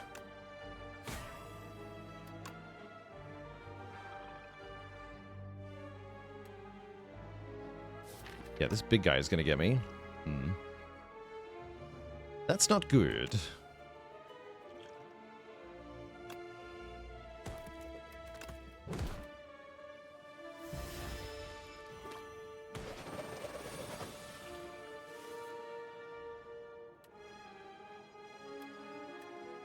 Yeah, this is going to hurt a lot, actually. This is very early for this fight. Dang. Necrobinder's hard.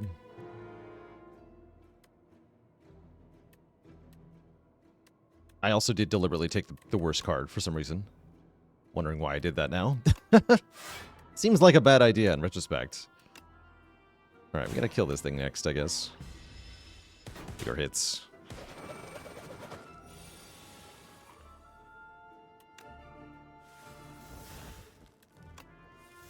Here we go.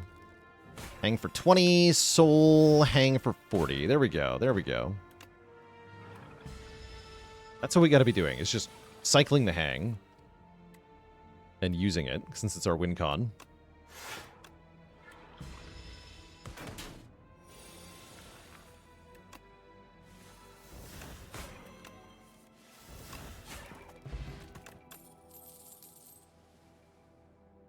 I think we've got the hang of it. Ow.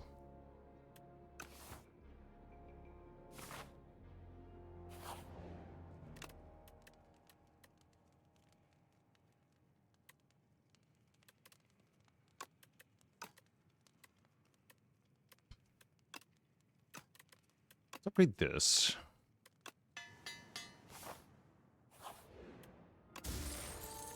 Forge, it helps with more block. We like block. We like resting. Ooh, debilitate. Debilitate's very strong. So is Spur here.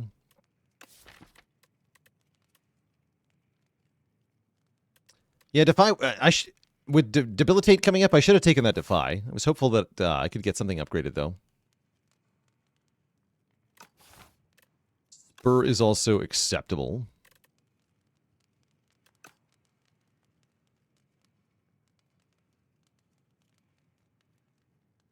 Let's take Spur.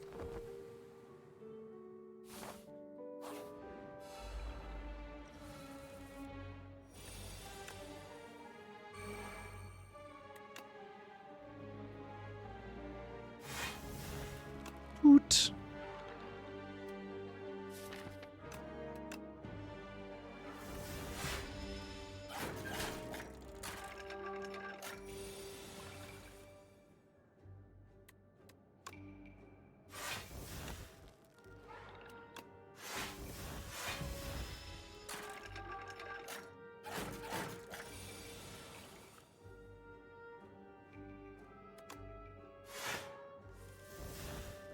All right, hang applies a debuff. I forgot about that.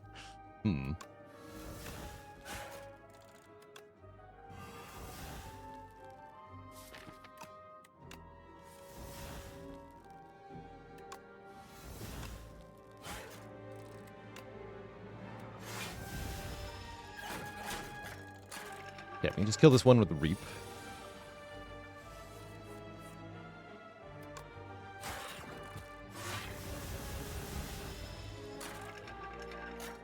Page Storm activates off Dazed, which is why I drew so much there.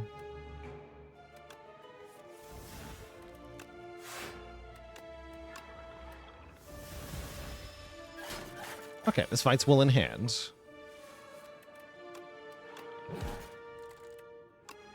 Oops. Big Osty. Dedge. Put 3 cards from your discard pile into your hand. You can use that on Hang if you want.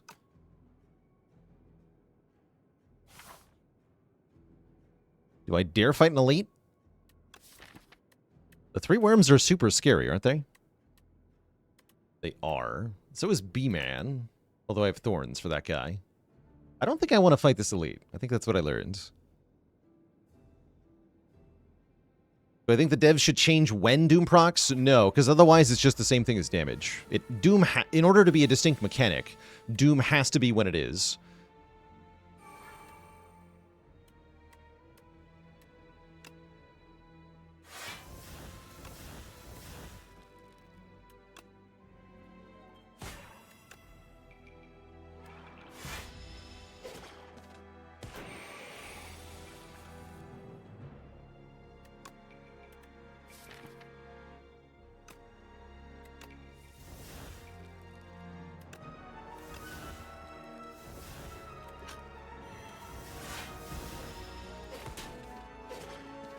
Do that every turn? No, they don't. Okay. They do take turns off.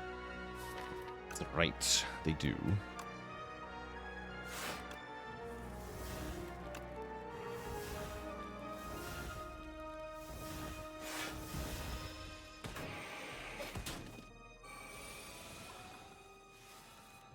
I stop it.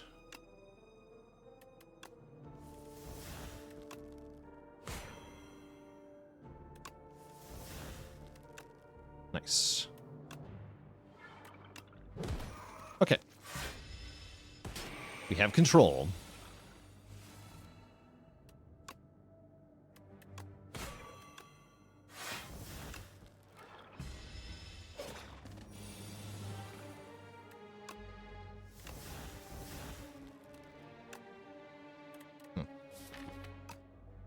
It's a big number, though.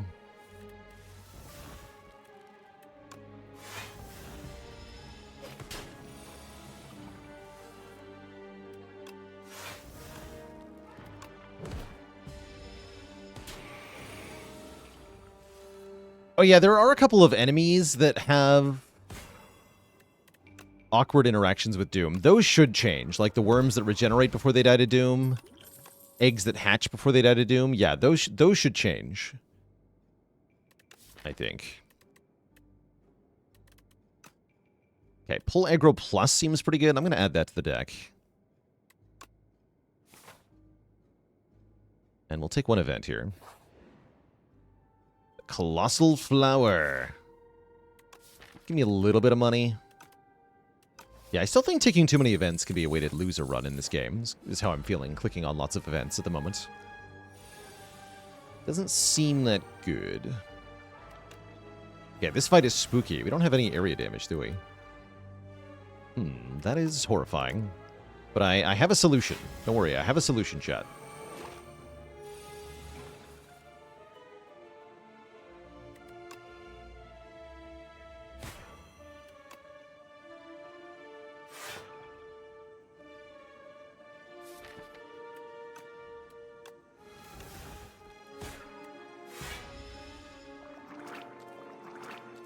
The solution is called Get Him! Guards!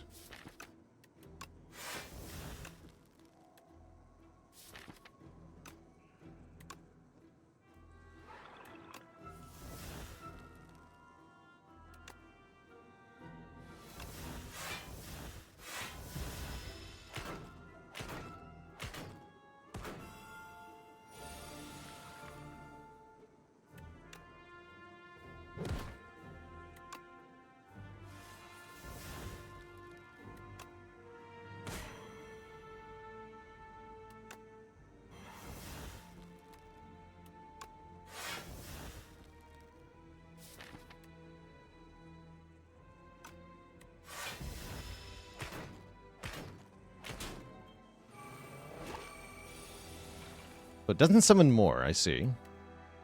Cool. Blort. Take Parse? I don't have enough energy for Parse to be any good, I don't think. Skip. Although with Page Storm, it's okay if I just let it go, right? Maybe I do want it.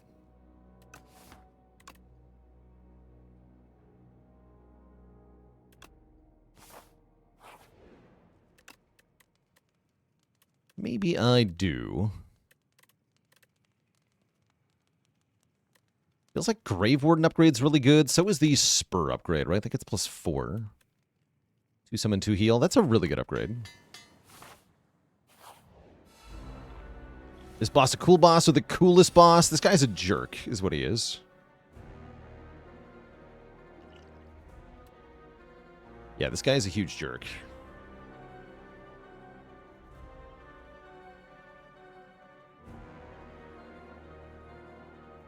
Scariest boss to you? Yeah.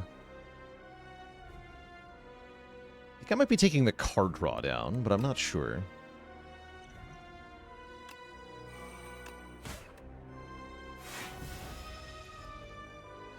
Yeah, I think I have to not take Disintegration here.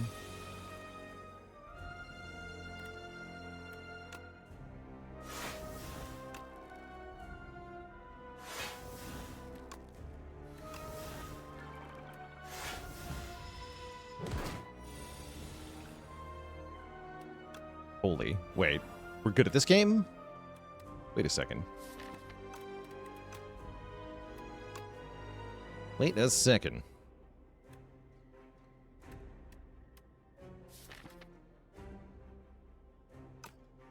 Mostly looking to cycle Hang.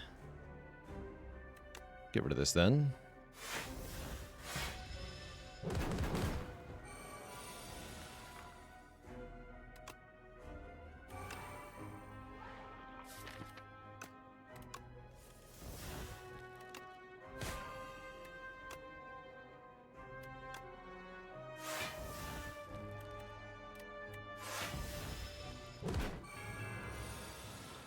Burst number 2.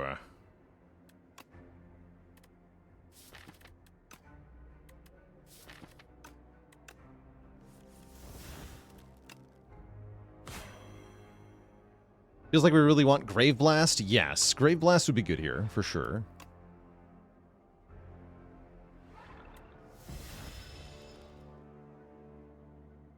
Can I handle Sloth? I'm not sure that I can. Let's take Disintegration here. And now I think it's time for Putrefy.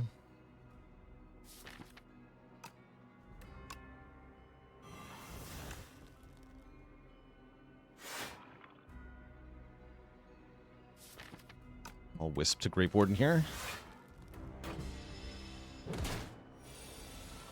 Yeah, that damage at the end of each turn is very scary. We got Enfeebling Touch on the right turn again, though, which is awesome.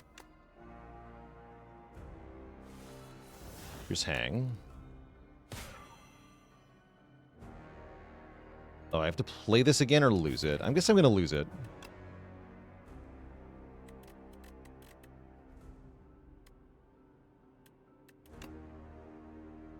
Take some damage at the end of the turn. That goes straight to me, which is fine.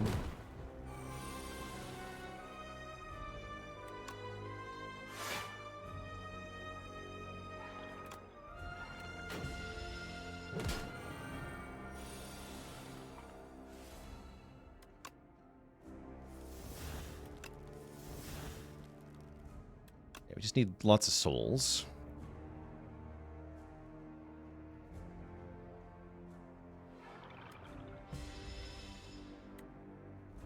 One less energy per turn or more damage per turn. So I think 1 energy generates less than 8 block on average, so I'm going to take Waste away. I have to play Hang 2 more times. Kind of unfortunate.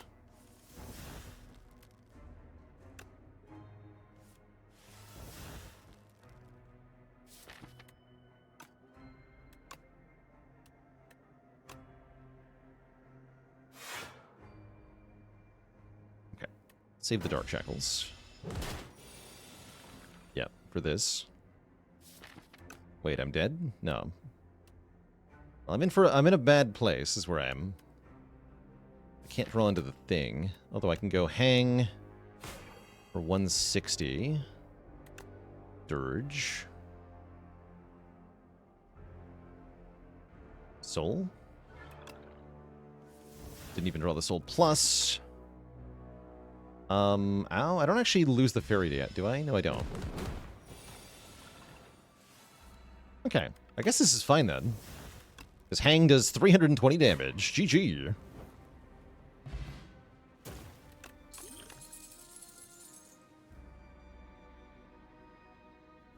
Not even close.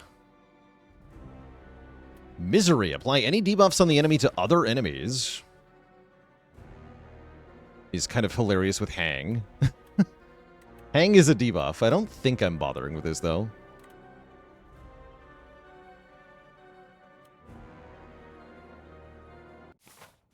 What's up, Vaku? Oh, I might take Whispering Earring here.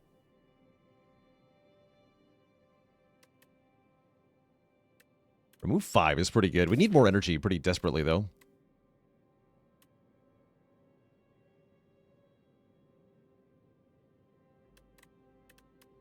So I'm kind of down to give him my turn 1 here. What does our path look like? There is a forced delete this act. That's kind of scary.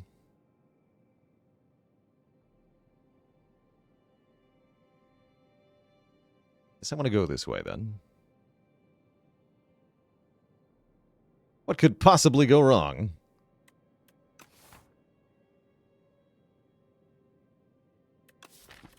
Yeah, we can lose our ethereal cards to Vaku. I don't think I care about that much.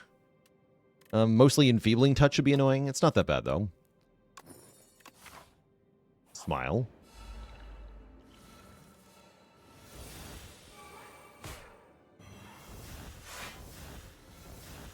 That's better, he says. You know what? I think it is. That is better.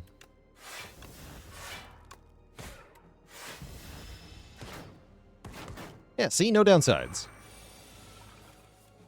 He just knows what to do. It is that simple.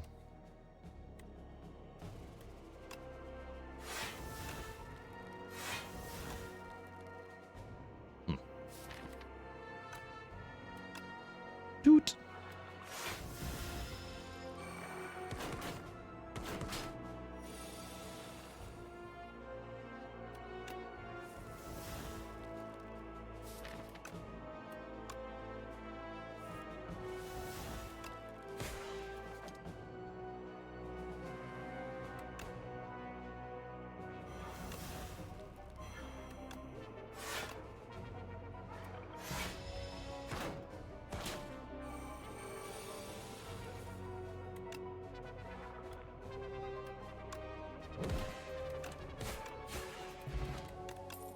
Nice clean fight. Okay, Cleanse is back. Cleanse is very good here, I think. For letting us cycle the hang.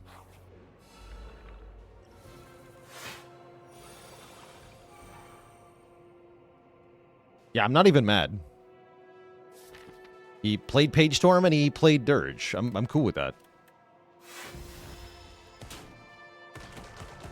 Do take a bit of damage, but that guy's got a machine gun. What do you expect?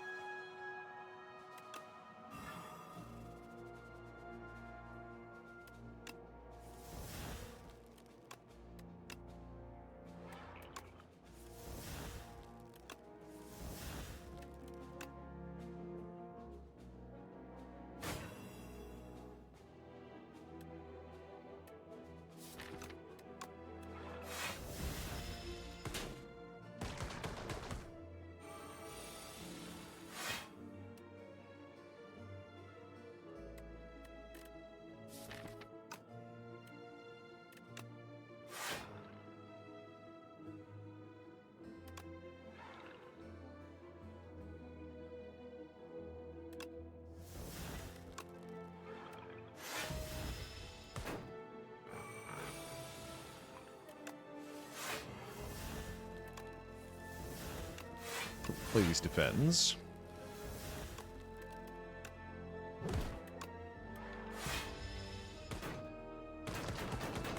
This guy just dies to thorns, I guess, huh? Seems pretty good.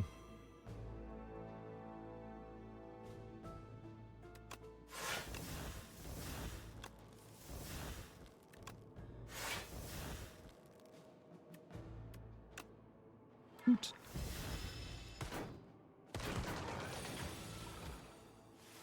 Yeah, his gun clearly has 6 barrels, but he only attacks 5 times. That is one of my feedbacks about this game. That guy is lying about bullets.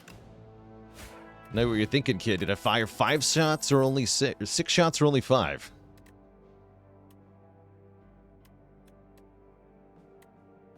Haunt. Wait, Haunt is good. Yeah, Haunt is pretty good here. Excelente. Hoot. Okay, that was a pretty bad turn 1, admittedly. Nice try, Vaku. Nice try. You did something. Wait, this fight is horrifying? This fight is kind of horrifying. I need help.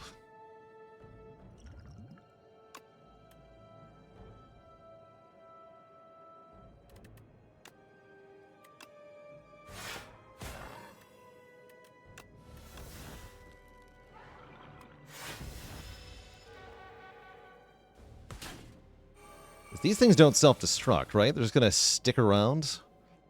I don't like that.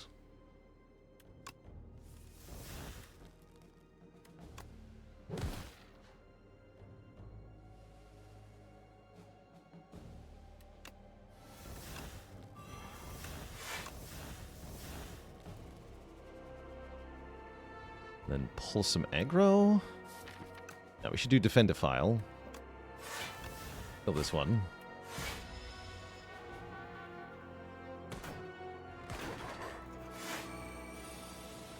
Yeah, we gotta stop this thing.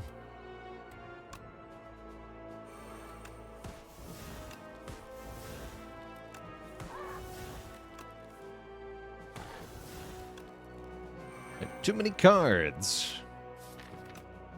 Turn a strike into nothing.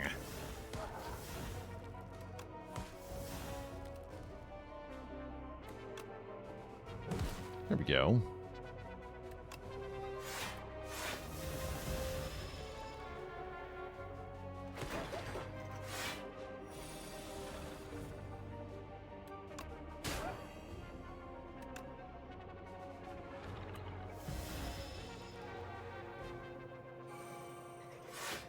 Okay, I can actually deal with... If he summons support ones, we could just live with that. That's fine.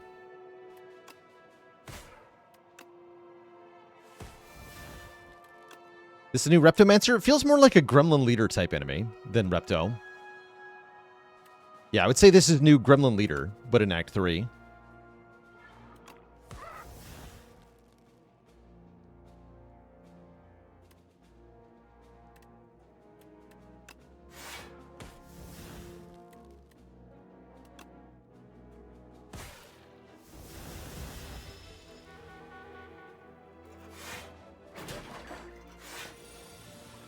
Yeah, it's not doing 100 damage, so it's not a Repto. Thing is not Repto. Thing is not even close to Repto.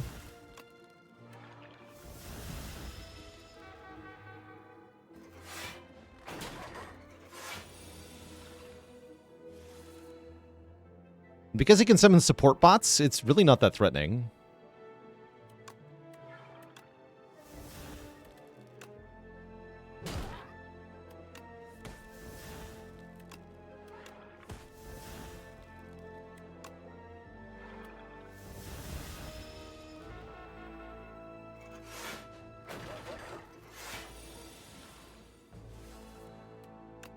How's it hanging?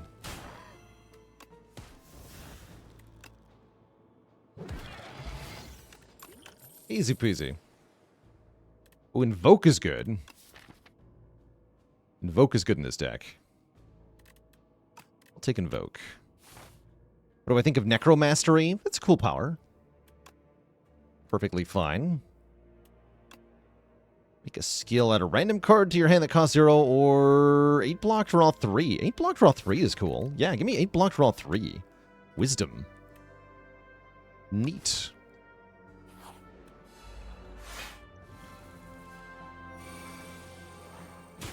Oh, he played Reap. No!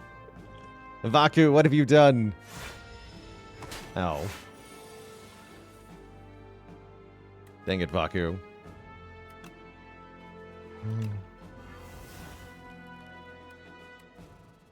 Wasn't supposed to be like this.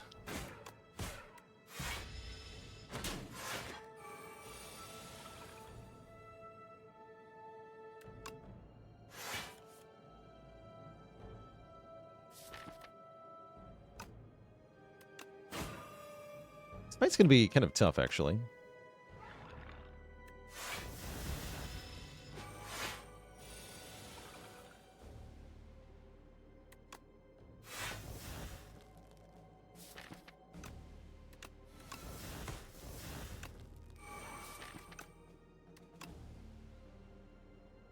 It's like drawing 1.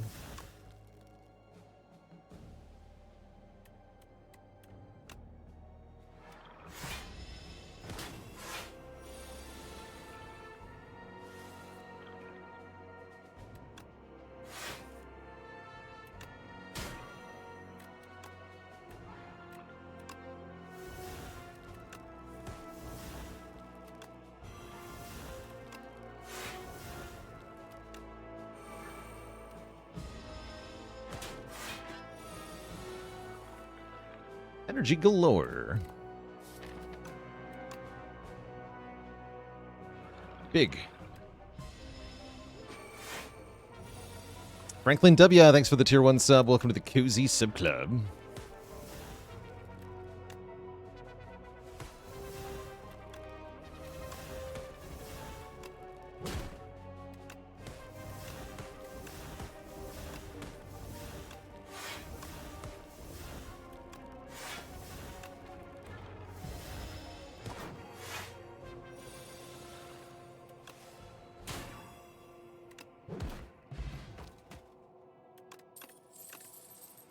Why are all my blocks genetic algorithm? That's because we took the Pale's Claw Ancient Relic from one of our boss rewards, which makes all our defense goopy, making them permanently scale. Quite nice. They goopy. I'm gonna upgrade Invoke. Get more energy from that. Whenever we use a potion, get 3 strength for the turn. That means not much. It's fine, though. And I think I'm resting here. Yeah, resting would be good here. Ooh, Grave Warden Plus or Grave Blast. Ooh, Grave Blast. I think Grave Warden Plus is actually the best option, though.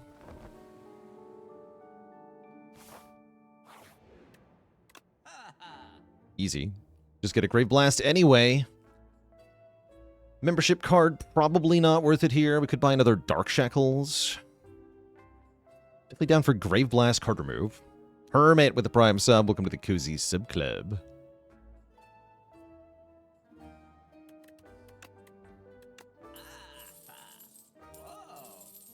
I also don't mind Smooth Stone. But there's another shop coming up in a moment. I'll wait for that one. We might need to buy a new potion or something. Dang. 2 card rewards are Transform 2. Let's transform Strike and Reap. Please get rid of Reap.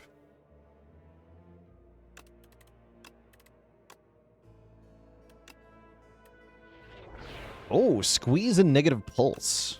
Squeeze is kind of bad. But Negative Pulse is sweet. Oh, he plays Squeeze now. Jerk. Dang it, Vaku. Why are you like this?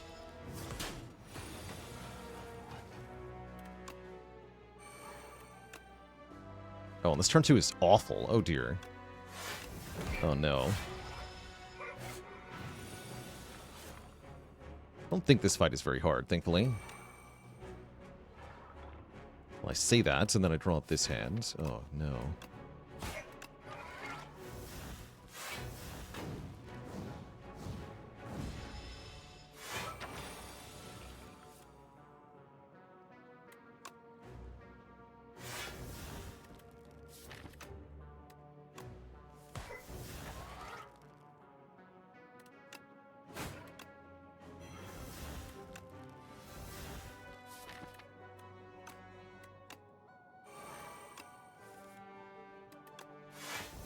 Pretty good.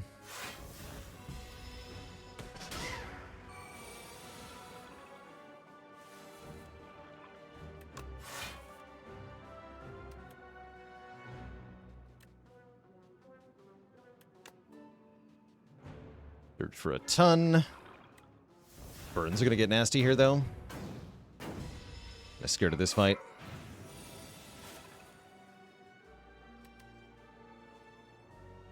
Yeah, I'm scared of this fight.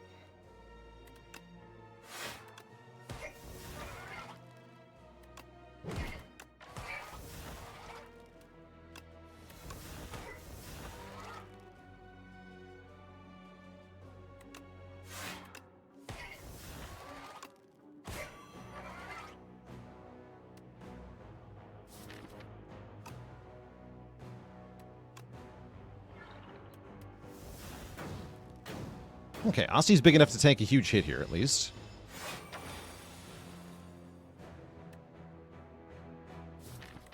Folk is definitely getting played. I can use Cleanse to get rid of 1 measly burn. Might as well.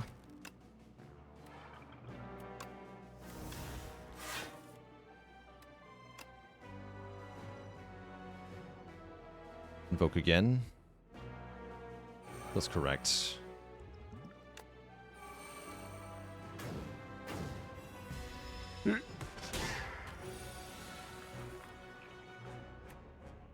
Okay, I'm gonna go hang.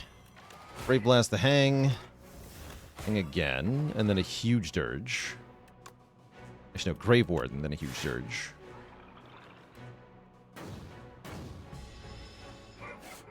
Now we have 12 burns. We have to end the fight soon, or else.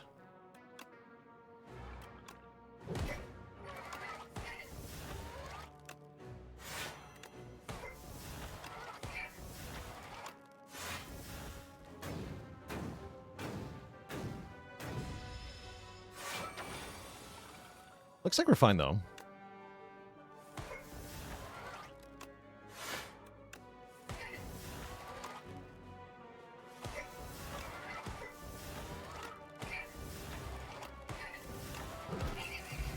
GG. The Sparkling Rouge giving us strength on turn 3. We get another Grave Blast, which I will be taking. Get to stock up at the shop, where there's a freaking Chemical X, which I think we have to take, because Chemical X with Dirge is redonkulous. So yeah, let's take that. Shame that means we don't get to remove our Curse or buy a potion, but who cares?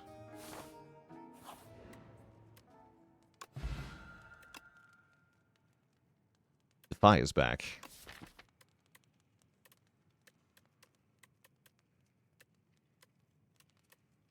I'm willing to take that.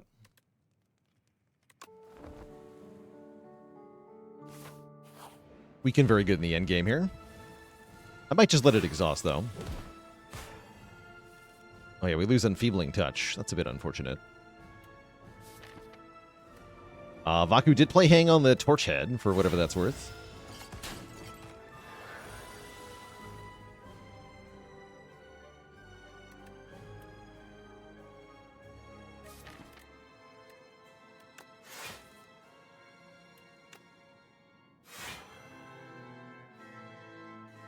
Might as well Grave Blast the Hang then, yeah?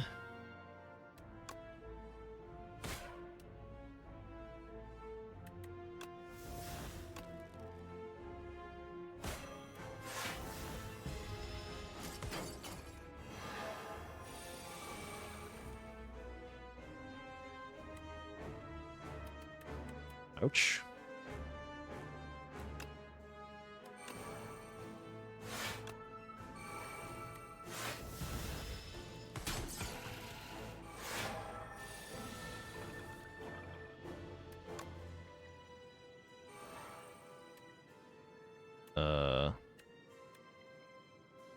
It's 7 energy turn. I got a Grave Blast Dirge then.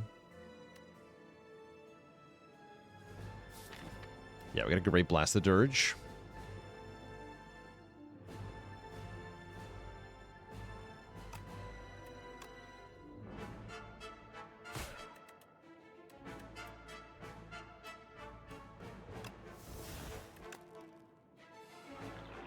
Big.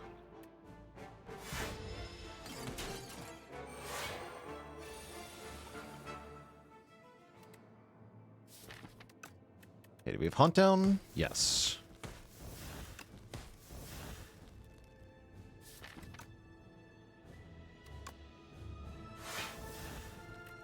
Big.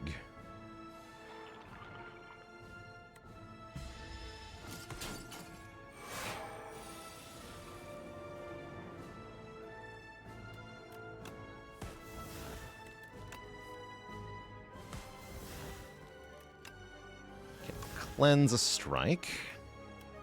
No, cleanse the doubt. Let's weaken this thing. Just hang.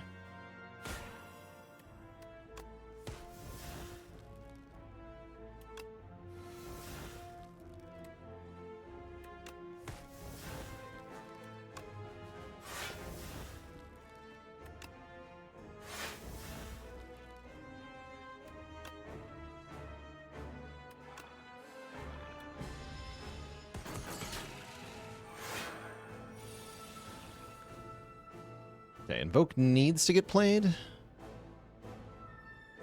Correct. I would say so. Yeah, Invoke Dirge. Invoke Dirge.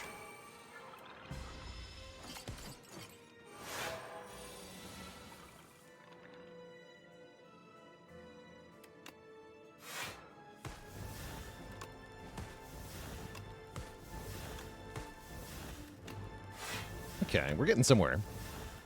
Might not feel like it, but we are making progress here.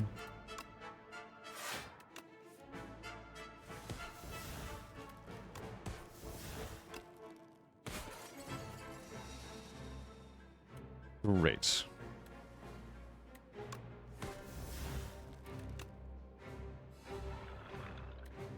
Okay, now phase 2, where we fight the queen directly. Wait, you're already at 9x5. That...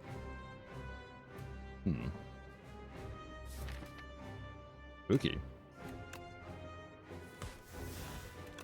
Guess you've been gaining strength this whole time, huh?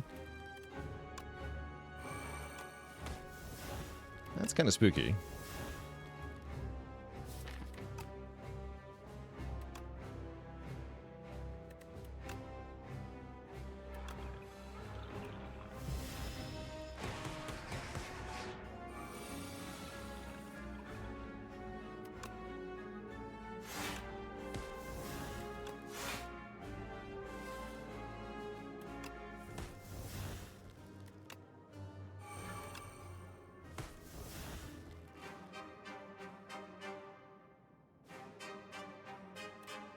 Oh, she's only got 2 strength, I guess.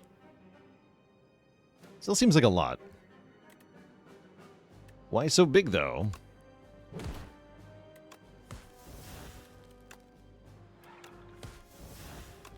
Okay, putrefy and hang. Okay, yeah, we seem fine, though.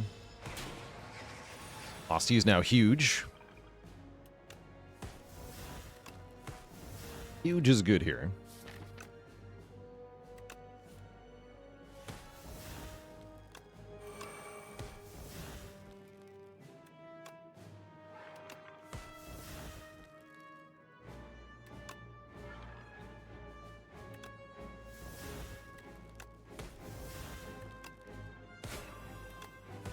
There's Unleash.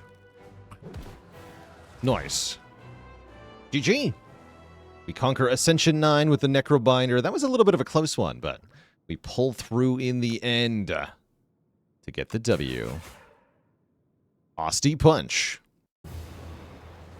Yeah, smallest Chemex Dirge Asti. Again, had we taken the repeat card, that would have been a lot more busted, but I'm pretty happy with that outcome. GG, and thank you, Vaku, for the sick earrings and the awesome turn 1 plays. Vaku wins again. GG. But yeah, Transfigure breaks that run, for sure. I'm not that impressed with Hang, but had we been able to cycle Hang more effectively, it would have been a bit better. But yeah, it did kind of work. Did kind of work. GG. Alright, chat. Next up, I want to play an easier character. We're probably gonna do some Silent, I think, next. Before that happens, it's break time. Be back in a few minutes for some more Spire. BRB.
All right, chat, we are back. We're going to go with Silent here. Silent is up to Ascension 8. So we get the tougher enemies here. We're going to dive right on into it. Small capsule. I don't feel like I've tried very often here. Do I think any characters feel railroaded into one or two specific archetypes? Silent does feel like she wants Sly cards a whole lot.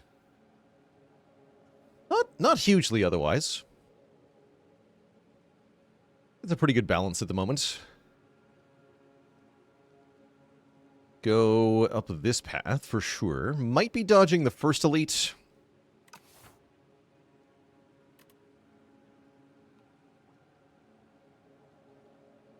Gotten small capsule into another relic that gave a random relic. Really? That's pretty funny. Give me a relic. We get the oddly smooth stone. That's a good one to start with. 1 dexterity. The Silent does love that. So good. Favorite new relic? The one that draws a card whenever you play a power. I forget what that one's called. But yeah, the card draw for powers one, for sure.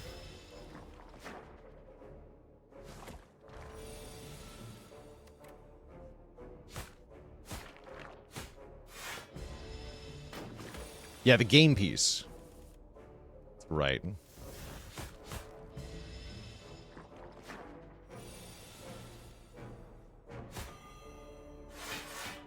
Alright. I could have played a slime there. That's fine, though. We slice and dice the slime. We get a flex potion. Dagger spray would be good here. Apparently, it's all block cards all the time. Honestly, with the oddly smooth stone, dodge and roll is very good. So let's take a dodge and roll.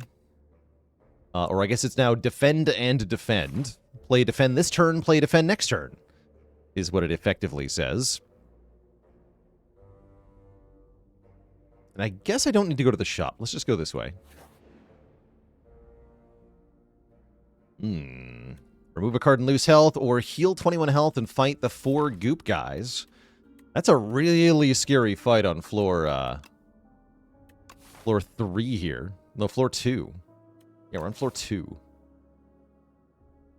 Actually, no, floor 1 is Meow. So this is floor 2. This is floor 3. We're on floor 3. But yeah, that's too scary. Yeah, lose 50 health, pretty much. No, thank you. How about I lose the strike instead? Sustain yourself on strange fruits, crunchy bugs, and the nectar of glowing plants. We're getting traumatized by the Nibbit.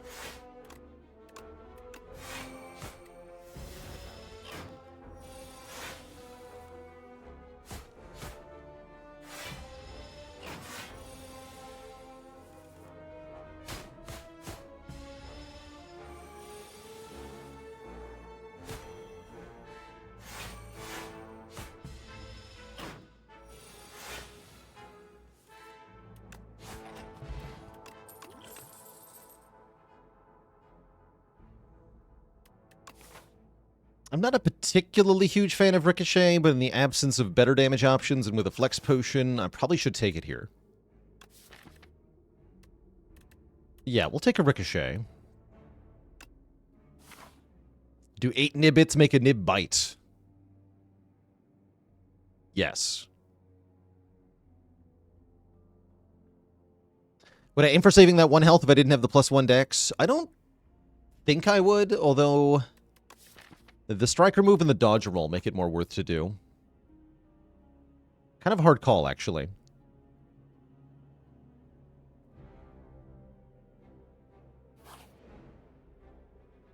Okay. We'll join forces. Yay!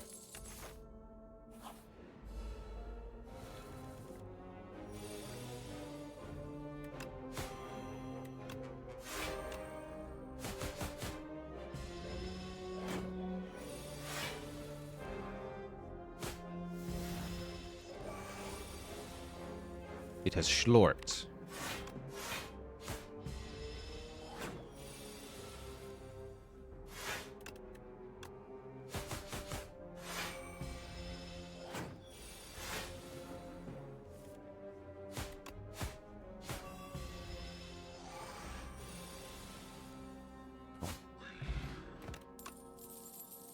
Blur is very nice here. Backstab helps a lot with the early threats, actually. We should probably take Backstab. Speedster is a really cool power, but we have no card draw at the moment, so it does nothing. Can I handle an elite? Is a good question. Overgrowth? I don't think I can. Yeah, I definitely don't think I can. Yeah, we should go this way. And I will take the Backstab. Double Nibbit. Horrifying.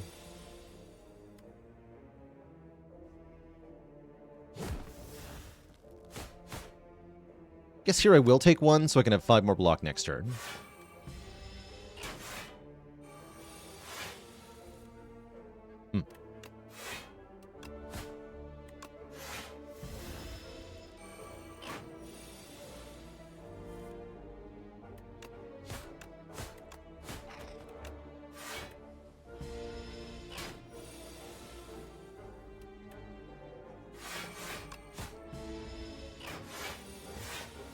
You cannot get double Jawworm in Spire 1. Nibbits are not as tough as Jawworms are. Not quite. They have a very similar pattern, but there's a couple crucial differences. The Nibbit gets less strength, and when it buffs strength, the Nibbit doesn't get block either.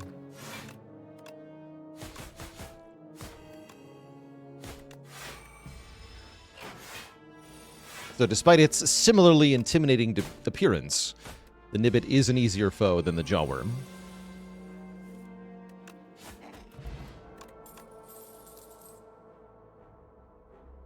Untouchable is here. I have no real discard, though. I can take Calc Gamble, or I can take Strangle.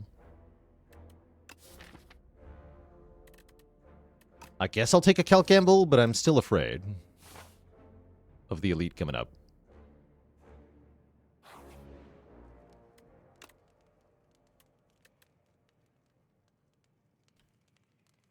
Let's see, with Regent, I would probably remove 1 strike, 1 defend. Maybe double defend, but that seems madness. Oh, this is more times. All right, we'll do it.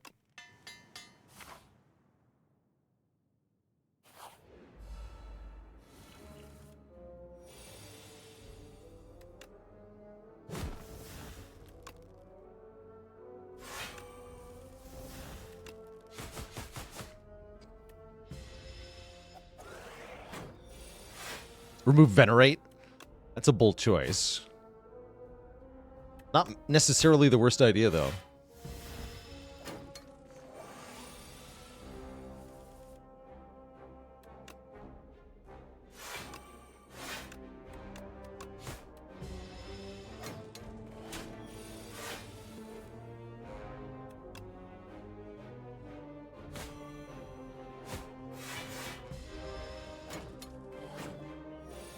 We're in danger here.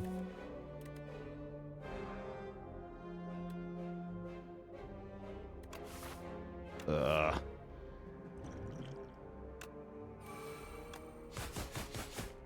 it.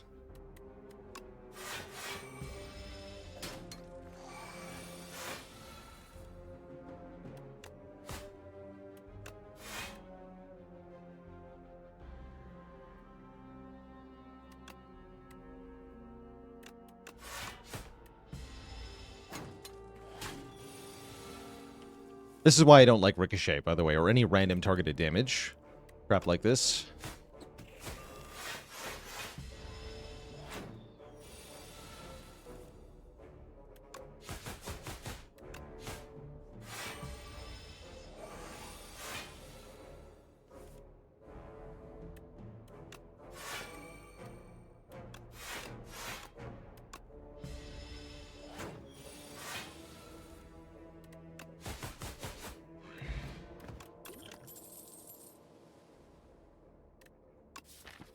Okay, we can take a Blade Dance here to get through maybe the next fight.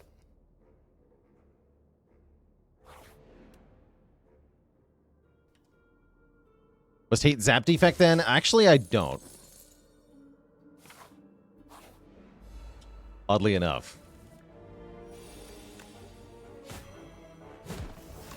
Defect is my boy.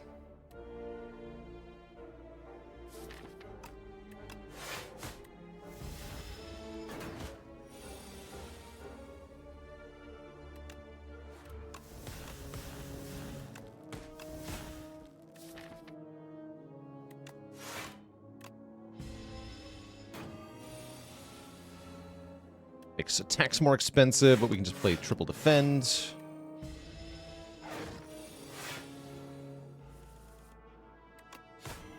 Seems fine.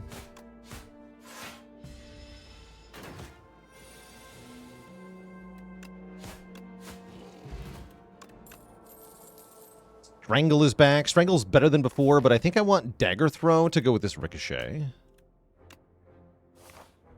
Okay, we have 19 health into this elite. Good luck to us. It's the freaking bird.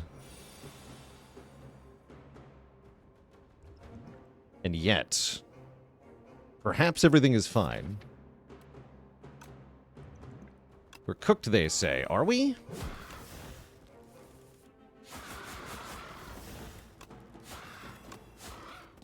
No Blade Dance, unfortunately.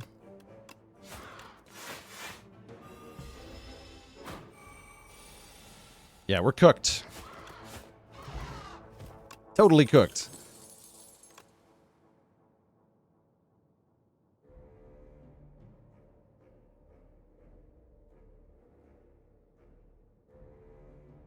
Just like my title. I want to dash. Dash seems pretty good in this deck, actually. Damage and block at the same time. I like it. I like it. Okay, I am still going to rest. Although I could maybe get a greedy upgrade in here. I'm going to rest. Doesn't feel like we built a good deck yet. So we could take damage at any time. This fight's pretty scary. I'll tell you right now, kill the snake first. This thing sucks.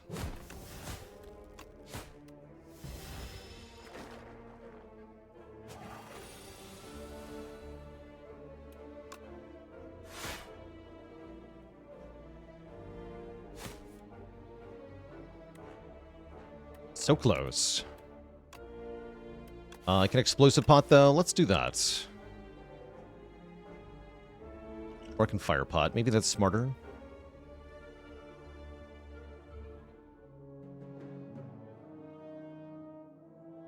My other elite options are the statue.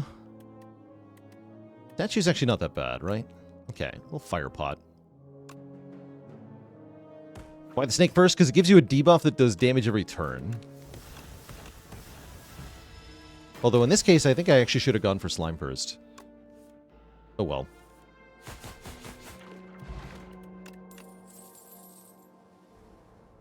Prepared is here. Finisher is here. Take a prepared. So we can more reliably activate our discard card. And I am going to fight the elite. It is the statue. I am okay with.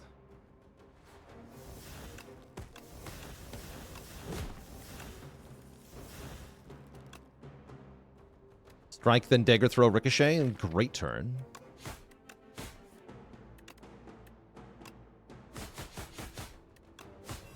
Boom.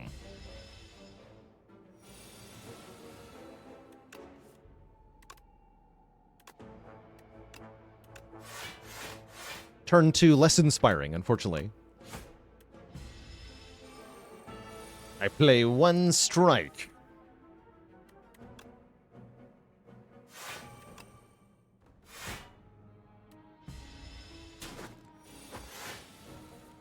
Okay, fire potion would be good here.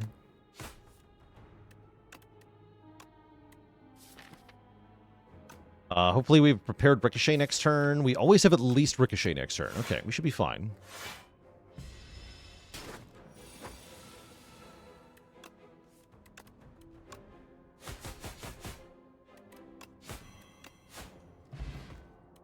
We score Permafrost. First time we play a power, get 6 block. That's pretty good. Currently we have no powers, though.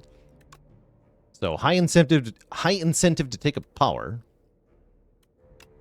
I'm also down for follow-through. Deal damage to all enemies and maybe apply weak to all enemies as well. That's quite good in this fight as well. Yes, we don't currently have any area damage, and we're about to go into a boss fight that is multiple enemies. So let's take follow-through. And hopefully I can upgrade the follow-through. I'm kind of scared of this boss fight. We'll see. Is the Slay the Relics plugin supposed to work already? No. No, it is not. Yeah, let's just throw this right now.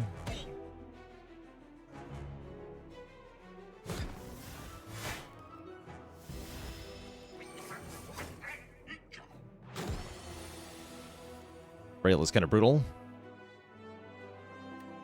Gamble? Gamble and hope.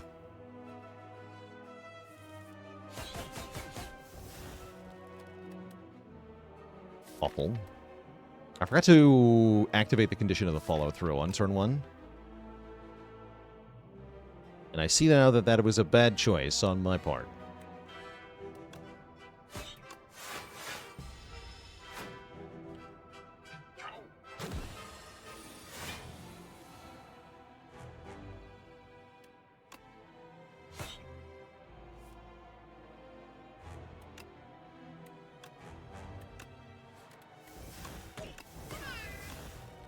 Okay, one down.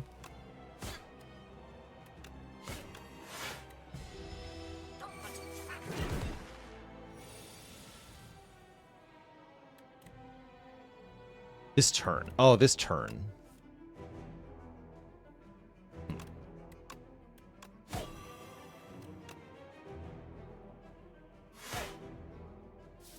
Something tells me I should... No, I can't. All right. I'm dead.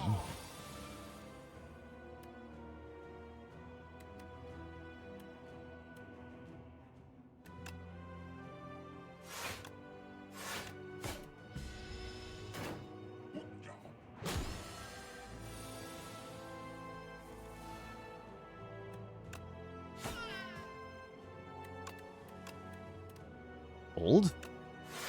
I've done like no damage to the boss. I guess it doesn't get that much strength though.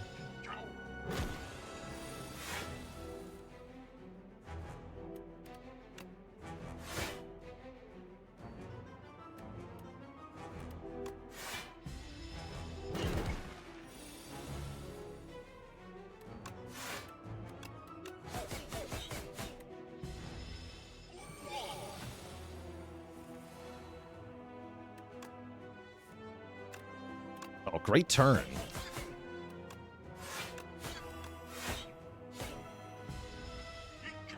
Returns a weaken? I like it.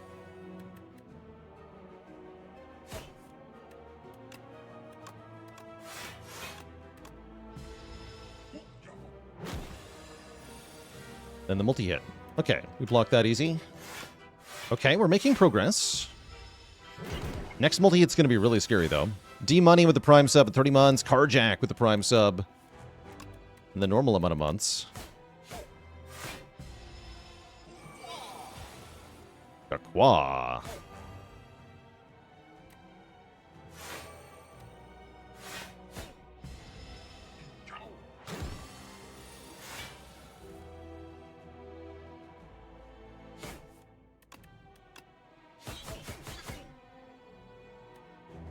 Go defend, follow through. Take one. It's almost dead. Is it multi-hit time? It is. 18 damage. Okay, no problem. I can actually full block that. In fact, I have no choice, but I have to full block it. Okay, I think we're through. I think we're through the tough part of this run.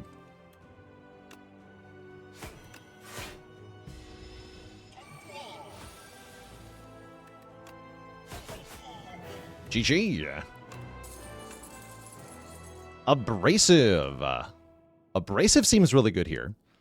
Gain Dex and Thorns. This is a Sly Power, so we can put it in play by just discarding it. Early copy of the Hunt can be quite good, too. If this card is fatal, get an extra card reward. Is Ricochet better or worse than Riddle with Holes? You should think of Ricochet as worse Sneaky Strike.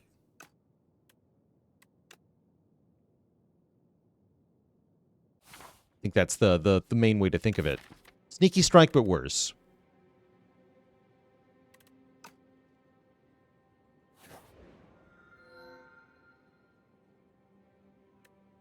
Gain additional energy starting on turn 3. I'm kind of down for Pale's Flesh in this deck. Sacrificing card rewards to Pale is also very fun. Or double block gain from a card every, like, 2 turns. This upgrades with more thorns. Yeah, I think I want the flesh here. Kind of like bread, but not quite.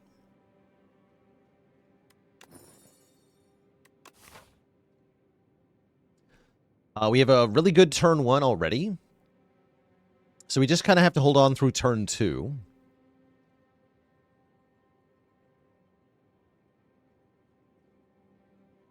And everything will be fine.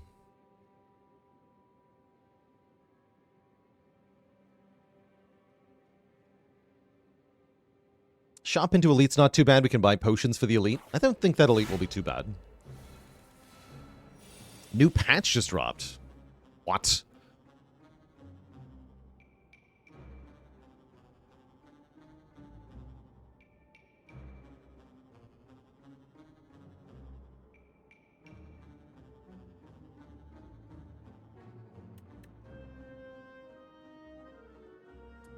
Just the bug fixes that were on beta. Okay, not a new beta patch. Got it.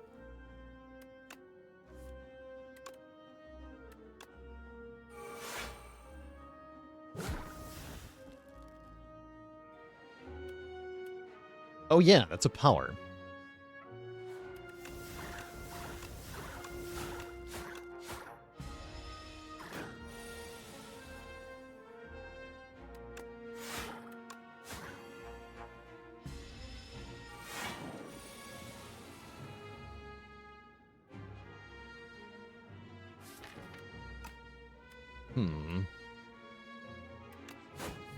Perfect. Then follow through Survivor.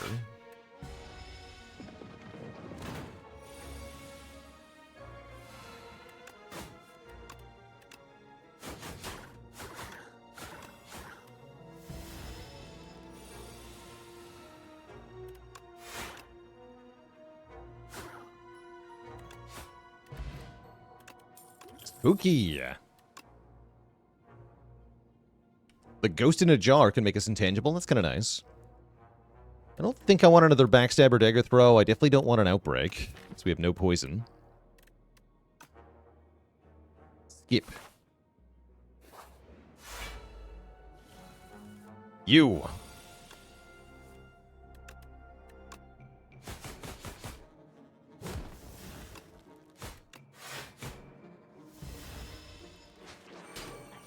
Hey, that's my card. You dare.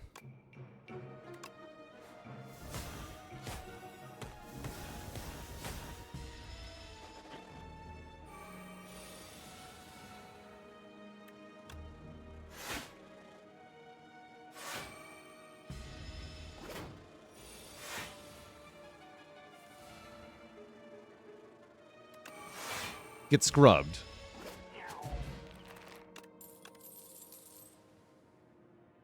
Tasty Waffles with the Prime sub. Welcome to the Cozy Sub Club. And look at that. Well-laid plans are here. Get in the deck.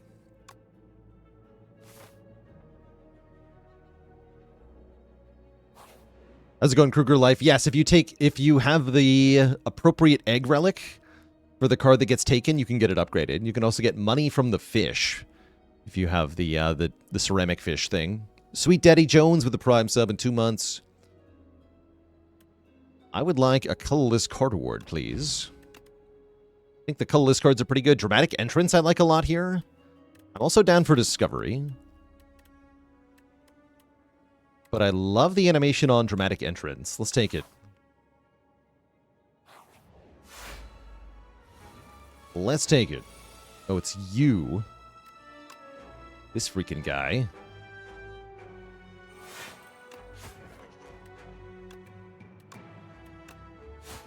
Confetti.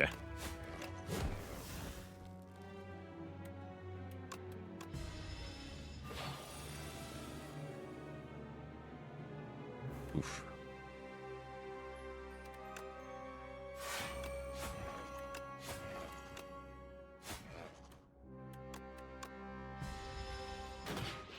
This particular enemy is very dangerous for a deck like this.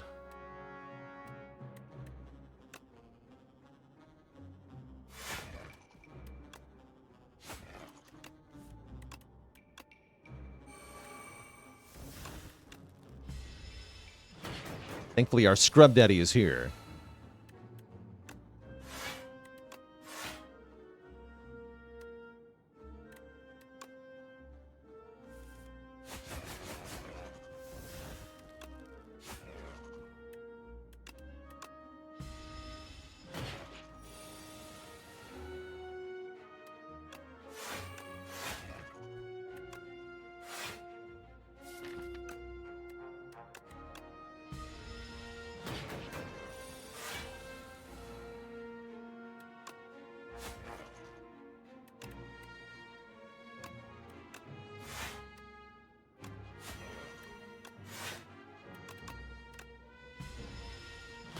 Okay, that wasn't too bad. Add Slide to a skill in your hand this turn. That's kind of cool. I want that card.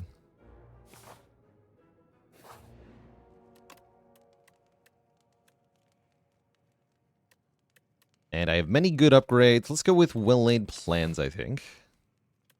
Hold another card in hand.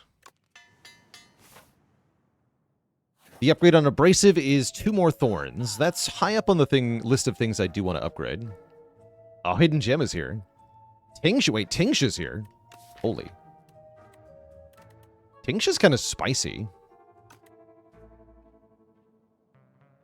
I'm also tempted by Ori.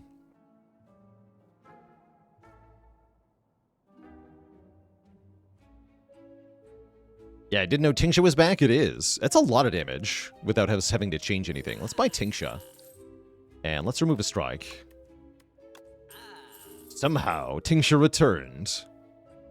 Do I buy a potion for the elite? Probably yes, unless I want to use the ghost. Which I don't. I would rather buy a flex potion and then kill with a flex potion. Right. Oh.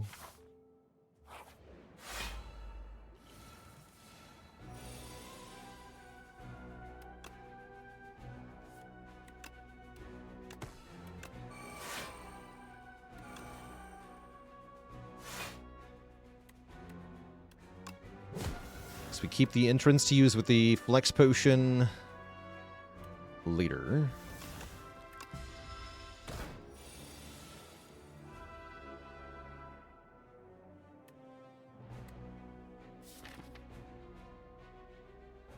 On the ricochet turn. There is a ricochet turn. I guess I should keep Dagger Throw to use ricochet. I have Survivor.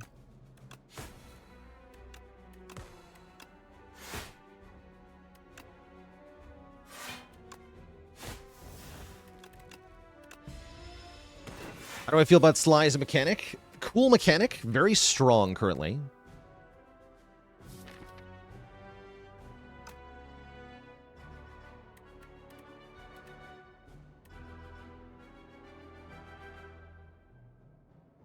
Perhaps a bit too strong.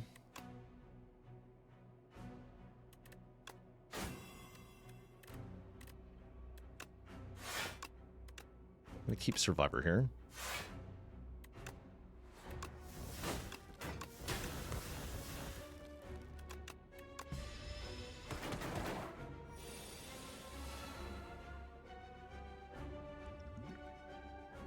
Time.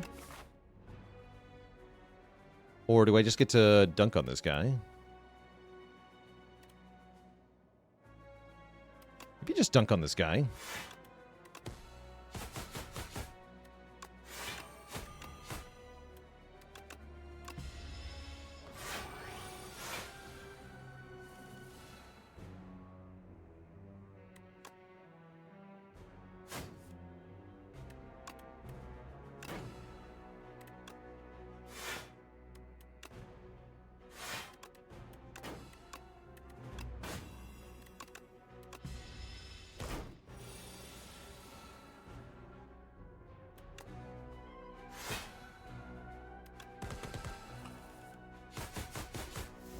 Love it.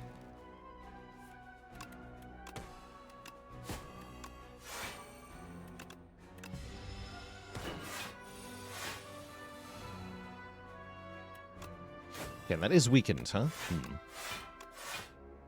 Oh.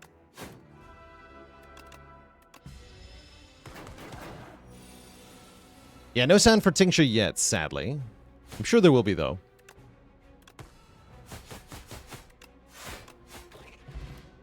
Nice. Dunked on him. Backflip is here. We want backflip. That says draw cards. Card draw is good. And I guess I'm fighting another elite based on how well that went.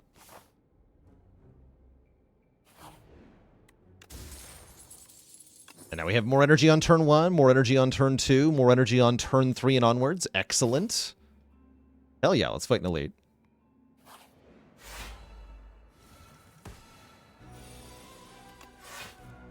I need my scrub daddy. Help.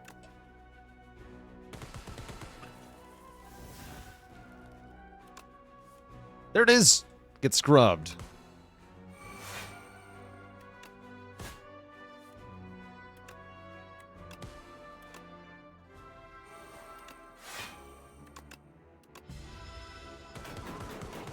The bees.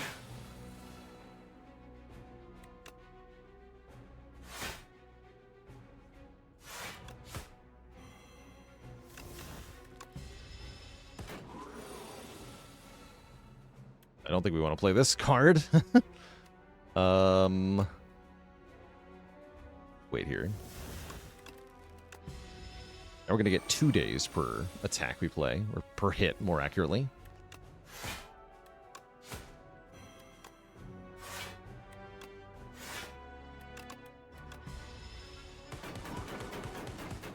The bees are too powerful, though.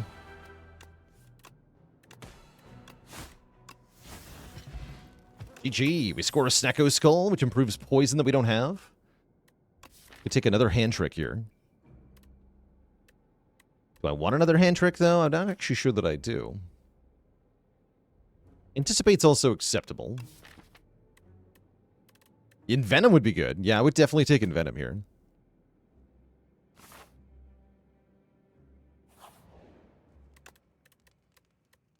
Definitely take Envenom here. Let's take another elite. Why not? Oh, it's the big guy. Oh, cool. We can get the war history. And we don't have to hang on to it for too long, either. I'll fight this guy. What's up? Let's fight. Stranger looks at you menacingly. It seems like only one of you is making it out of here with the key. This guy starts with strength, which is kind of spooky. But only a little bit.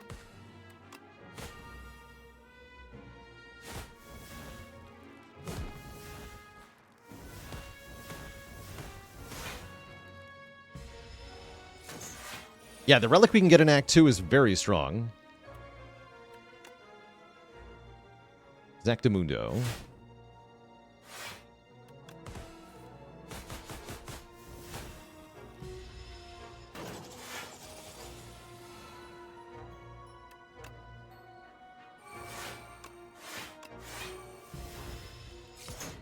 Hard cast that. That's fun.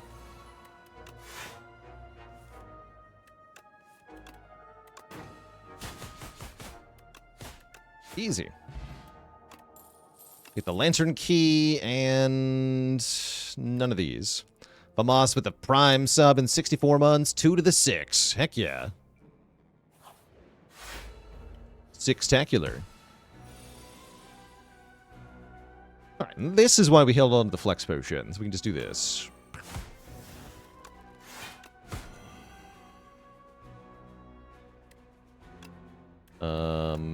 Pow, and then pow. Oh, look, that fight was easy. Nice. This says plus on it. Reflex is also very good. Ooh, I might have to take Reflex, actually. Yeah, give me the Reflex. And then let's take another event. The freaking Crystal Sphere. I hate this thing. Boo. Get a potion. Ooh. A Gigantification Potion. Our next attack does triple damage. That's kind of cool. Yeah, overall, I think that event's pretty lame. But that's alright. What's up, giant enemy crab?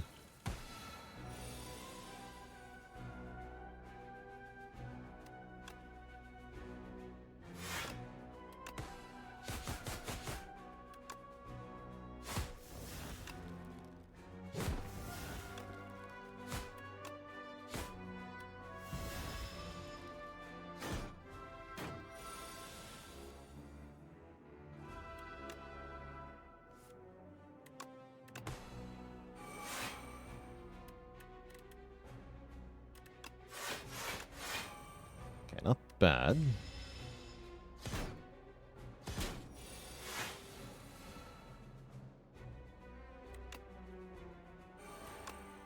Good time to weaken them both.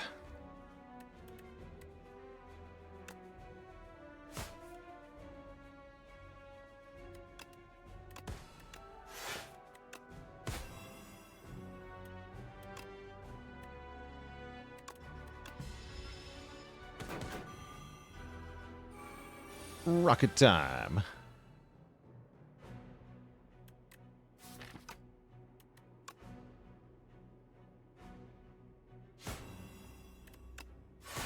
Have I played much with the power that gives everything sly? I haven't had much of a chance to, unfortunately. So I can't say that I have.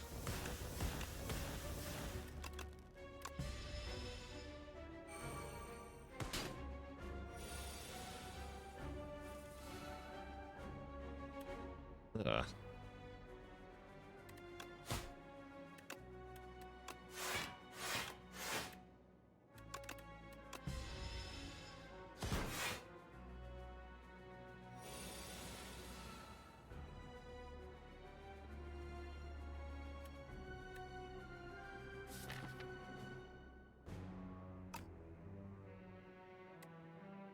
Hmm.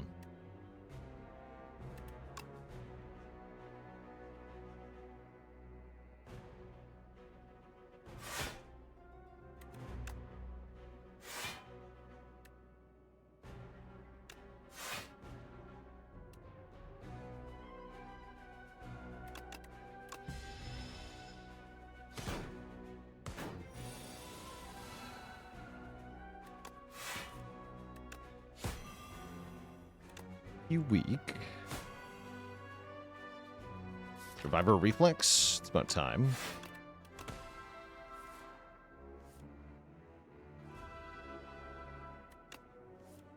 Nice. Keep dagger throw so we can activate Sly. Let's go defend. Dodge and roll. Keep dagger throw hand trick. Doing good progress here. Thorns are putting in a lot of work in this fight.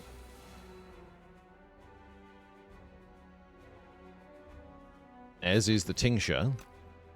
Let's use the Tingsha now. This is very fun.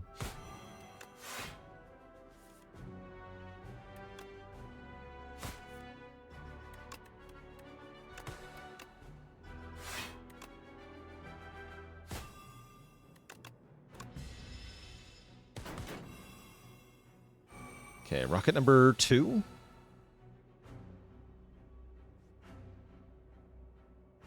Done this differently. Oh well.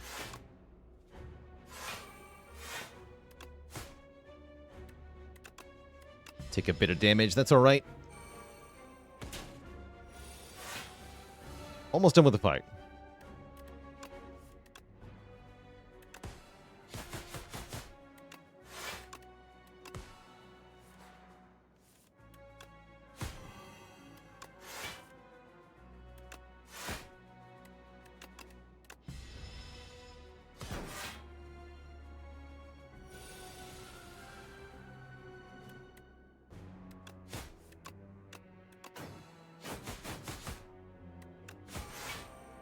Great.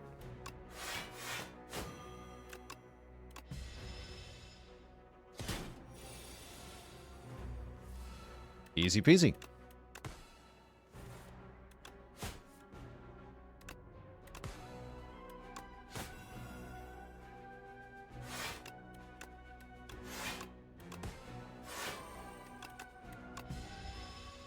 Death by Scrub Daddy. GG. We're offered a Storm of Steel, an Adrenaline, or an Assassinate. I think the Adrenaline is probably the no-brainer take here, but we could maybe do Storm of Steel things. We don't really need the Shivs, though. We just want to discard our hand. Give me Adrenaline.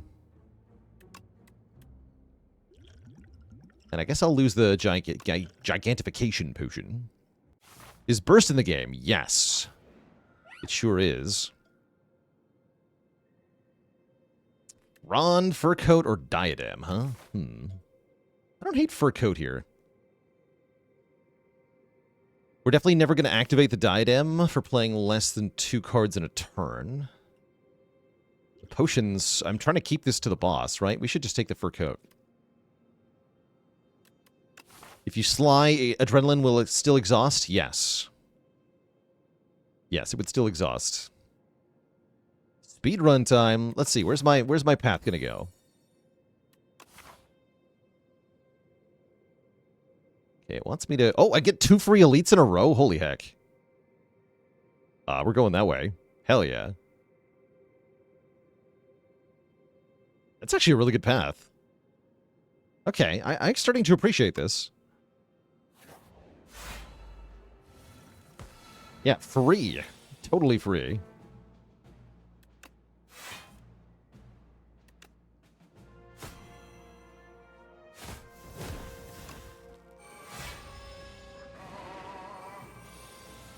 If you enchant a card with imbued, will it play before you draw your cards? No.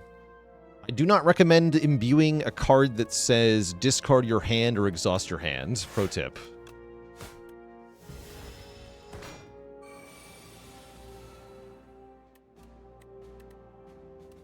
You will be sad.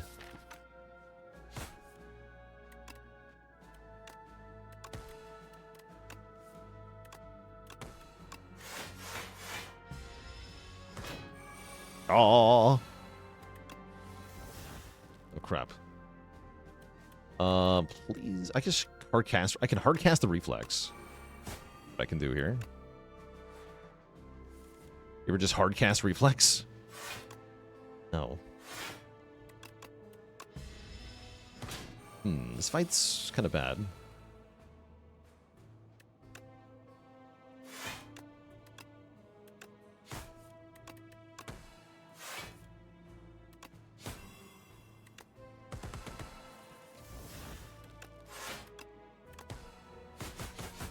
There we go.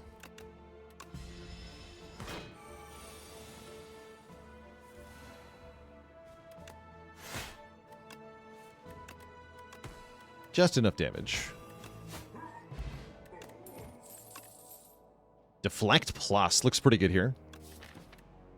Huge block for 0 mana. We like that a lot.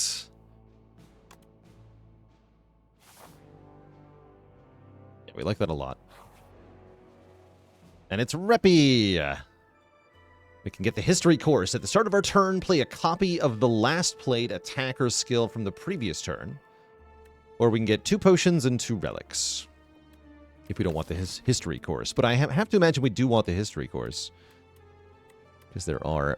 I mean, that's basically a free defend or attack card happening every turn. Very good. Reppy bows in appreciation. Any cards that haven't been included that I missed from Spire 1 in particular? Yes. Heavy Blade. Why have they taken away my Heavy Blade?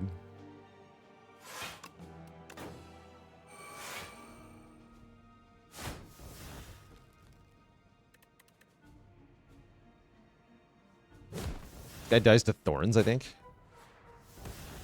Or very closely.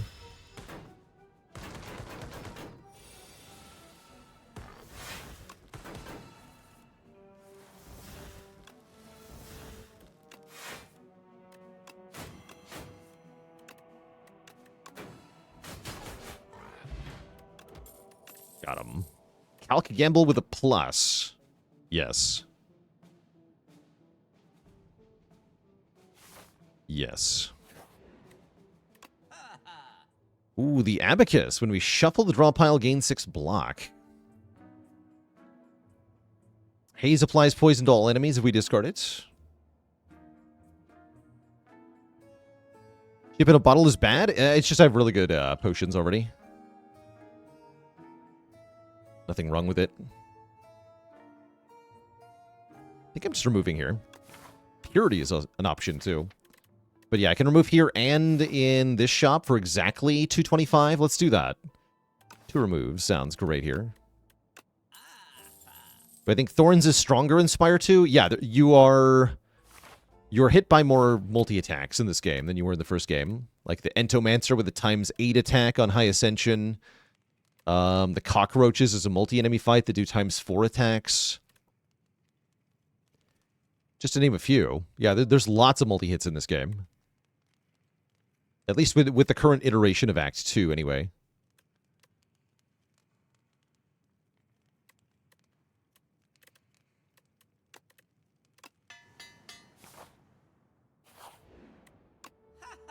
Aha.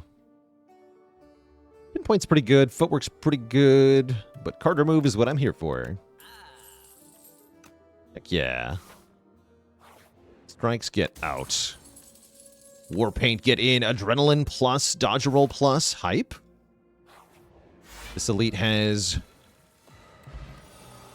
no health. Because we have the popper. Oh, that's going to be fun. We get to do that again. Ka-ching, baby.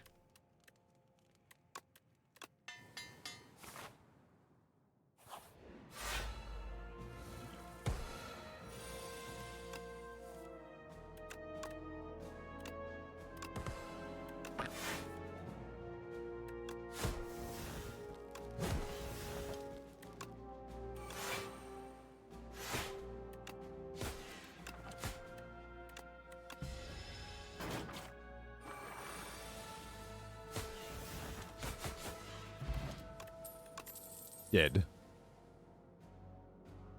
Poison. Who needs it? All right, now for our second elite fight. It's Mecha Knight. And he's dead. Rip. Now we have turn 2 energy and another prepared plus. Or an expertise, actually. It's looking pretty good here.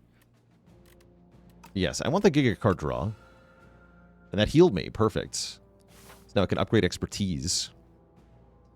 So how are the enemies dying instantly? What happened is we gave them 1 health with the Ancient Relic from Nonu. And then we do damage at the start of the fight with this relic. So they are reduced to 1 health and then die instantly. That only works on certain enemies marked on the map, as you can see, though. But yeah, they're just dying instantly, which is very funny, but will not work on the boss. Hey, Ranwood, have some bucks. Thanks for the strawberry.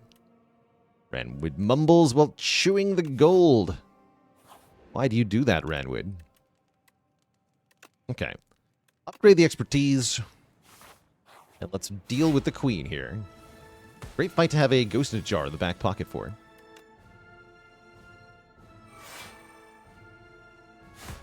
I'm just gonna draw more stuff.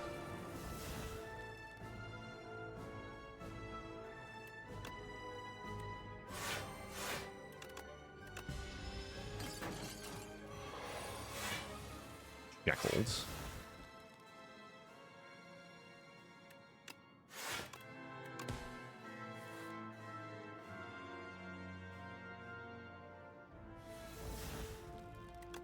Spin to win.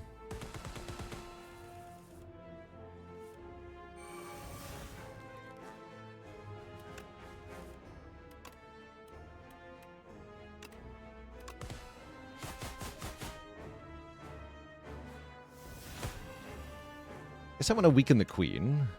I think that's the strategy in this fight. You want to weaken the queen while also weakening the amalgam a little bit.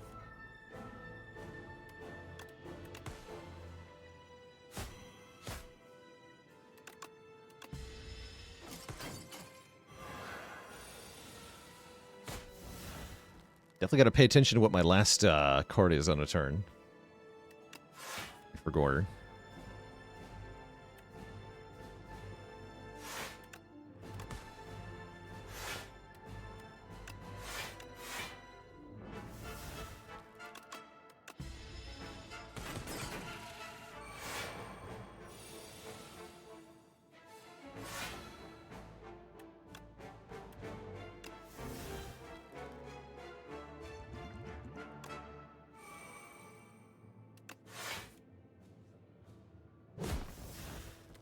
Does Sly Play work on the locked cards? I believe it does, yeah.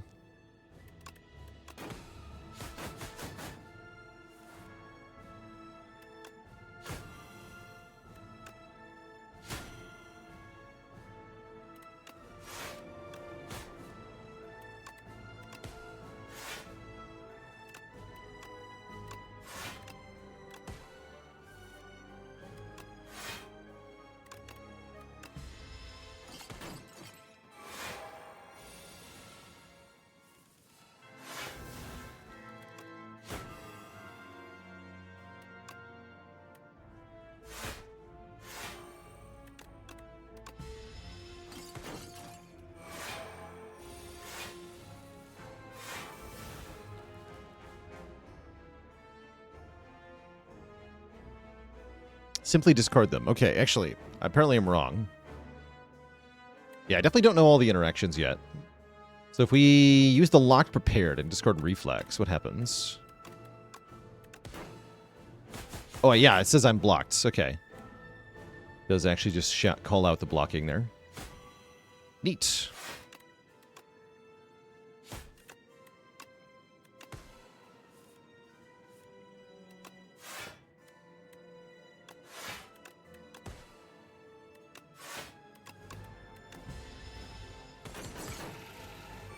Scrubbed. So yeah, the queen only buffs the torch head amalgam while the torch head is out. So yeah, I think you want to weaken the queen while lowering the amalgam's health. And then when when the amalgam is out of control, you can essentially enter phase 2 by defeating them.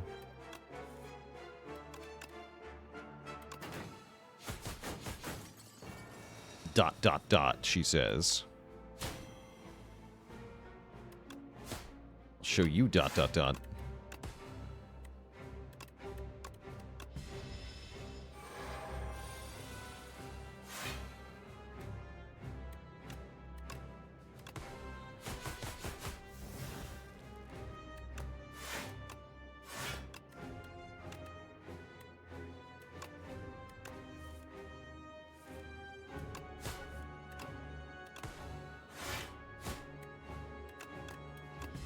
Scrubbed.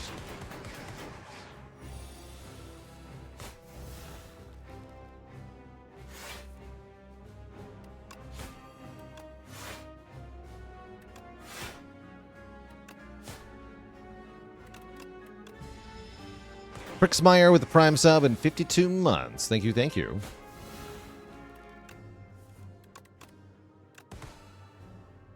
Yeah.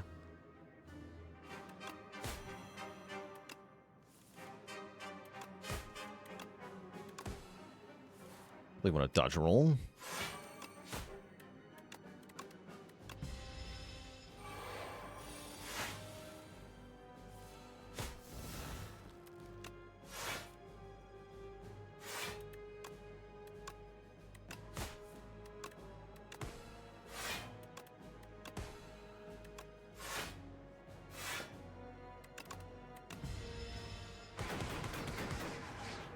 Big Thorns damage. One more multi-hit, we should have it, I think.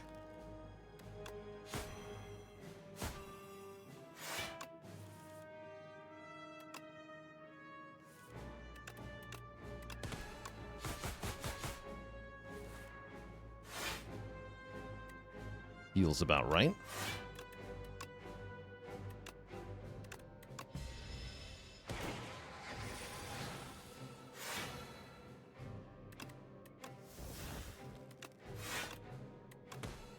Yeah, so if I play it with Sly, these are blocked. That's right. As expected.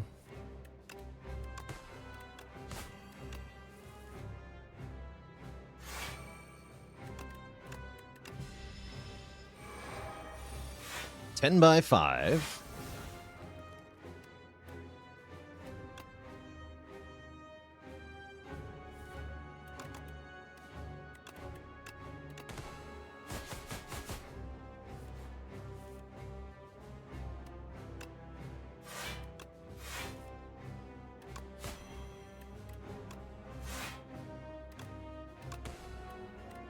Can't quite full block it. Not quite. Oh well. We'll just use our ghost to perfect the fight. GG. Get scrubbed. GG. We conquer Ascension 8 with a silence.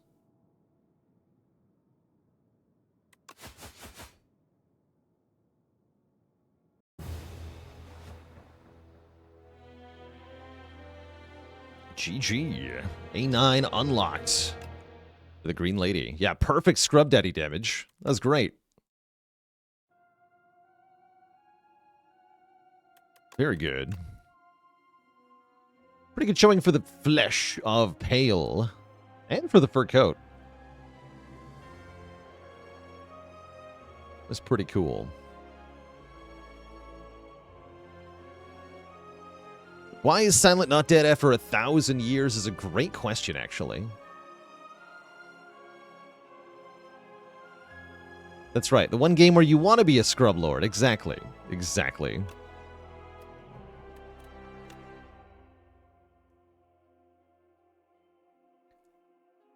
So, we still have some time left today, Twitch chat. I'm going to take a quick break here, and we're going to go again. Going to refill the legs, stretch the water. I'll be back in just a couple minutes. And then Regent? I don't know. We'll see. Probably Regent.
All right, chat, we're back.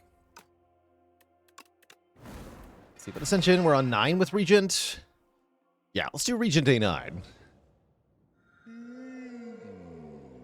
Kind of like Lava Rock. Relics are good. It's not Phantom, that's a good sign. Holy Elites. I don't think Regent can do lots of Elites on A9, though. Is the current problem. Certainly not if I take a starting bonus that gives me nothing, although I don't think Scroll Box is going to cut it. So I guess we start this way. See how we feel about an Elite.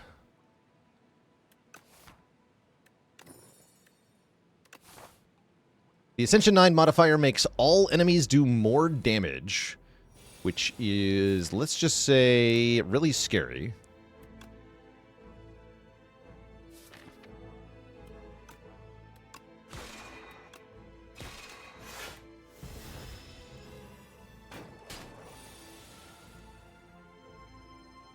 Okay, not much of a choice here, right? Yeah, not much of a choice. 18 plus 7, yeah. You have to draw really well to kill this. I don't think we kill this ever. Yeah. Ouch. Regent starting deck is a little bit bad, I think. Charge is a great first card, though. Summon Forth is also rather interesting to enable a forging build. Forge would be a better way to deal with the boss, right? Actually, let's try Summon Forth? Question mark? Charge is so much better into an Elite, though. But screw it. Let's try Summon Forth.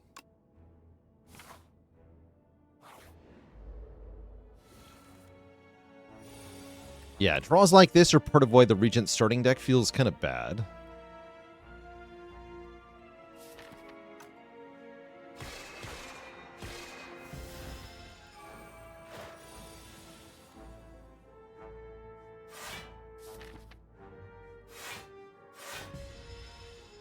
Sure, I was allowed to triple defend there, but I'm trying it. Yeah, I was not allowed to. Well, actually, no, I was. I lied. Great.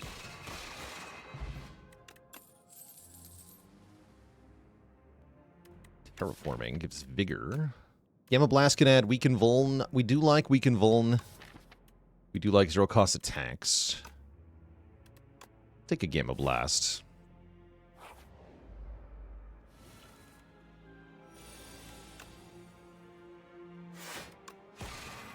Then we can kill it with summon. Actually, I shouldn't have played defend there, should I? Because we could have summoned Forth and just... No, it'd be 27. Okay, we'd be one short. It was one off of a kill. Star Potion. Okay. And Astral Pulse is here? Hell yeah. Okay, we should be able to fight this Elite then. Is my hope. To get access to the better path. Is it smart? I'm not sure, but I'm doing it. Have I played a successful run with debris cards? Absolutely not, no. I have no idea what to do with that. Sweet, heal 10. Definitely helps here. Okay. Our first Elite will be the Coral Man. Coral Man's pretty nasty, actually. Although I see we do have Venerate, Falling Star, Gamma Blast. That's good. Another star card. Yes, there's Astral Pulse, but that's fine.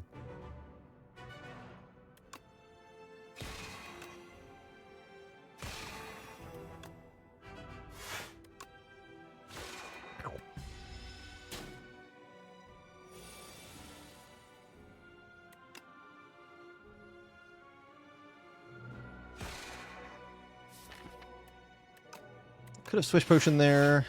Fine. Here we can summon Forth. Strike, strike. This turn's trouble, though. Okay, we can at least daze it. I'm probably going to Swift Potion here. Try to draw, defend. Even strikes are fine here, actually.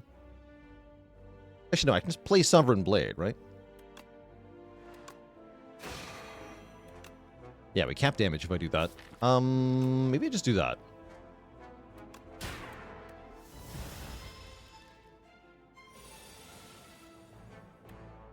And then the Star Potion kills. Yes. Yeah, we should do that.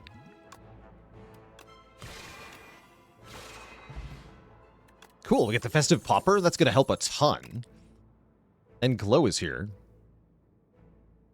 Or so is Conqueror. Ooh, Conqueror. Conqueror summoned forth. I really like. Miranda, Puerto Rico with a Prime sub in 2 months. I'm taking Conqueror against my better judgment here. Do I dare? I do dare.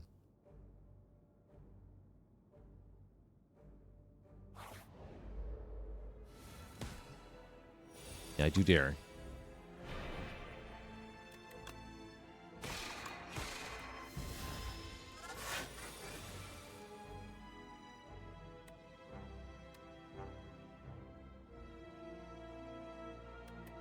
Check this out. Boom. Guards? Kill him. Guards are great.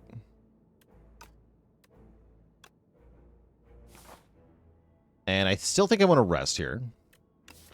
As much as it is nice to upgrade something like Forge Card or maybe Gamma Blast. Actually, probably Venerate is my upgrade. Yeah, I'll just rest.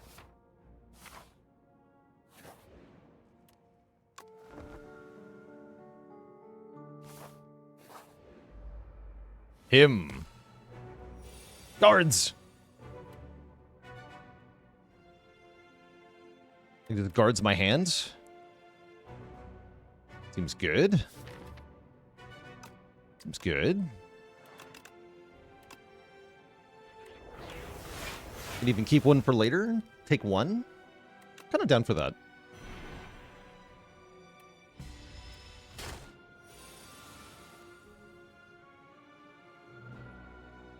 So we go Gamma Blast, Sovereign Blade, summon it back into my hand, or what?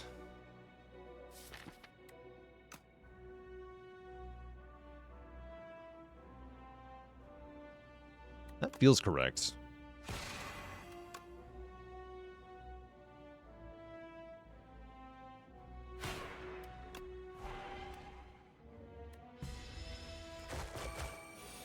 Jump.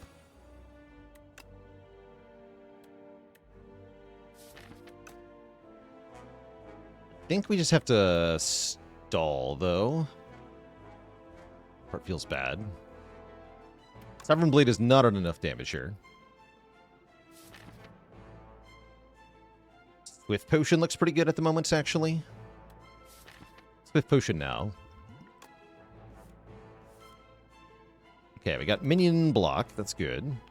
So I can defend, venerate. Which lets me extend the weakened vuln by 1 turn. Then we always draw Conqueror next turn. Perfect.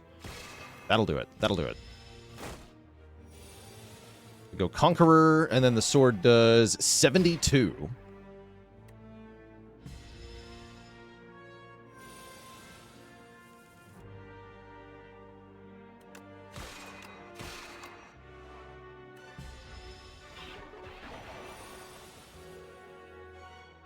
The sword! Sick. We get the red mask to weaken enemies on turn 1. I'm potentially willing to add a Crush Under to my deck.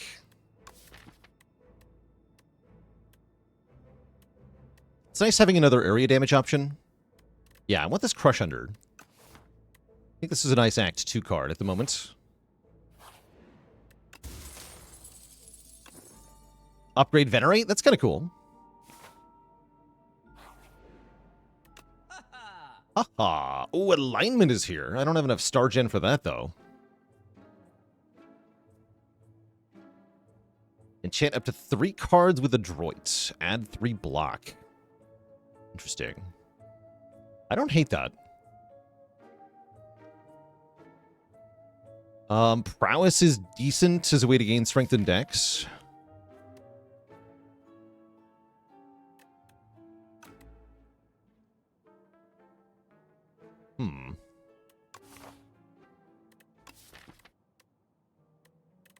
What do I think of bolas? We used them pretty well in our last Regent run, actually, where we were just trying to spam as many cards as possible. If that's not what you're trying to do, they seem kind of bad. But I can see them being good for silent a lot of the time. Or in general with Shuriken or Kunai. Adroit on bolas would be pretty good, right? Or... Does it work that way? Does it work that way?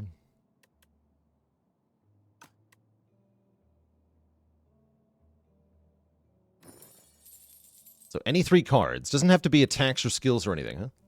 Let's do Venerate plus, Defend plus, and I think Summon 4th. Yeah. Whoa. Cool. Let's see how that feels. Unfortunately, I think I should rest again. Going into 2 elites in a row here. Yeah, let's rest. Regent wants to rest a lot of time, I feel like.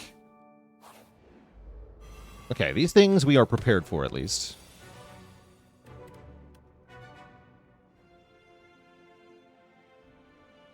I can conquer and just kill one.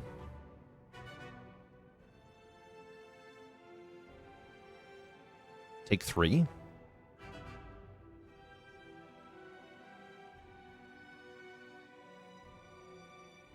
Take 3 sounds pretty good.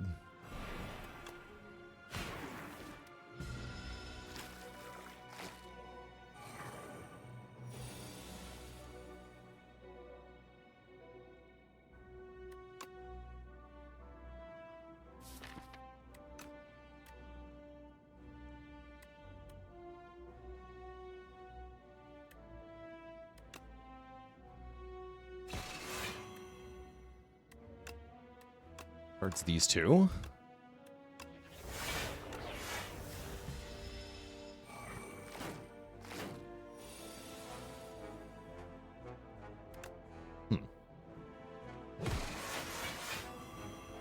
Look at Crush Under doing things.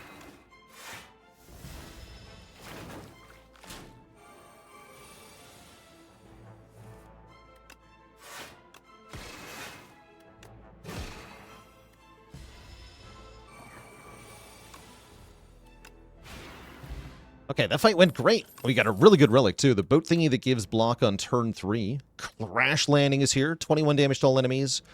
Fill your hand with debris. There's also Parry and Rod in War to go with our sword stuff. Tempted by Crash Landing, just so I have a area damage option. It's pretty bad in Lagavulin fight, but that's all right. Oh yeah, we can use Crash Landing and then Guards, which is very funny. Yes, that's extremely funny. It also just does giant damage, as you can see.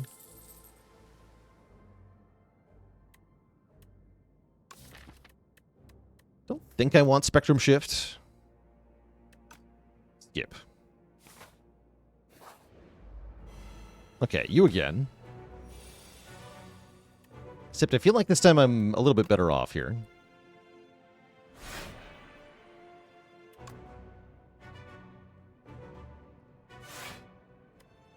I don't really want a Crash Landing, do I? No, we can go Astral Pulse Strike. Or just Astral Pulse, that's fine.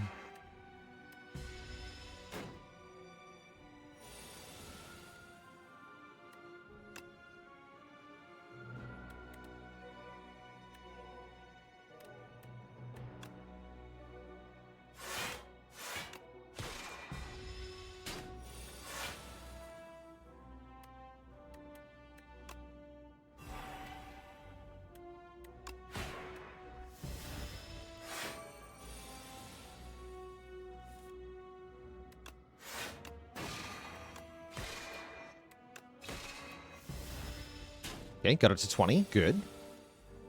Kill. Stone Calendar. That's quite good against Lagavulin as well, doing damage on turn 7. We get another Conqueror. Oh, boy. Oh, that's exciting. Convergence is also very good.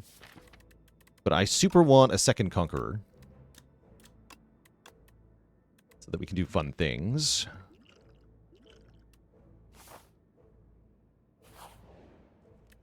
Never noticed the elite doesn't move? It'll get fully animated eventually. But not yet.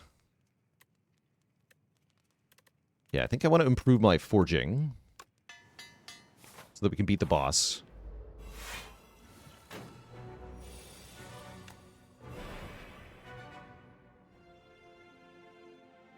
Okay. Lega will sleep for a couple of turns. We might as well use that as time to get set up here. Get some stars. Forge our blade.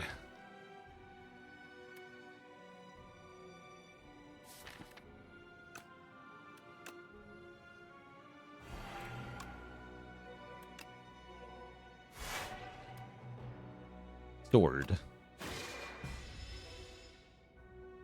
Hello. We can do it! Let's make it happen. Gamma Blast. Crash Landing. Guards.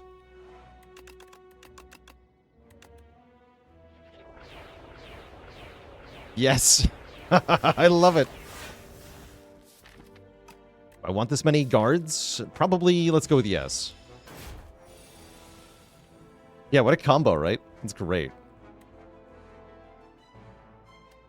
It's a fun time.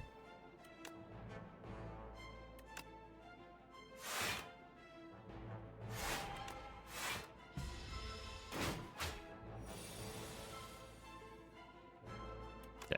Falling Star. Conqueror. I could have Astral Pulse too. Whatever. Summon forth. Stone Calendar gets the kill. GG. We get our bonus relics from the beginning. That is a strawberry and a letter opener. More guards. Decisions is crazy strong. Hell yeah. Hell yeah. Oh, hell yeah. Oh, this is gonna be great. I need a bit more star gen, though. Ooh, Meteor Shower. Or upgrade 6 cards at random.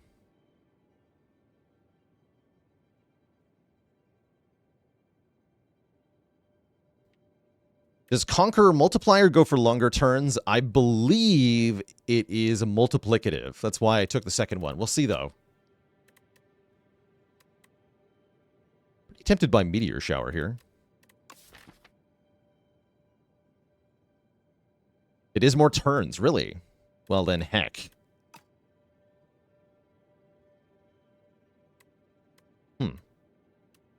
Unfortunate.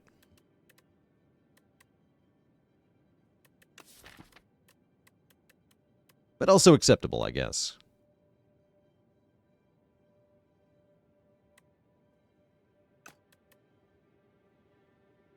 Will cost 2 stars. I like the additional weaken vulno. Let's take the Archaic Tooth. Give Meteor Shower a try. And how many elites am I fighting this act? Yes? The answer appears to be yes. Not the bugs.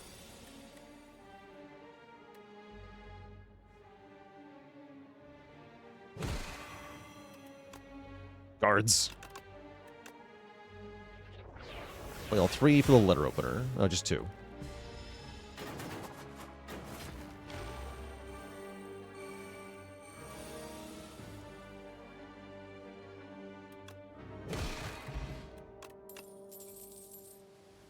Stars. Yes, we want stars so we can play decisions. Hidden Cache is pretty good here. Stone of All Time. We can make an attack Vigorous 8, doing 8 additional damage the first time we play it. That's pretty good on our Meteor Shower. That's disgusting area damage on Meteor Shower, actually. I kind of like that.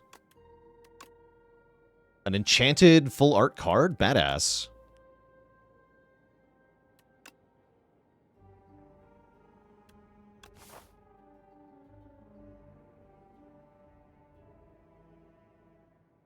Yeah, badass.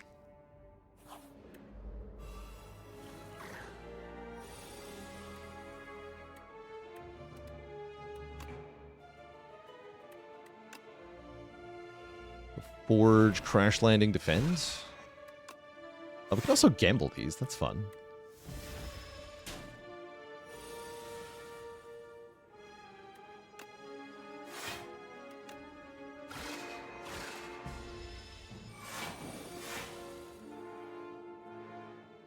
Okay, let's find out.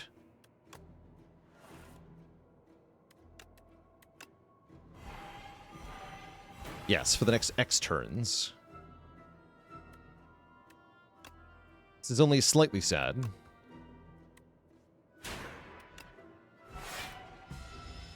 It's actually useful with a summon forth.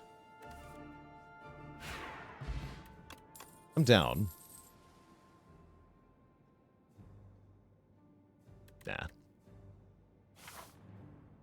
Nah. Hit the shop?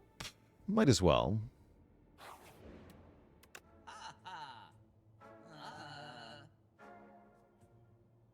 Knockout Blow can be strong. Would have loved to have the game piece or the Happy Flower, but we can just lose a card here. Strikes are bad. Pillar of Creation with Crash Landing makes a ton of block. That's fun. Do I have anything else that makes a card? I guess Guards does, right? What is the upgrade to Meteor Shower? 7 more damage. 29 to all.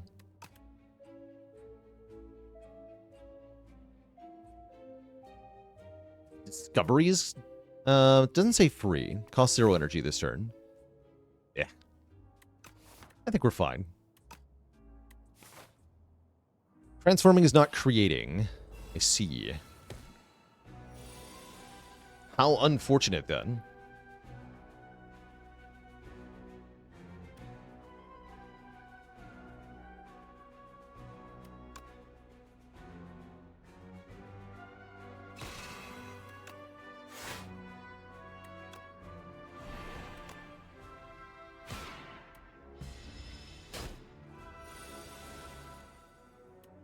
Why you gotta do me like that, though?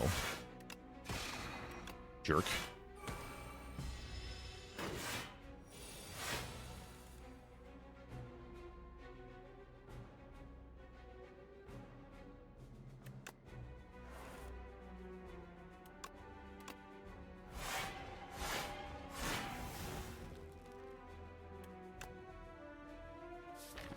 Nice. Stars, though, huh?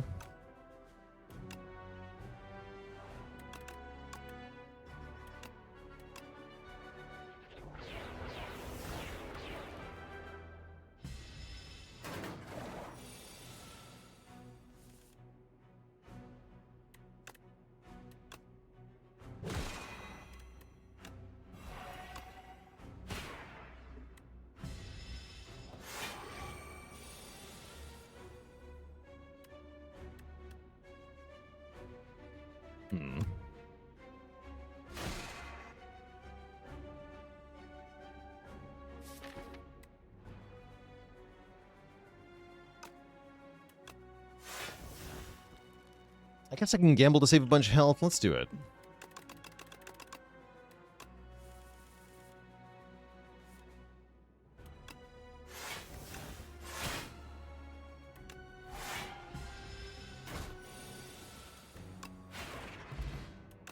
Meat on the bone, we love to see it.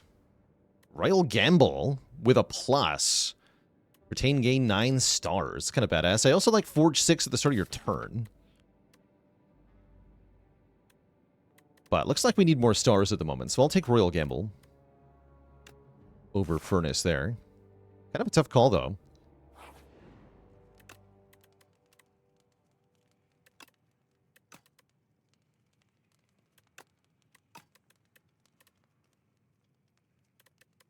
Stars. Transform does count as creating a card. Okay, I really got to just science a whole bunch of these interactions, since nobody knows anything yet.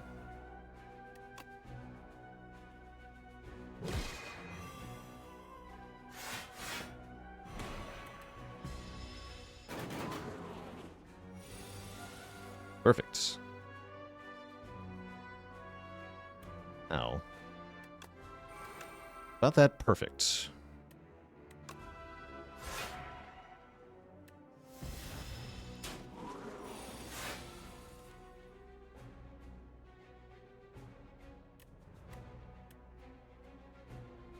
I can decisions the Royal Gamble?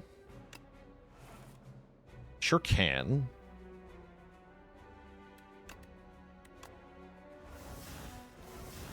I'm not actually sure that was the right move, by the way.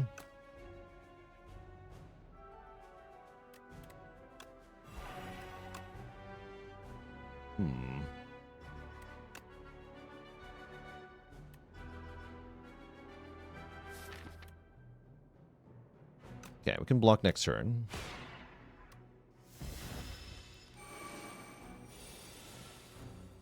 Guards.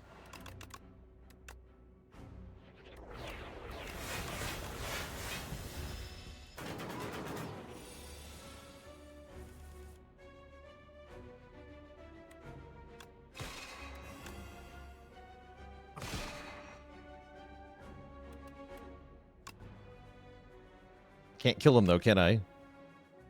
No. Not quite.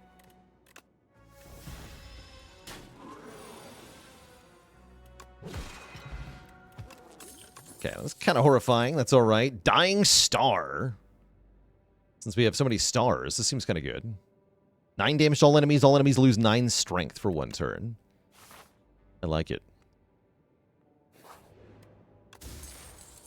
Potion Belt. I like that too. And I think I'm going to rest.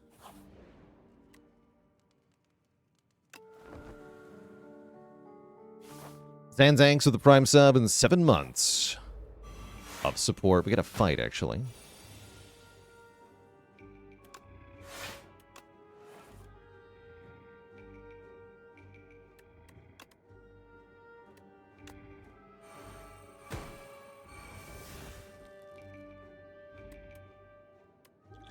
Lack of block is distressing, though.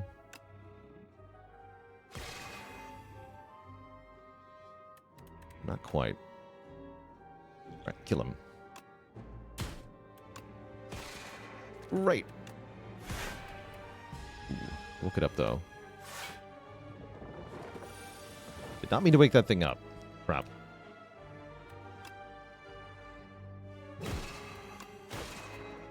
It's fine.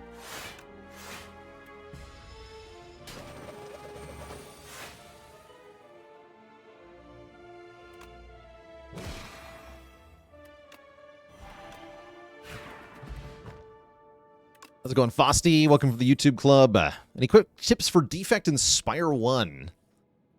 Try not to overload on powers in the first act. Things like defragment and loop and capacitor are tempting, but you only really need a couple of them to get through the mid to late game. So you don't want to overload on them. Focus instead on cards that do stuff right away. Immediate damage, immediate block. Get a couple of those things upgraded. Especially look for anything that does damage to multiple enemies. Even Sweeping Beam is adequate with an upgrade. 55 keys with the Prime sub. Jaquiddle with the Prime sub. Well, thank you both for your support. It's about what I expected from turn 1 of this fight. Turn 2 should be a lot better, though. Get him letter opener. I think I'd bother potioning here. Meat on the bone will help.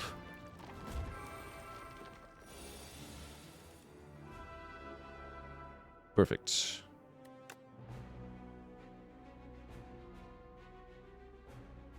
I think.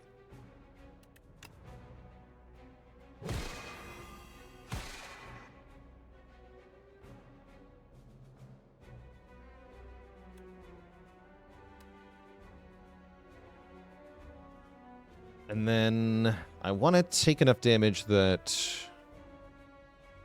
I get meat on the bone. I can block for 9 by 3, 27. Incoming damage is 28. I don't want to do that, actually. I guess we can Royal Gamble guards for ×2 then. That works just fine.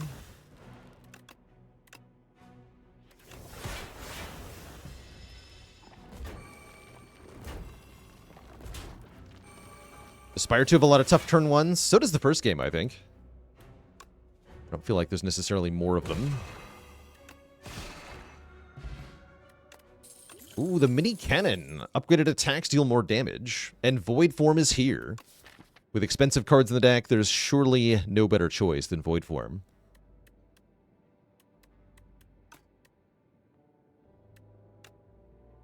Welcome, Void Form. And I want one more event, even if it's not necessarily correct. Merchant! Merchant is offering me a toolbox. I will buy a toolbox. Start of each combat, choose a colorless card to put into your hands. Don't mind if I do.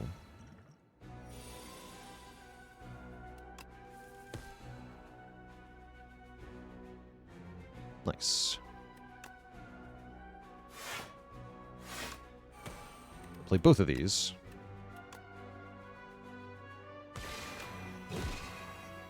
We're fighting Knowledge Demon. I guess I'll use the Powder Demise on Knowledge Demon. That guy is a jerk.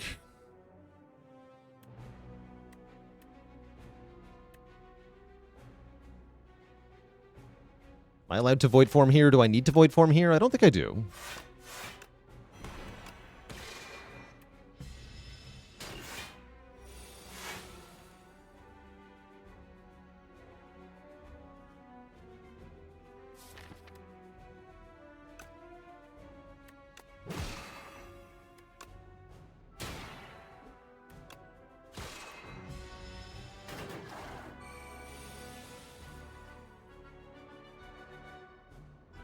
Ooh, I didn't get the summon force, huh?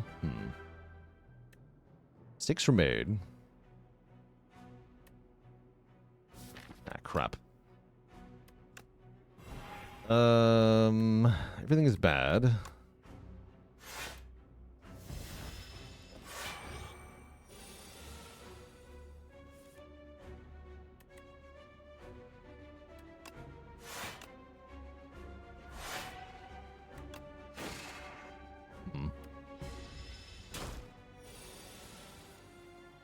I think he's gonna get me. Damn it.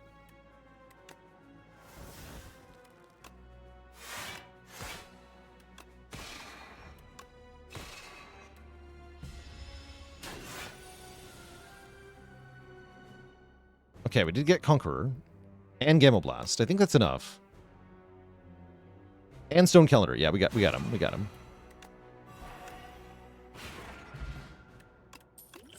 Horrifying, though. Puzzle might be worth it, though. As well as the other potion. And I'm pretty happy to rest here. Knowledge Demon is no joke. This guy's kind of a jerk. So we'll rest here, and I'll use 1 or 2 potions in this fight as well. Although that kind of depends on how fast I can get Void Form in play. Yeah, Void Form. Looks like we can't do it right now, but I can make a lot of minion cards. I'm into it.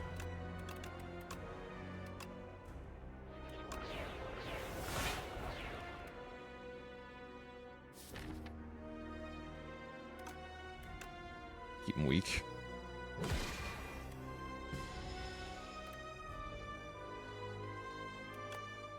I think we're going to take Disintegration. Okay, here's Void Form. We just want to tank the hit, yeah? Astral Pulse Void Form.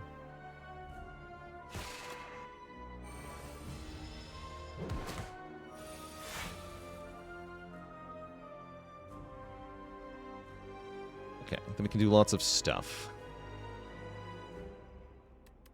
Do Dying Star first. Why no Power Potion? I think we've got it here.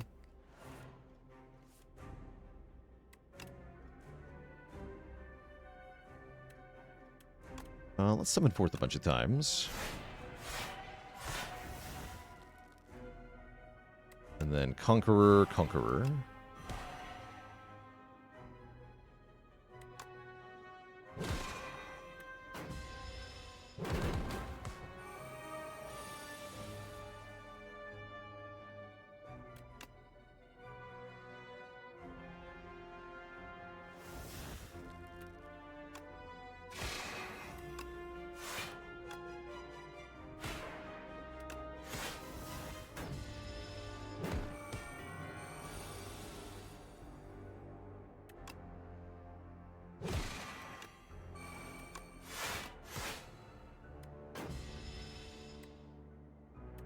Disintegration intensifies. Okay, excellent. Summon forth. Conqueror. Sovereign Blade does 189. GG.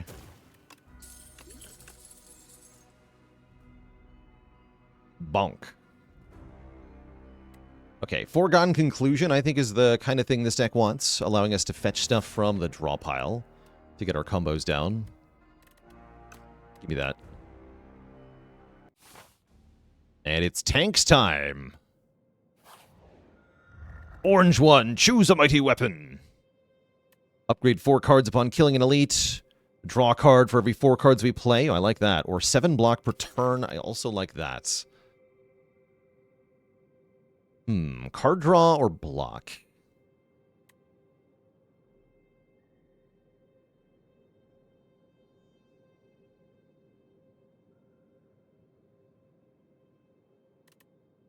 But if I think of Monarch's Gaze, it's only worth it if you've got good multi-hit moves, like Radiate. It's crazy good with Radiate.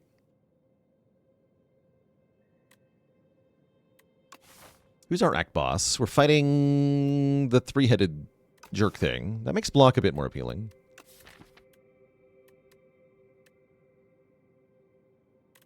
Let's just take some guaranteed block. See how we feel about that. Sigh.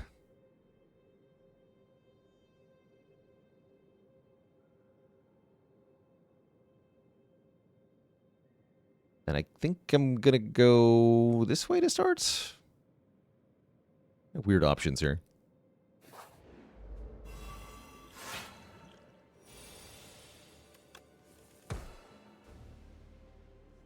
Oh.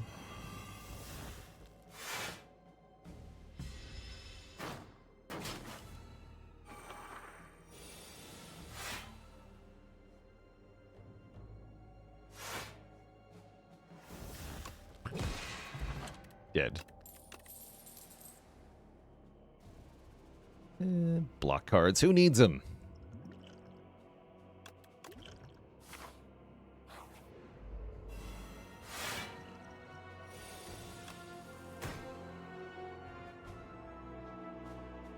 Yeah, who needs them?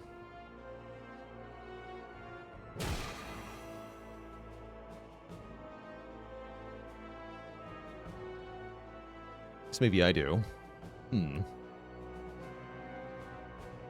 It's not going to be a big enough attack.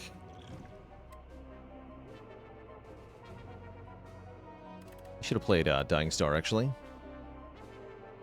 That's what I just realized. I should have played Dying Star instead of what I just played.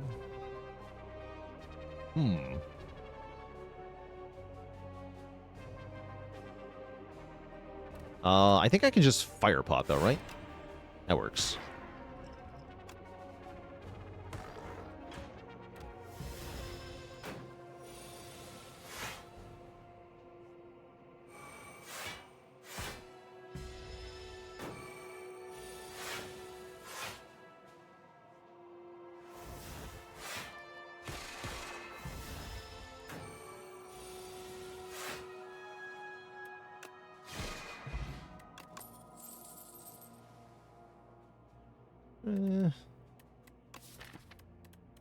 take a better card draw card, not glow. This fight should be easy.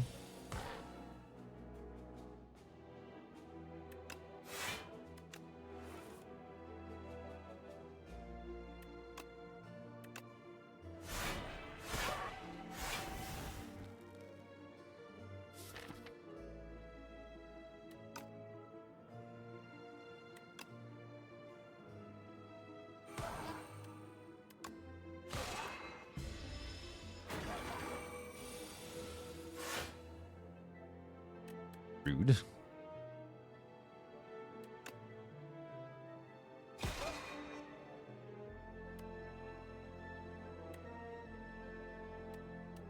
Oh no. Okay, I'll spit pot. I'm not happy about it.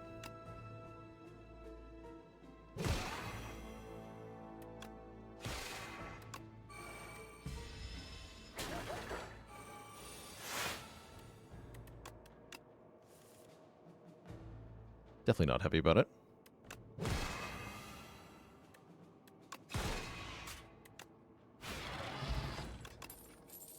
Charge! Charge seems decent enough. I'll take it.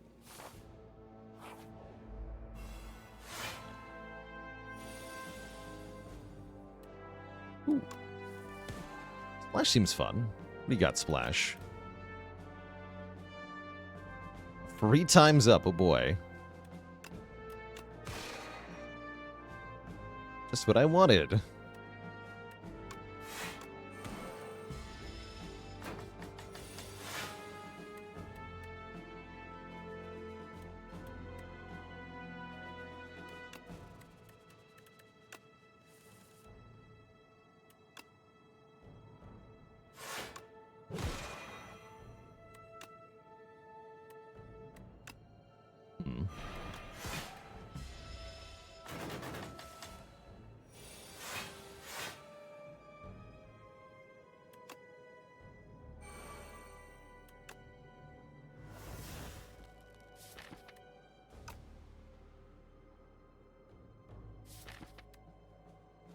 It's an awkward turn next turn.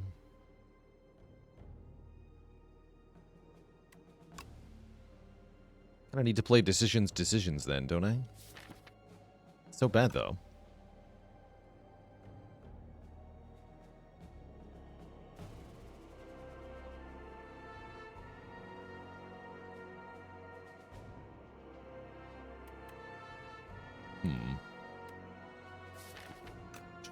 Tricky.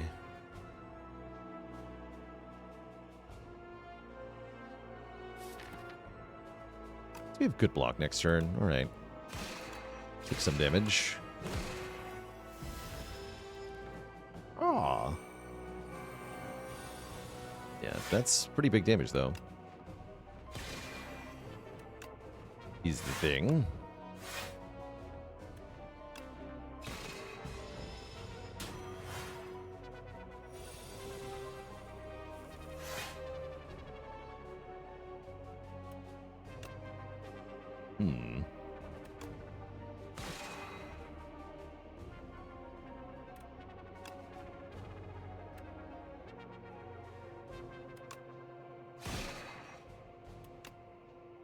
Definitely not enough damage.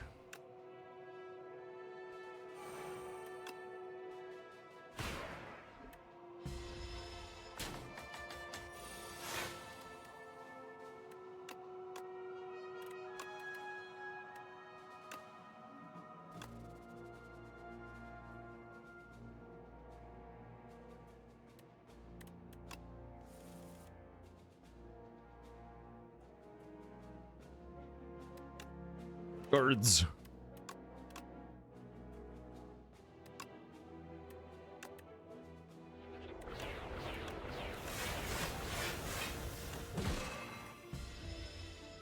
Okay, calendar's here to save the day.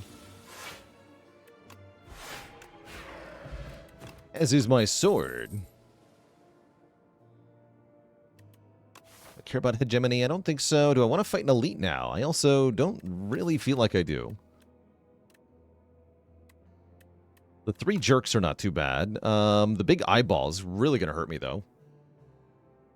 So I don't think I want that. Let's go here. This guy's trouble as well. But maybe less trouble. Jackpot? Oh. Yeah, 0 costs doesn't mean 0 stars. It's kind of jerky, actually. It's rude.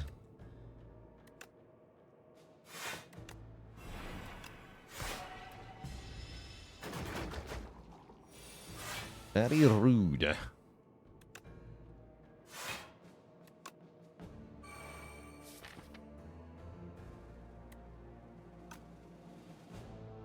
Hmm. 36.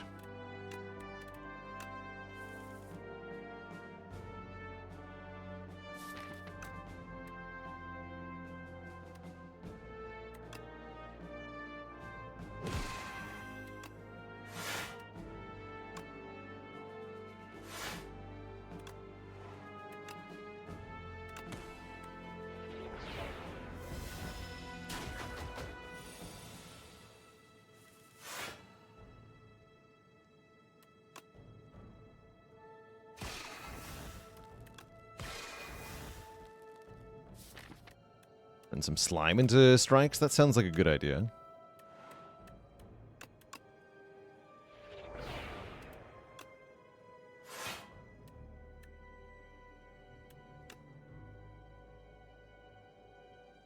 Save the bonus energy for later.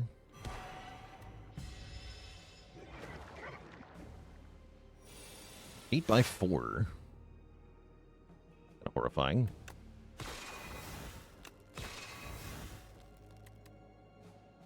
Yikes. Oh no.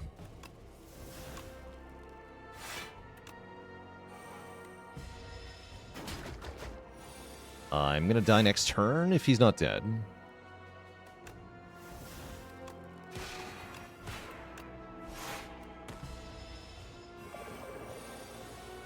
Fortunately, he is dead.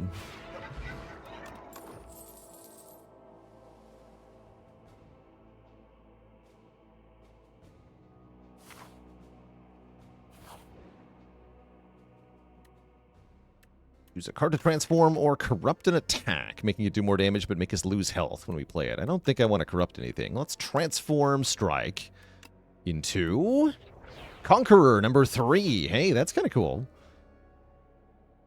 Unfortunately, we do have to fight an elite coming up. There is no way around it. Let's go this way. Regent helps with the block. Okay, this fight's easy as heck.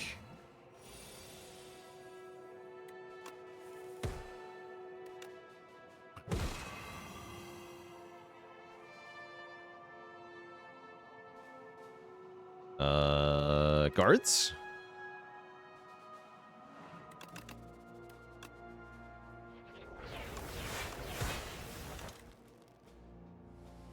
Poke. Boop. Oh no, we have no Asti, right. Whoops. Right. Never mind.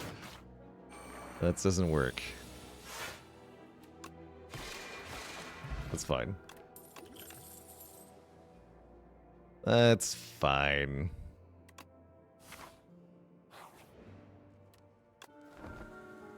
Okay, please give me the 3 guys. Dang it. That's not 3 guys. That's one big knight guy. Who's very evil. Fortunately, I can use Foregone Conclusions here to summon Void Form next turn. It's not too bad. A block pot here. Hidden Cache summon forth. Seems decent enough. Take just a wee bit. Get the bonus draw. Give me Void Form. And I guess Meteor Shower. I can decisions here. I have to do that first. There's no skills in hand, though. So it's not worth it. Just play Meteor Shower, Void Form. Golden Malice, thanks for the tier 1 sub. Welcome to the Cozy Sub Club.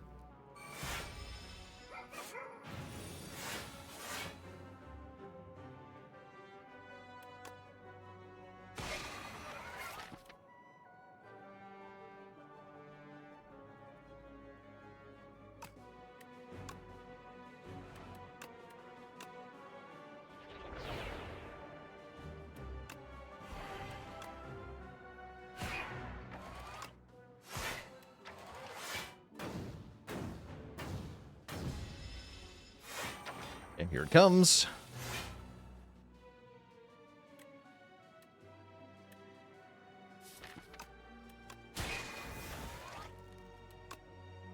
Hit it with the Dying Star, then call the guards. Easy.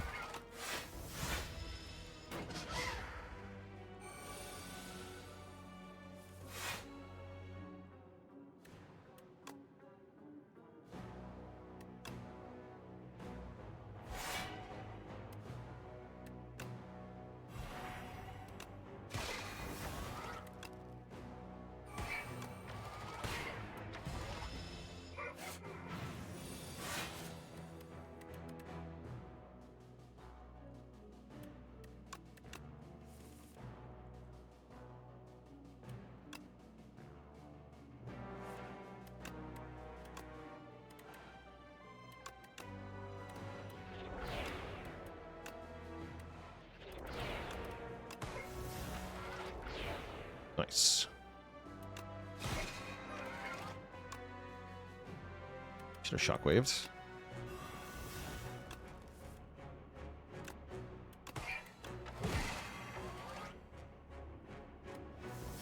One.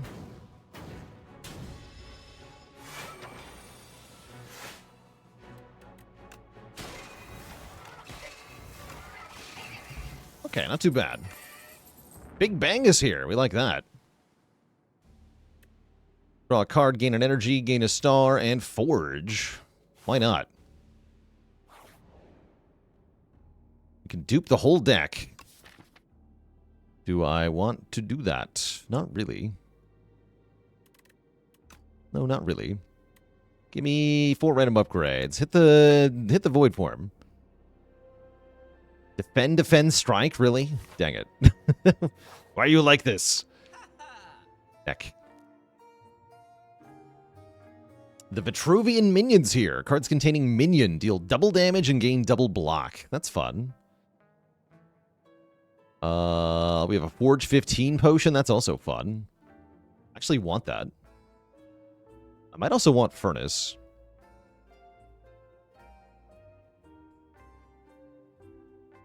Yeah, this is. I think this might be my favorite relic, just like conceptually. The Vitruvian Minion.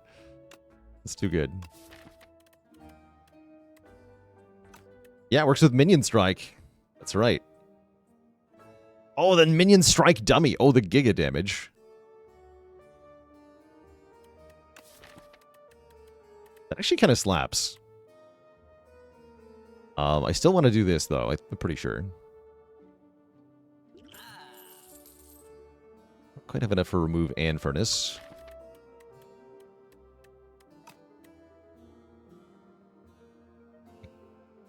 Yes, just give me furnace. And then might as well flash up steel. There's no reason not to flash a steel. And then we heal. As we go into our final boss. The jerk thing. Alright, lesson learned about Jackpot. Don't bother. Minion.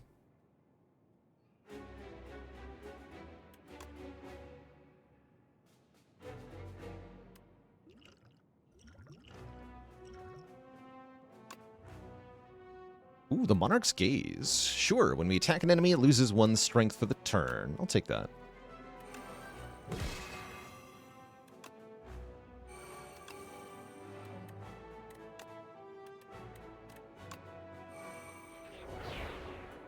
It is getting stronger. It's alright. It'll be dead soon. One hopes. Fetch these.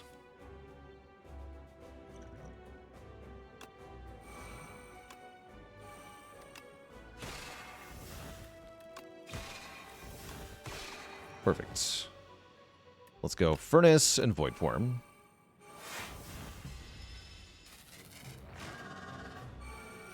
Maybe we could have played Decisions before I did that. Too bad.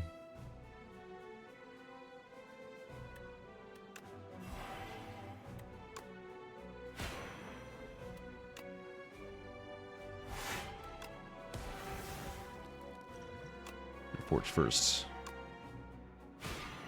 Foolish.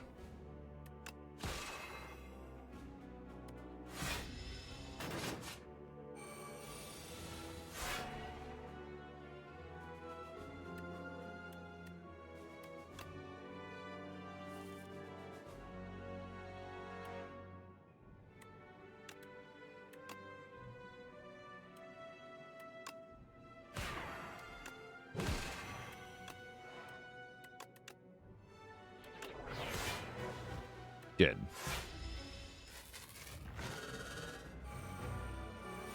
Alright, you're a ghost now. Why are you a ghost now? We have it. We have the combo Crash Landing Guards. Let's go. Guards! Seize him!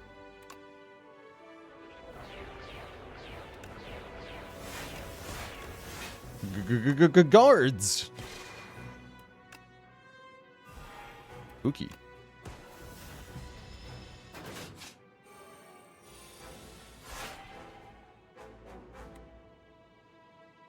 Oh, we have this back. Okay, let's use it now.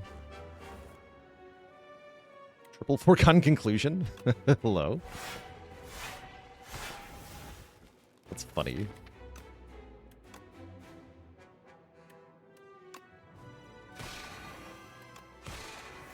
Perfect. Kaboom! The beast is slain with a giant sword of doom. GG. I've arrived. Ya fool. GG. A10 unlocked with the Regent. We're still at only one defeat with this character too. Nice. GG. G freaking G.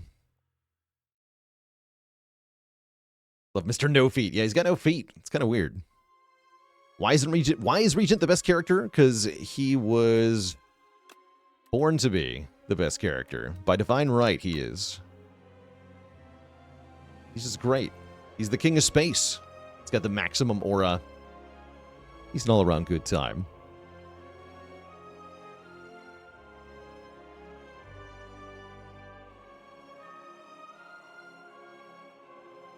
All right, chat. We are going to go again.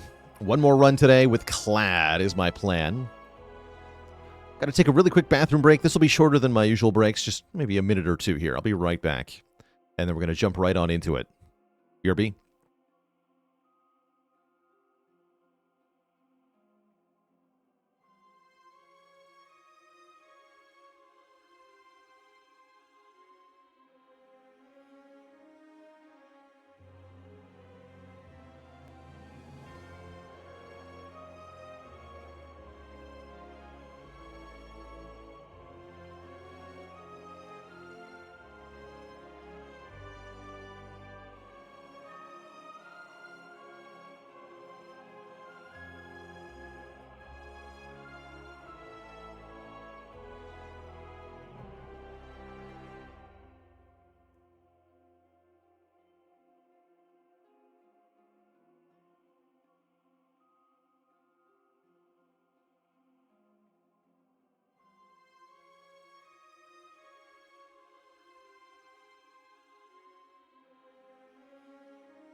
All right, that's all there is to it. Let's play some, admittedly, perhaps brainless Clad boy. The man in red. The demon-blessed fool. The Ironclad.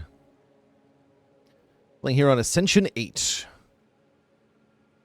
Things aren't quite too spicy yet with the bonus damage elites, but they're going to be soon.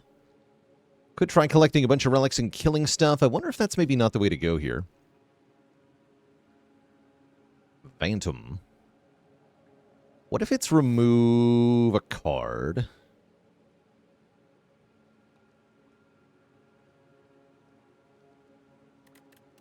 What if it's not?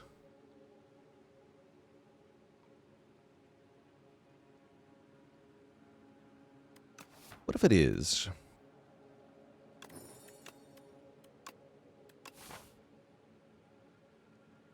We'll see.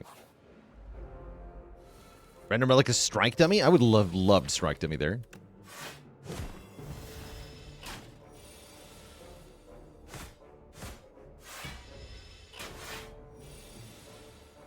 Strike dummy would be good here.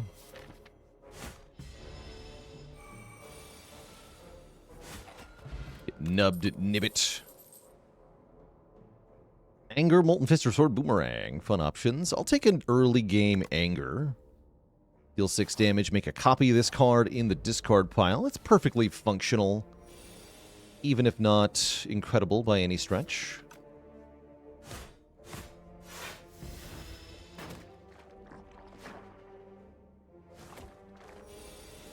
Well, they all attacked me. Rude. Thank goodness we have Anger.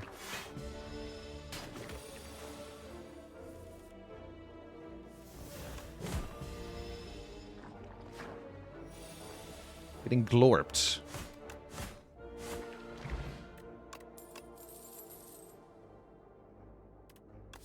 These are all pretty underwhelming. I don't want any of these cards. Maybe Iron Wave.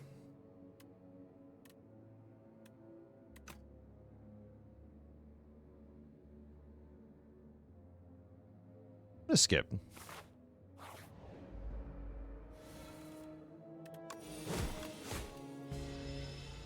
See how much skipping we're allowed to do.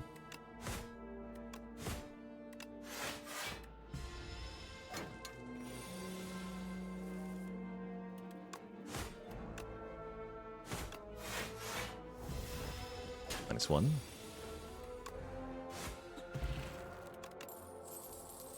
Ooh, Stomp is here. Stomp is very nice with Anger. Gives us some much needed area damage. And I'm going this way. Cinder is here. Bagger Prep would have been nice. Probably I just buy a remove, although it might be a defend remove. Yeah, I think it might be a defend remove.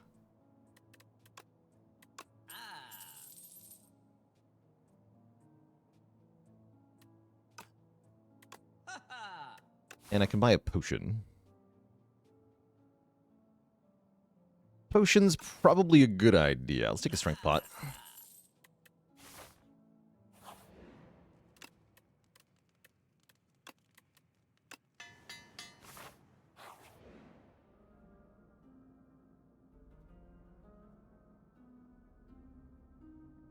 Give me Clad cards for once.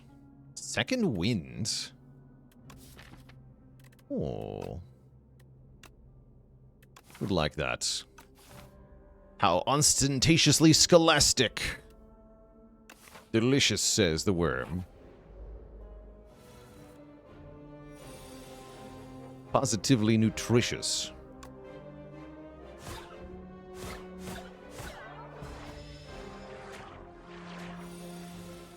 $10? Why do you do 10, buddy? What? What do you mean 10? That's just ridiculous. Thankfully, I can kill him with Stomp.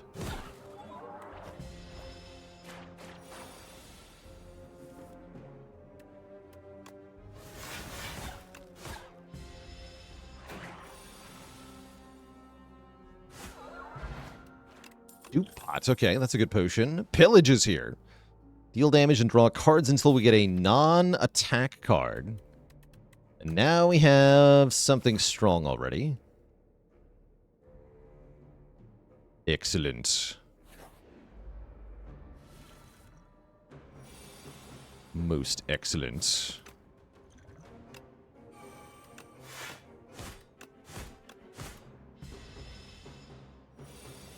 Village feels legit cracked. Yeah, it's crazy.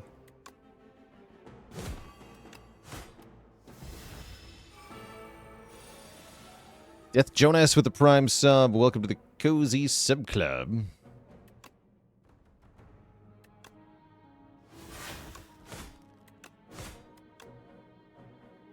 Pot just gets me out of here right now. I'm going to go ahead and do that.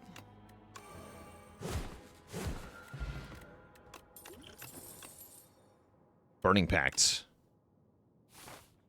We're almost there.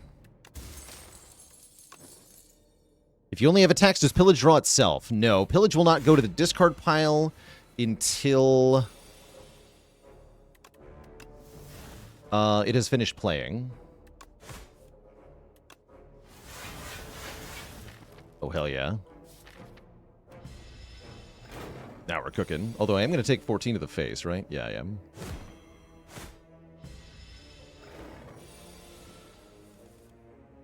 Here we go.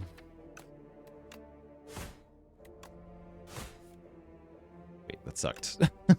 Wait a second. Nope.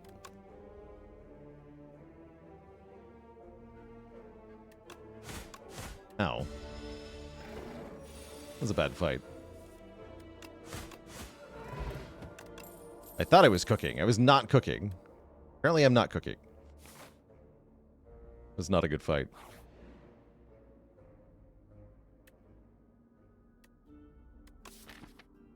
I can have a sharp anger? It's hilarious.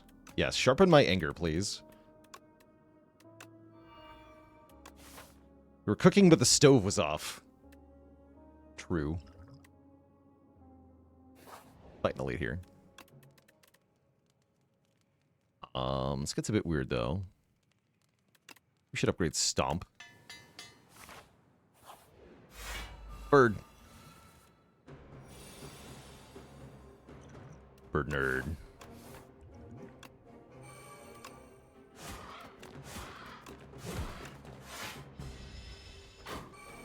Oh.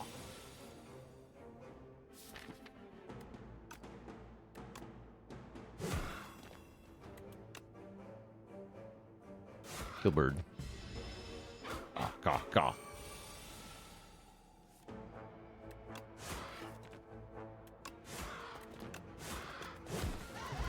Squishbird.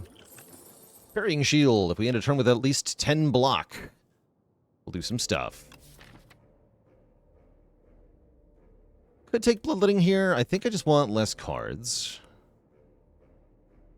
So, that gonna be okay into Phantom. Maybe. Smile. Phantom is gonna mess me up. Isn't he? Yeah, he is.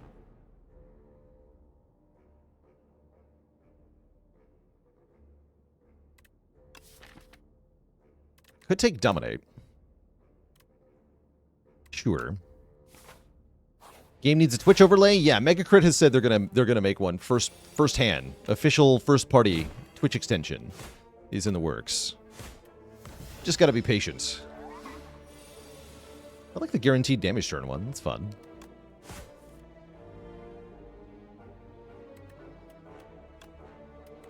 Need 2 plus 9. We're a little bit off.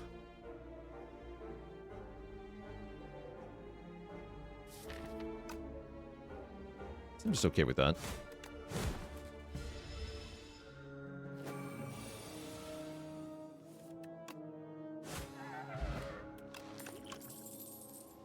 Okay, Pummel Strike is here. Yeah, we definitely want Pummel. Expect a Fight is funny too, but I want Pummel. Is the strength from Dominate temporary or for the whole fight? It's for the whole fight. It doesn't wear off at the end of turn.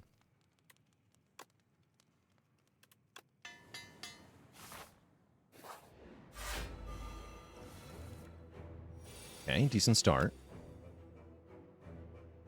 Vicious. I I think we want Crimson Mantle to give us more duration in this fight. I think that's what I'm doing here.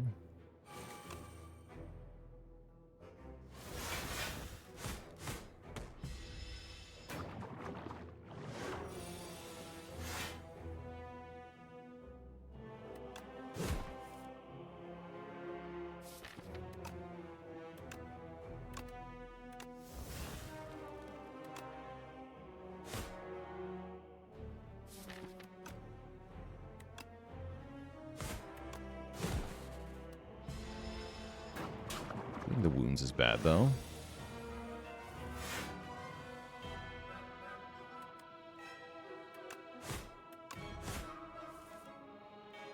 Cool.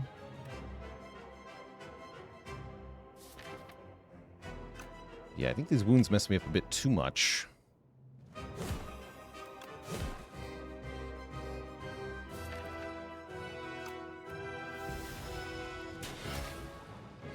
Gonna have to use the Vuln Pot with the Dominate here. Otherwise, there's no way I'm doing enough damage.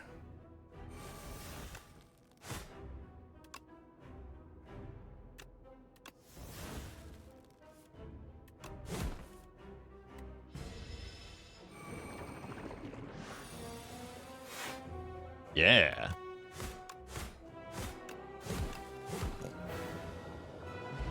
GG. Would I take Molten Fist now? Absolutely not.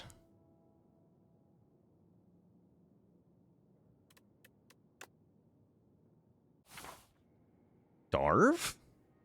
What's Darv got? Oh, he's got the freaking Snecko Eye. This is not a Snecko Deco. I'm down for Astrolabe, Transform Upgrade 3 cards. Think? Maybe I'm not.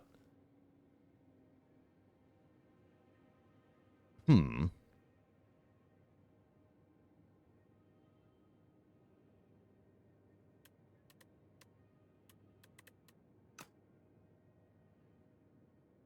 think it might be Astrolabe. Yeah, the old Snecko Anger deck. I mean, I could just pivot into trying to use the Snecko Eye. That's probably the smart thing to do, is take the Snecko Eye and learn how to use it. That's not what I'm going to do. Help?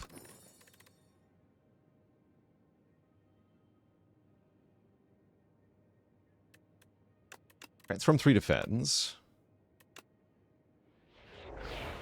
Ooh, okay. Vaguely down for that. I actually don't love Trumbull, though. That's alright. You transform a card with enchant, I believe you lose the enchant. But I'm not 100% on how that works.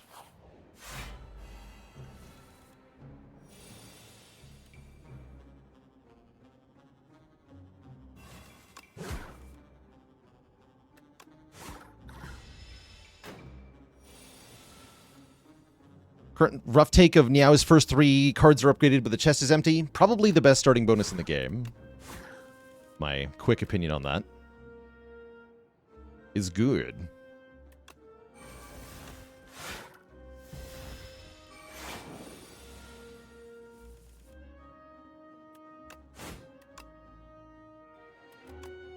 Perfect.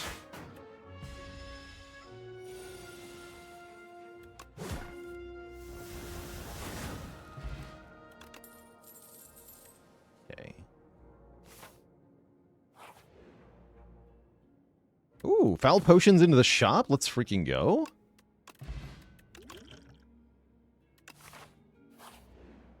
Drink up, you freak.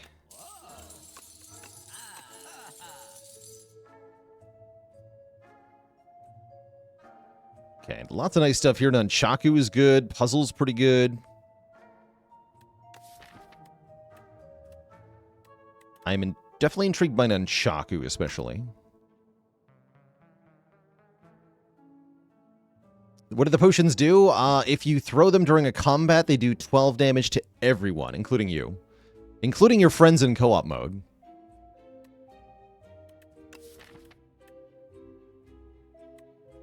I guess this deck likes Feel No Pain now.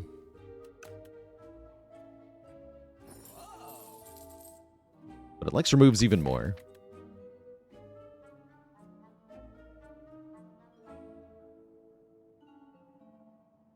Lose a strike. If you throw him at the Rogue Merchant, then something different happens.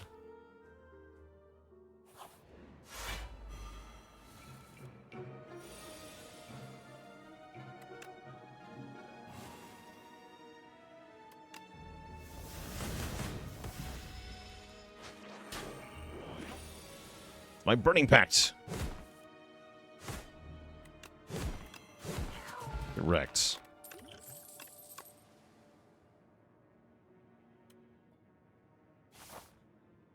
I don't think I want this elite fight. This.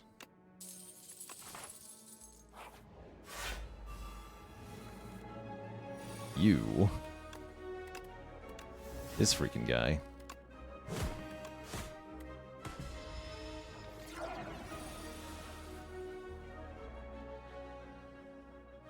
You.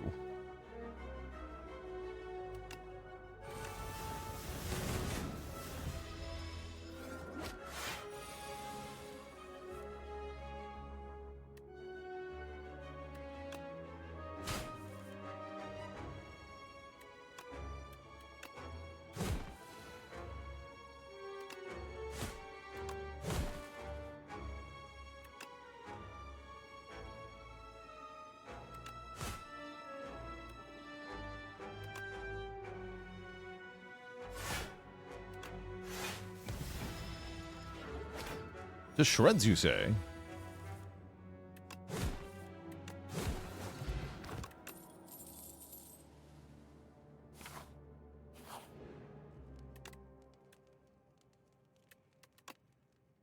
That's an exhaust. One more card draw. Card draw would be good here. Or Calcum's pretty good here. You like guaranteed block. I guess I want to fight this elite now. I guess. Keen Fire Plus will make that a lot easier. Kind of scared of this fight. We'll see what happens, though. You guys. Definitely could be worse things here. Iron Wave Strike Stomp. A Tremble, huh? Yeah, this fight sucks. Big suck.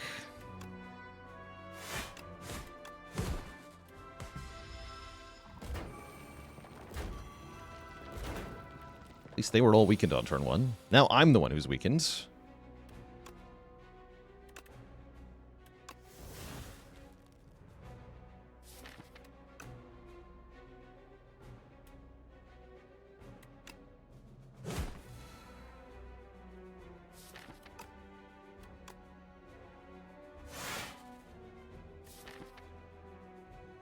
I can win Dominate Ascender's Bane. Guess so.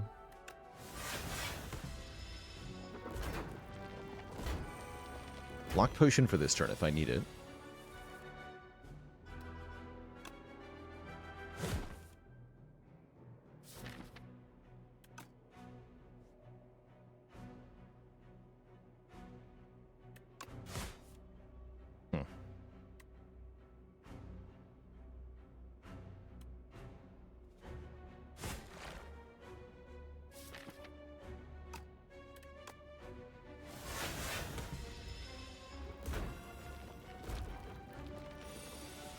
Junkie Man with the Prime sub. Welcome to the Cozy Sub Club.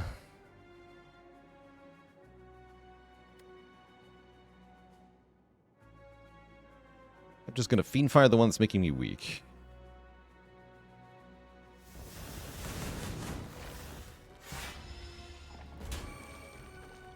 Did lose our Stomp in the process there, but I think that's fine. Yeah.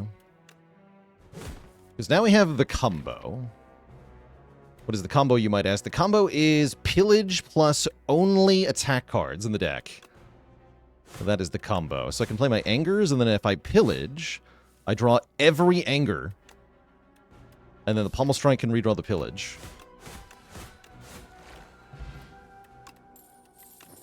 We get Sparkling Rouge, Strengthen Decks on turn 3.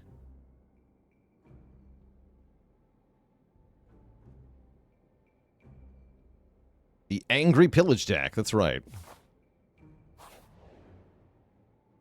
this freaking guy. Dude, I hate you. Ugh. Take your stinky potion, I guess.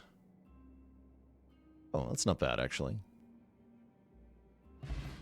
Hey, we get quite a bit of money back. Soldier Stew. Soldier Stew is great. Acceptable. Okay, that was actually a good divination. I take back some of what I've said in the past. Only some. I'm going to Soldier Stew this guy, because this guy scares me.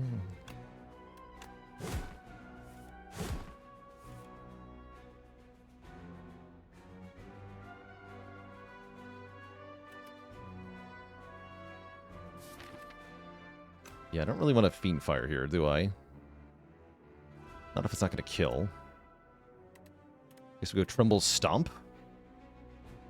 No, Tremble Strike Stomp. Or Pillage Stomp, maybe.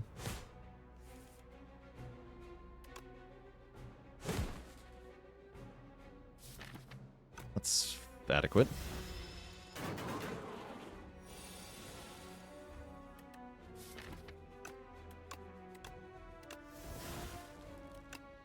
I am going to need another Anger, unfortunately.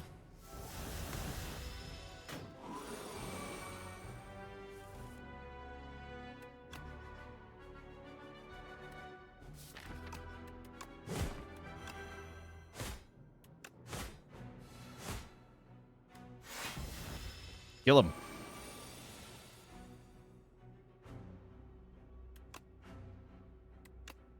I can't kill him. We can Dominate, which exhausts, and then Evil Eye blocks for a ton, though. Not too bad. Order, though, with the Dominate.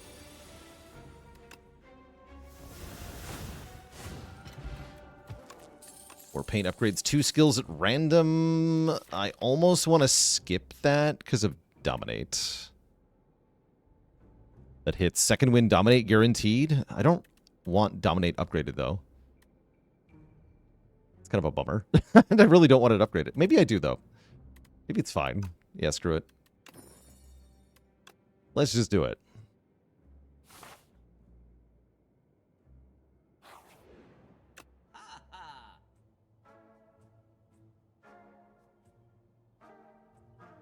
Keep removing cards. Great. Am I scared of Mind Man? If so, I should just buy a Swift Pot. Okay, that'll make it a lot easier. Can you even skip relics? No, you can't. At the moment. Oh, from elites you can, but not from chests. More accurately.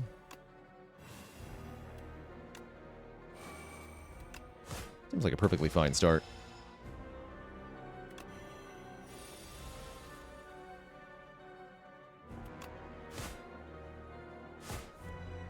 Boo.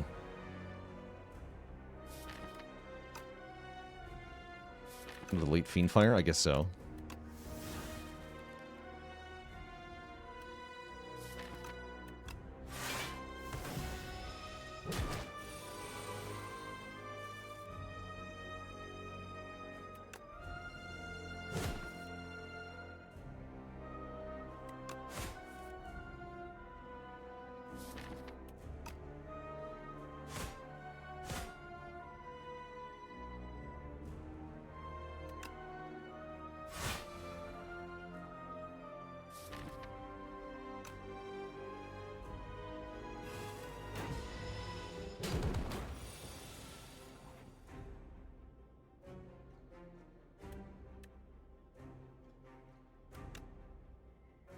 Seems fine.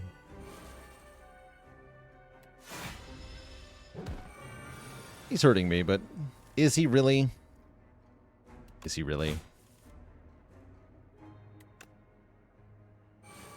I'm actually getting crazy strength like this. Wait, is Dominate good? Maybe it is.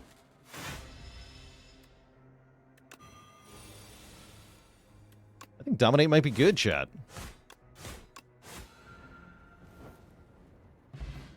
Dude got roasted. Offering is here. Hell yeah. That's going to speed us up in a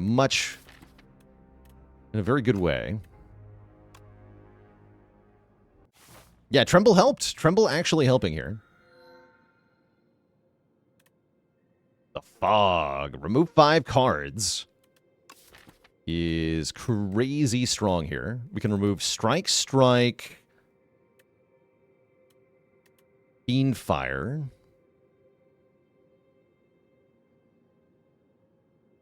Dominate, Tremble? Get rid of Dominate and Tremble? That feels weird, but I think it's right.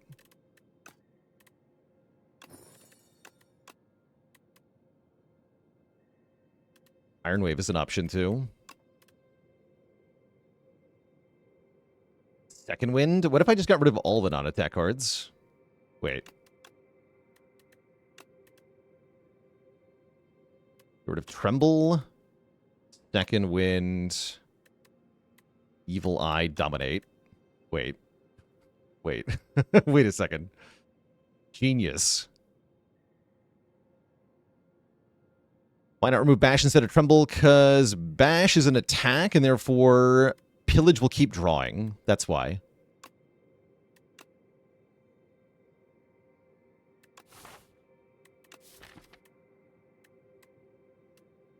Sweet. How much money is my next removal? Let's find out.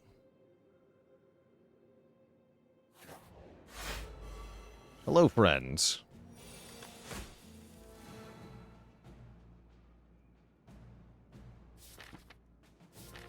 I'm not even mad.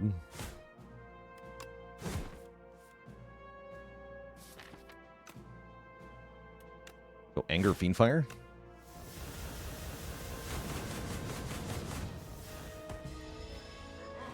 Oh. I draw this hand. We go Anger, Anger, Anger, Pillage. Draw 6 Angers. Giga.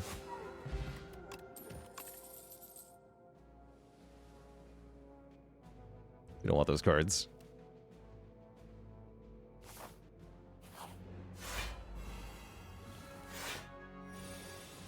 It's all angry? Always has been.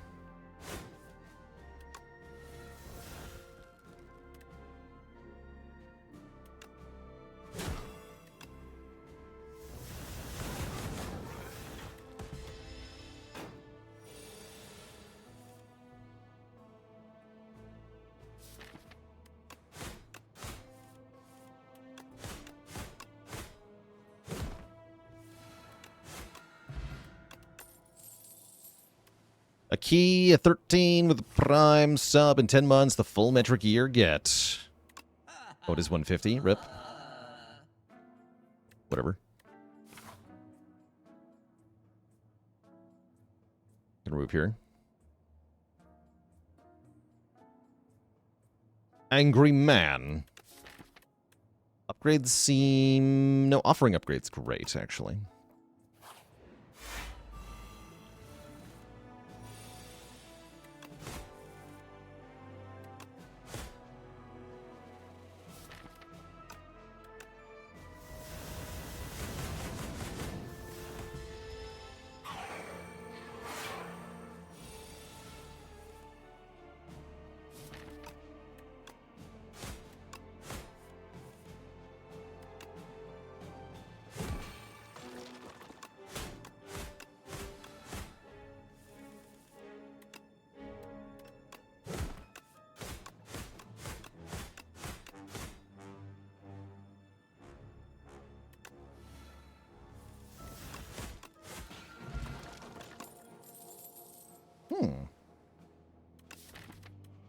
I mean, sure.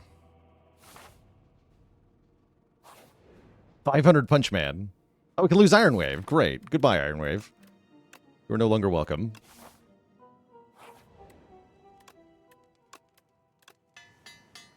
Is this going to work? I'm pretty sure. I'm like 80% sure that this will work. Let's find out together, shall we? Let's see how this elite fight goes. This guy, whatever. You're dead or something, right?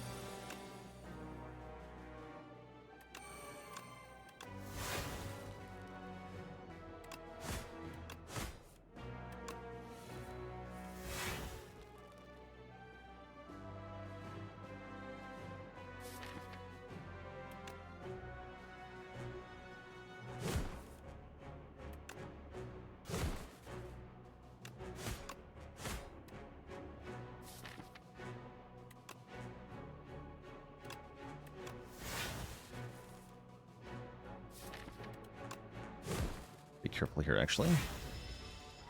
I'd have to swift pot here. We're good. Sick.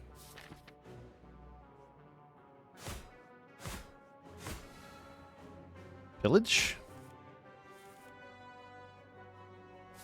Oh, I drew Burning Pact to see. I can just Fiend Fire this hand? Is that what you're saying? Yes.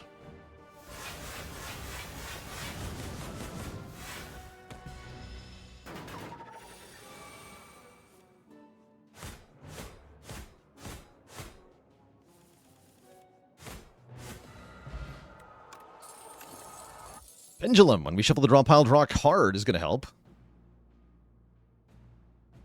This infinite with Nunchaku? Not quite.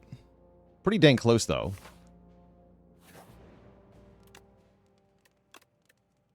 Guess I'm upgrading Pillage. Whatever.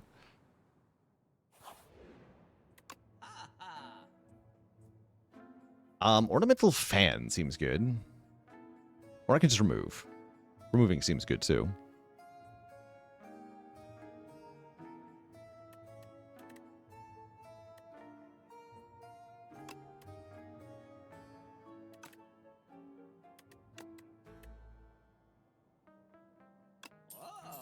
Thank you for your patronage, he says. You're welcome.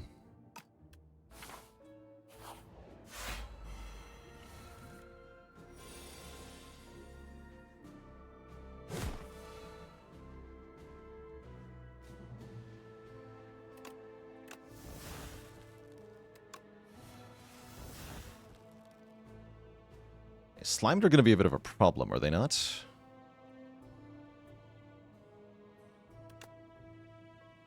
Maybe not.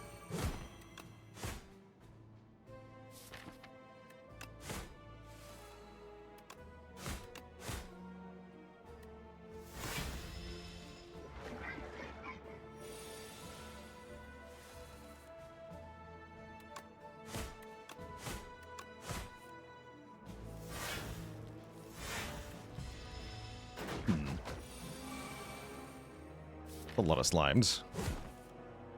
Oh, this guy had so many slimes. It's bad. He's a bad man.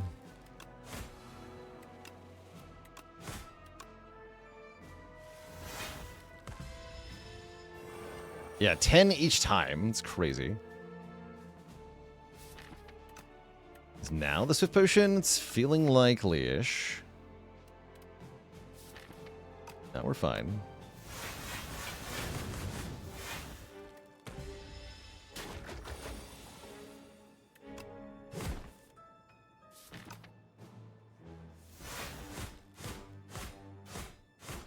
Yeah, we got him.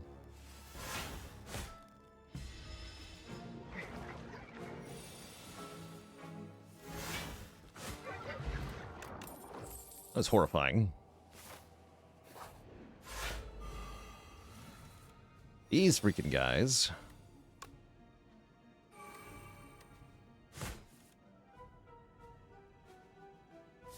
Delete Folly.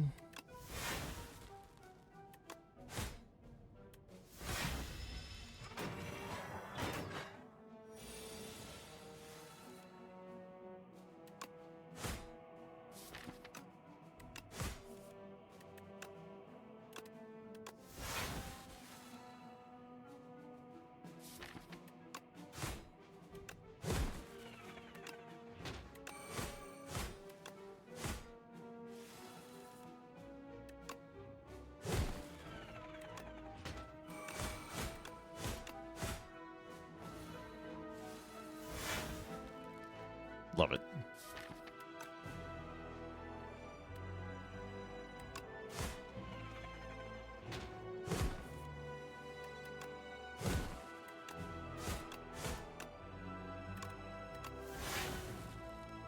Then I can pillage. This is so dumb. Pillage, go! Yes. I have 2 energy left somehow.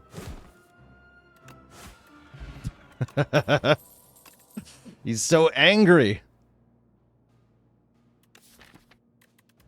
He is so angry. Fighting this guy? I wish I had that strength gain card back. Gonna be honest. Do I win the remaining fights? I don't know.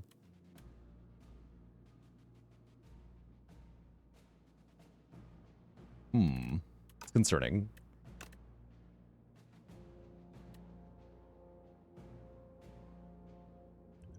Guess I'll take Gambler's Brew. I'm worried. I'm actually worried that I don't beat the boss. I guess we're gonna find out.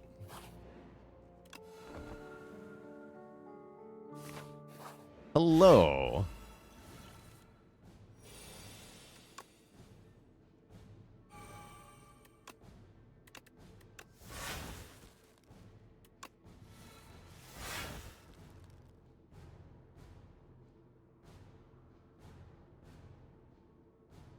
I want to get rid of Burning Pact. I even do that.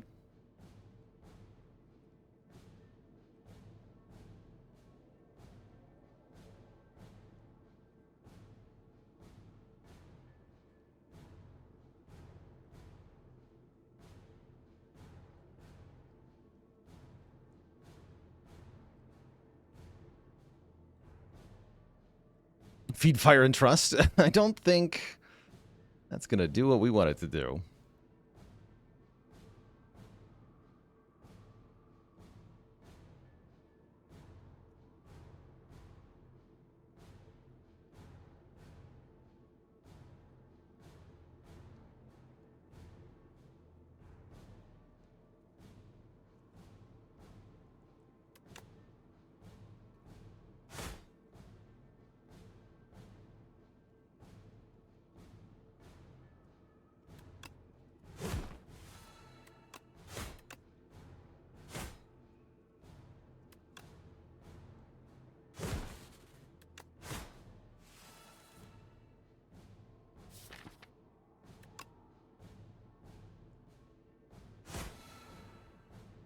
And I can't play the...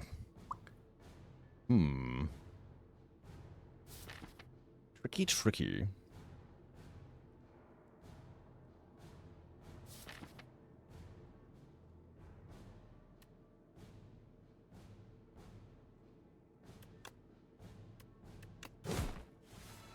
Okay, we did get Pillage back. Let's just go ham then.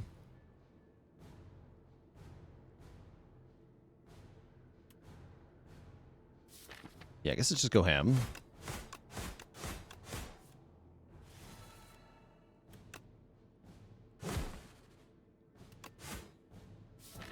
That's the problem though, right? Yeah.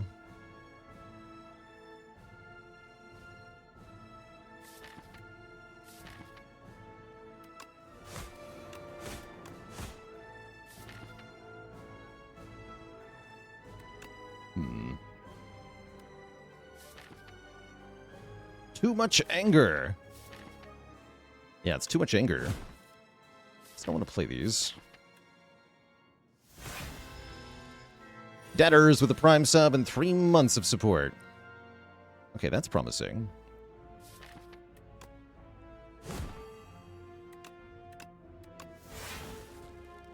To get Fiend Fire, sadly. That's a little concerning. We should have big damage next turn, though. I think we're okay. I'm sensing a lot of pent-up anger here. Yeah, no kidding. Okay, we got Pillage. Okay, this is going to slap. So we go anger, anger, anger, Pillage. Giga. That's great. Okay, now I want to get Pillage back in my hand, so I'm going to gamble for the full 10 here.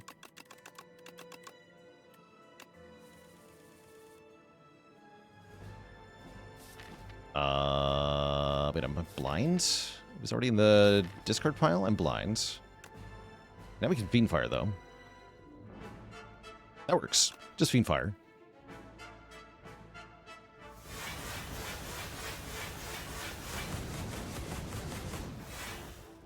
Sick. Okay, I think we just make him appear a second time, and then we win, right? Element AG47 with the Prime sub and 8 months of support. Yeah, perfect block, too. That's very nice. We do draw this, which is undesirable. There's Pillage. Here we go. So we go Anger, Anger, Anger, Anger, Anger, Anger, Anger, Anger, Pillage. I draw a hand of 10 cards. Then we want to kill it and vuln it. It's still vuln, right? It's still vuln. Actually, so let's go Anger. Let's Pillage in the discard pile. Oh, I see what happens. Somebody's angry.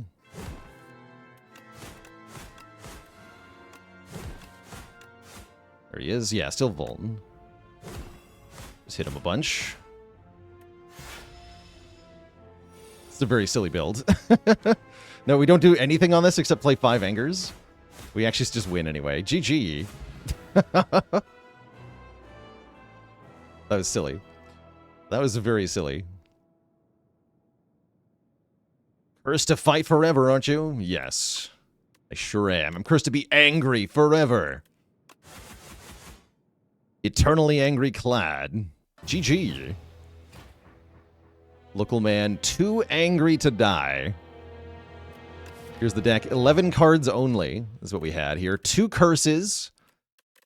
A mishmash of attacks. Fiend Fire, Burning Pact, Feel No Pain, Offering. That's all it takes. GG. G freaking G.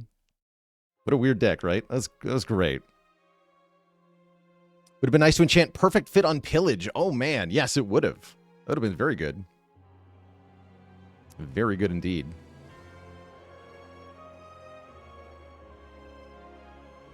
So Ascension 9 is the big one? Yes, I think A9 is the big hard spot of the Ascension levels.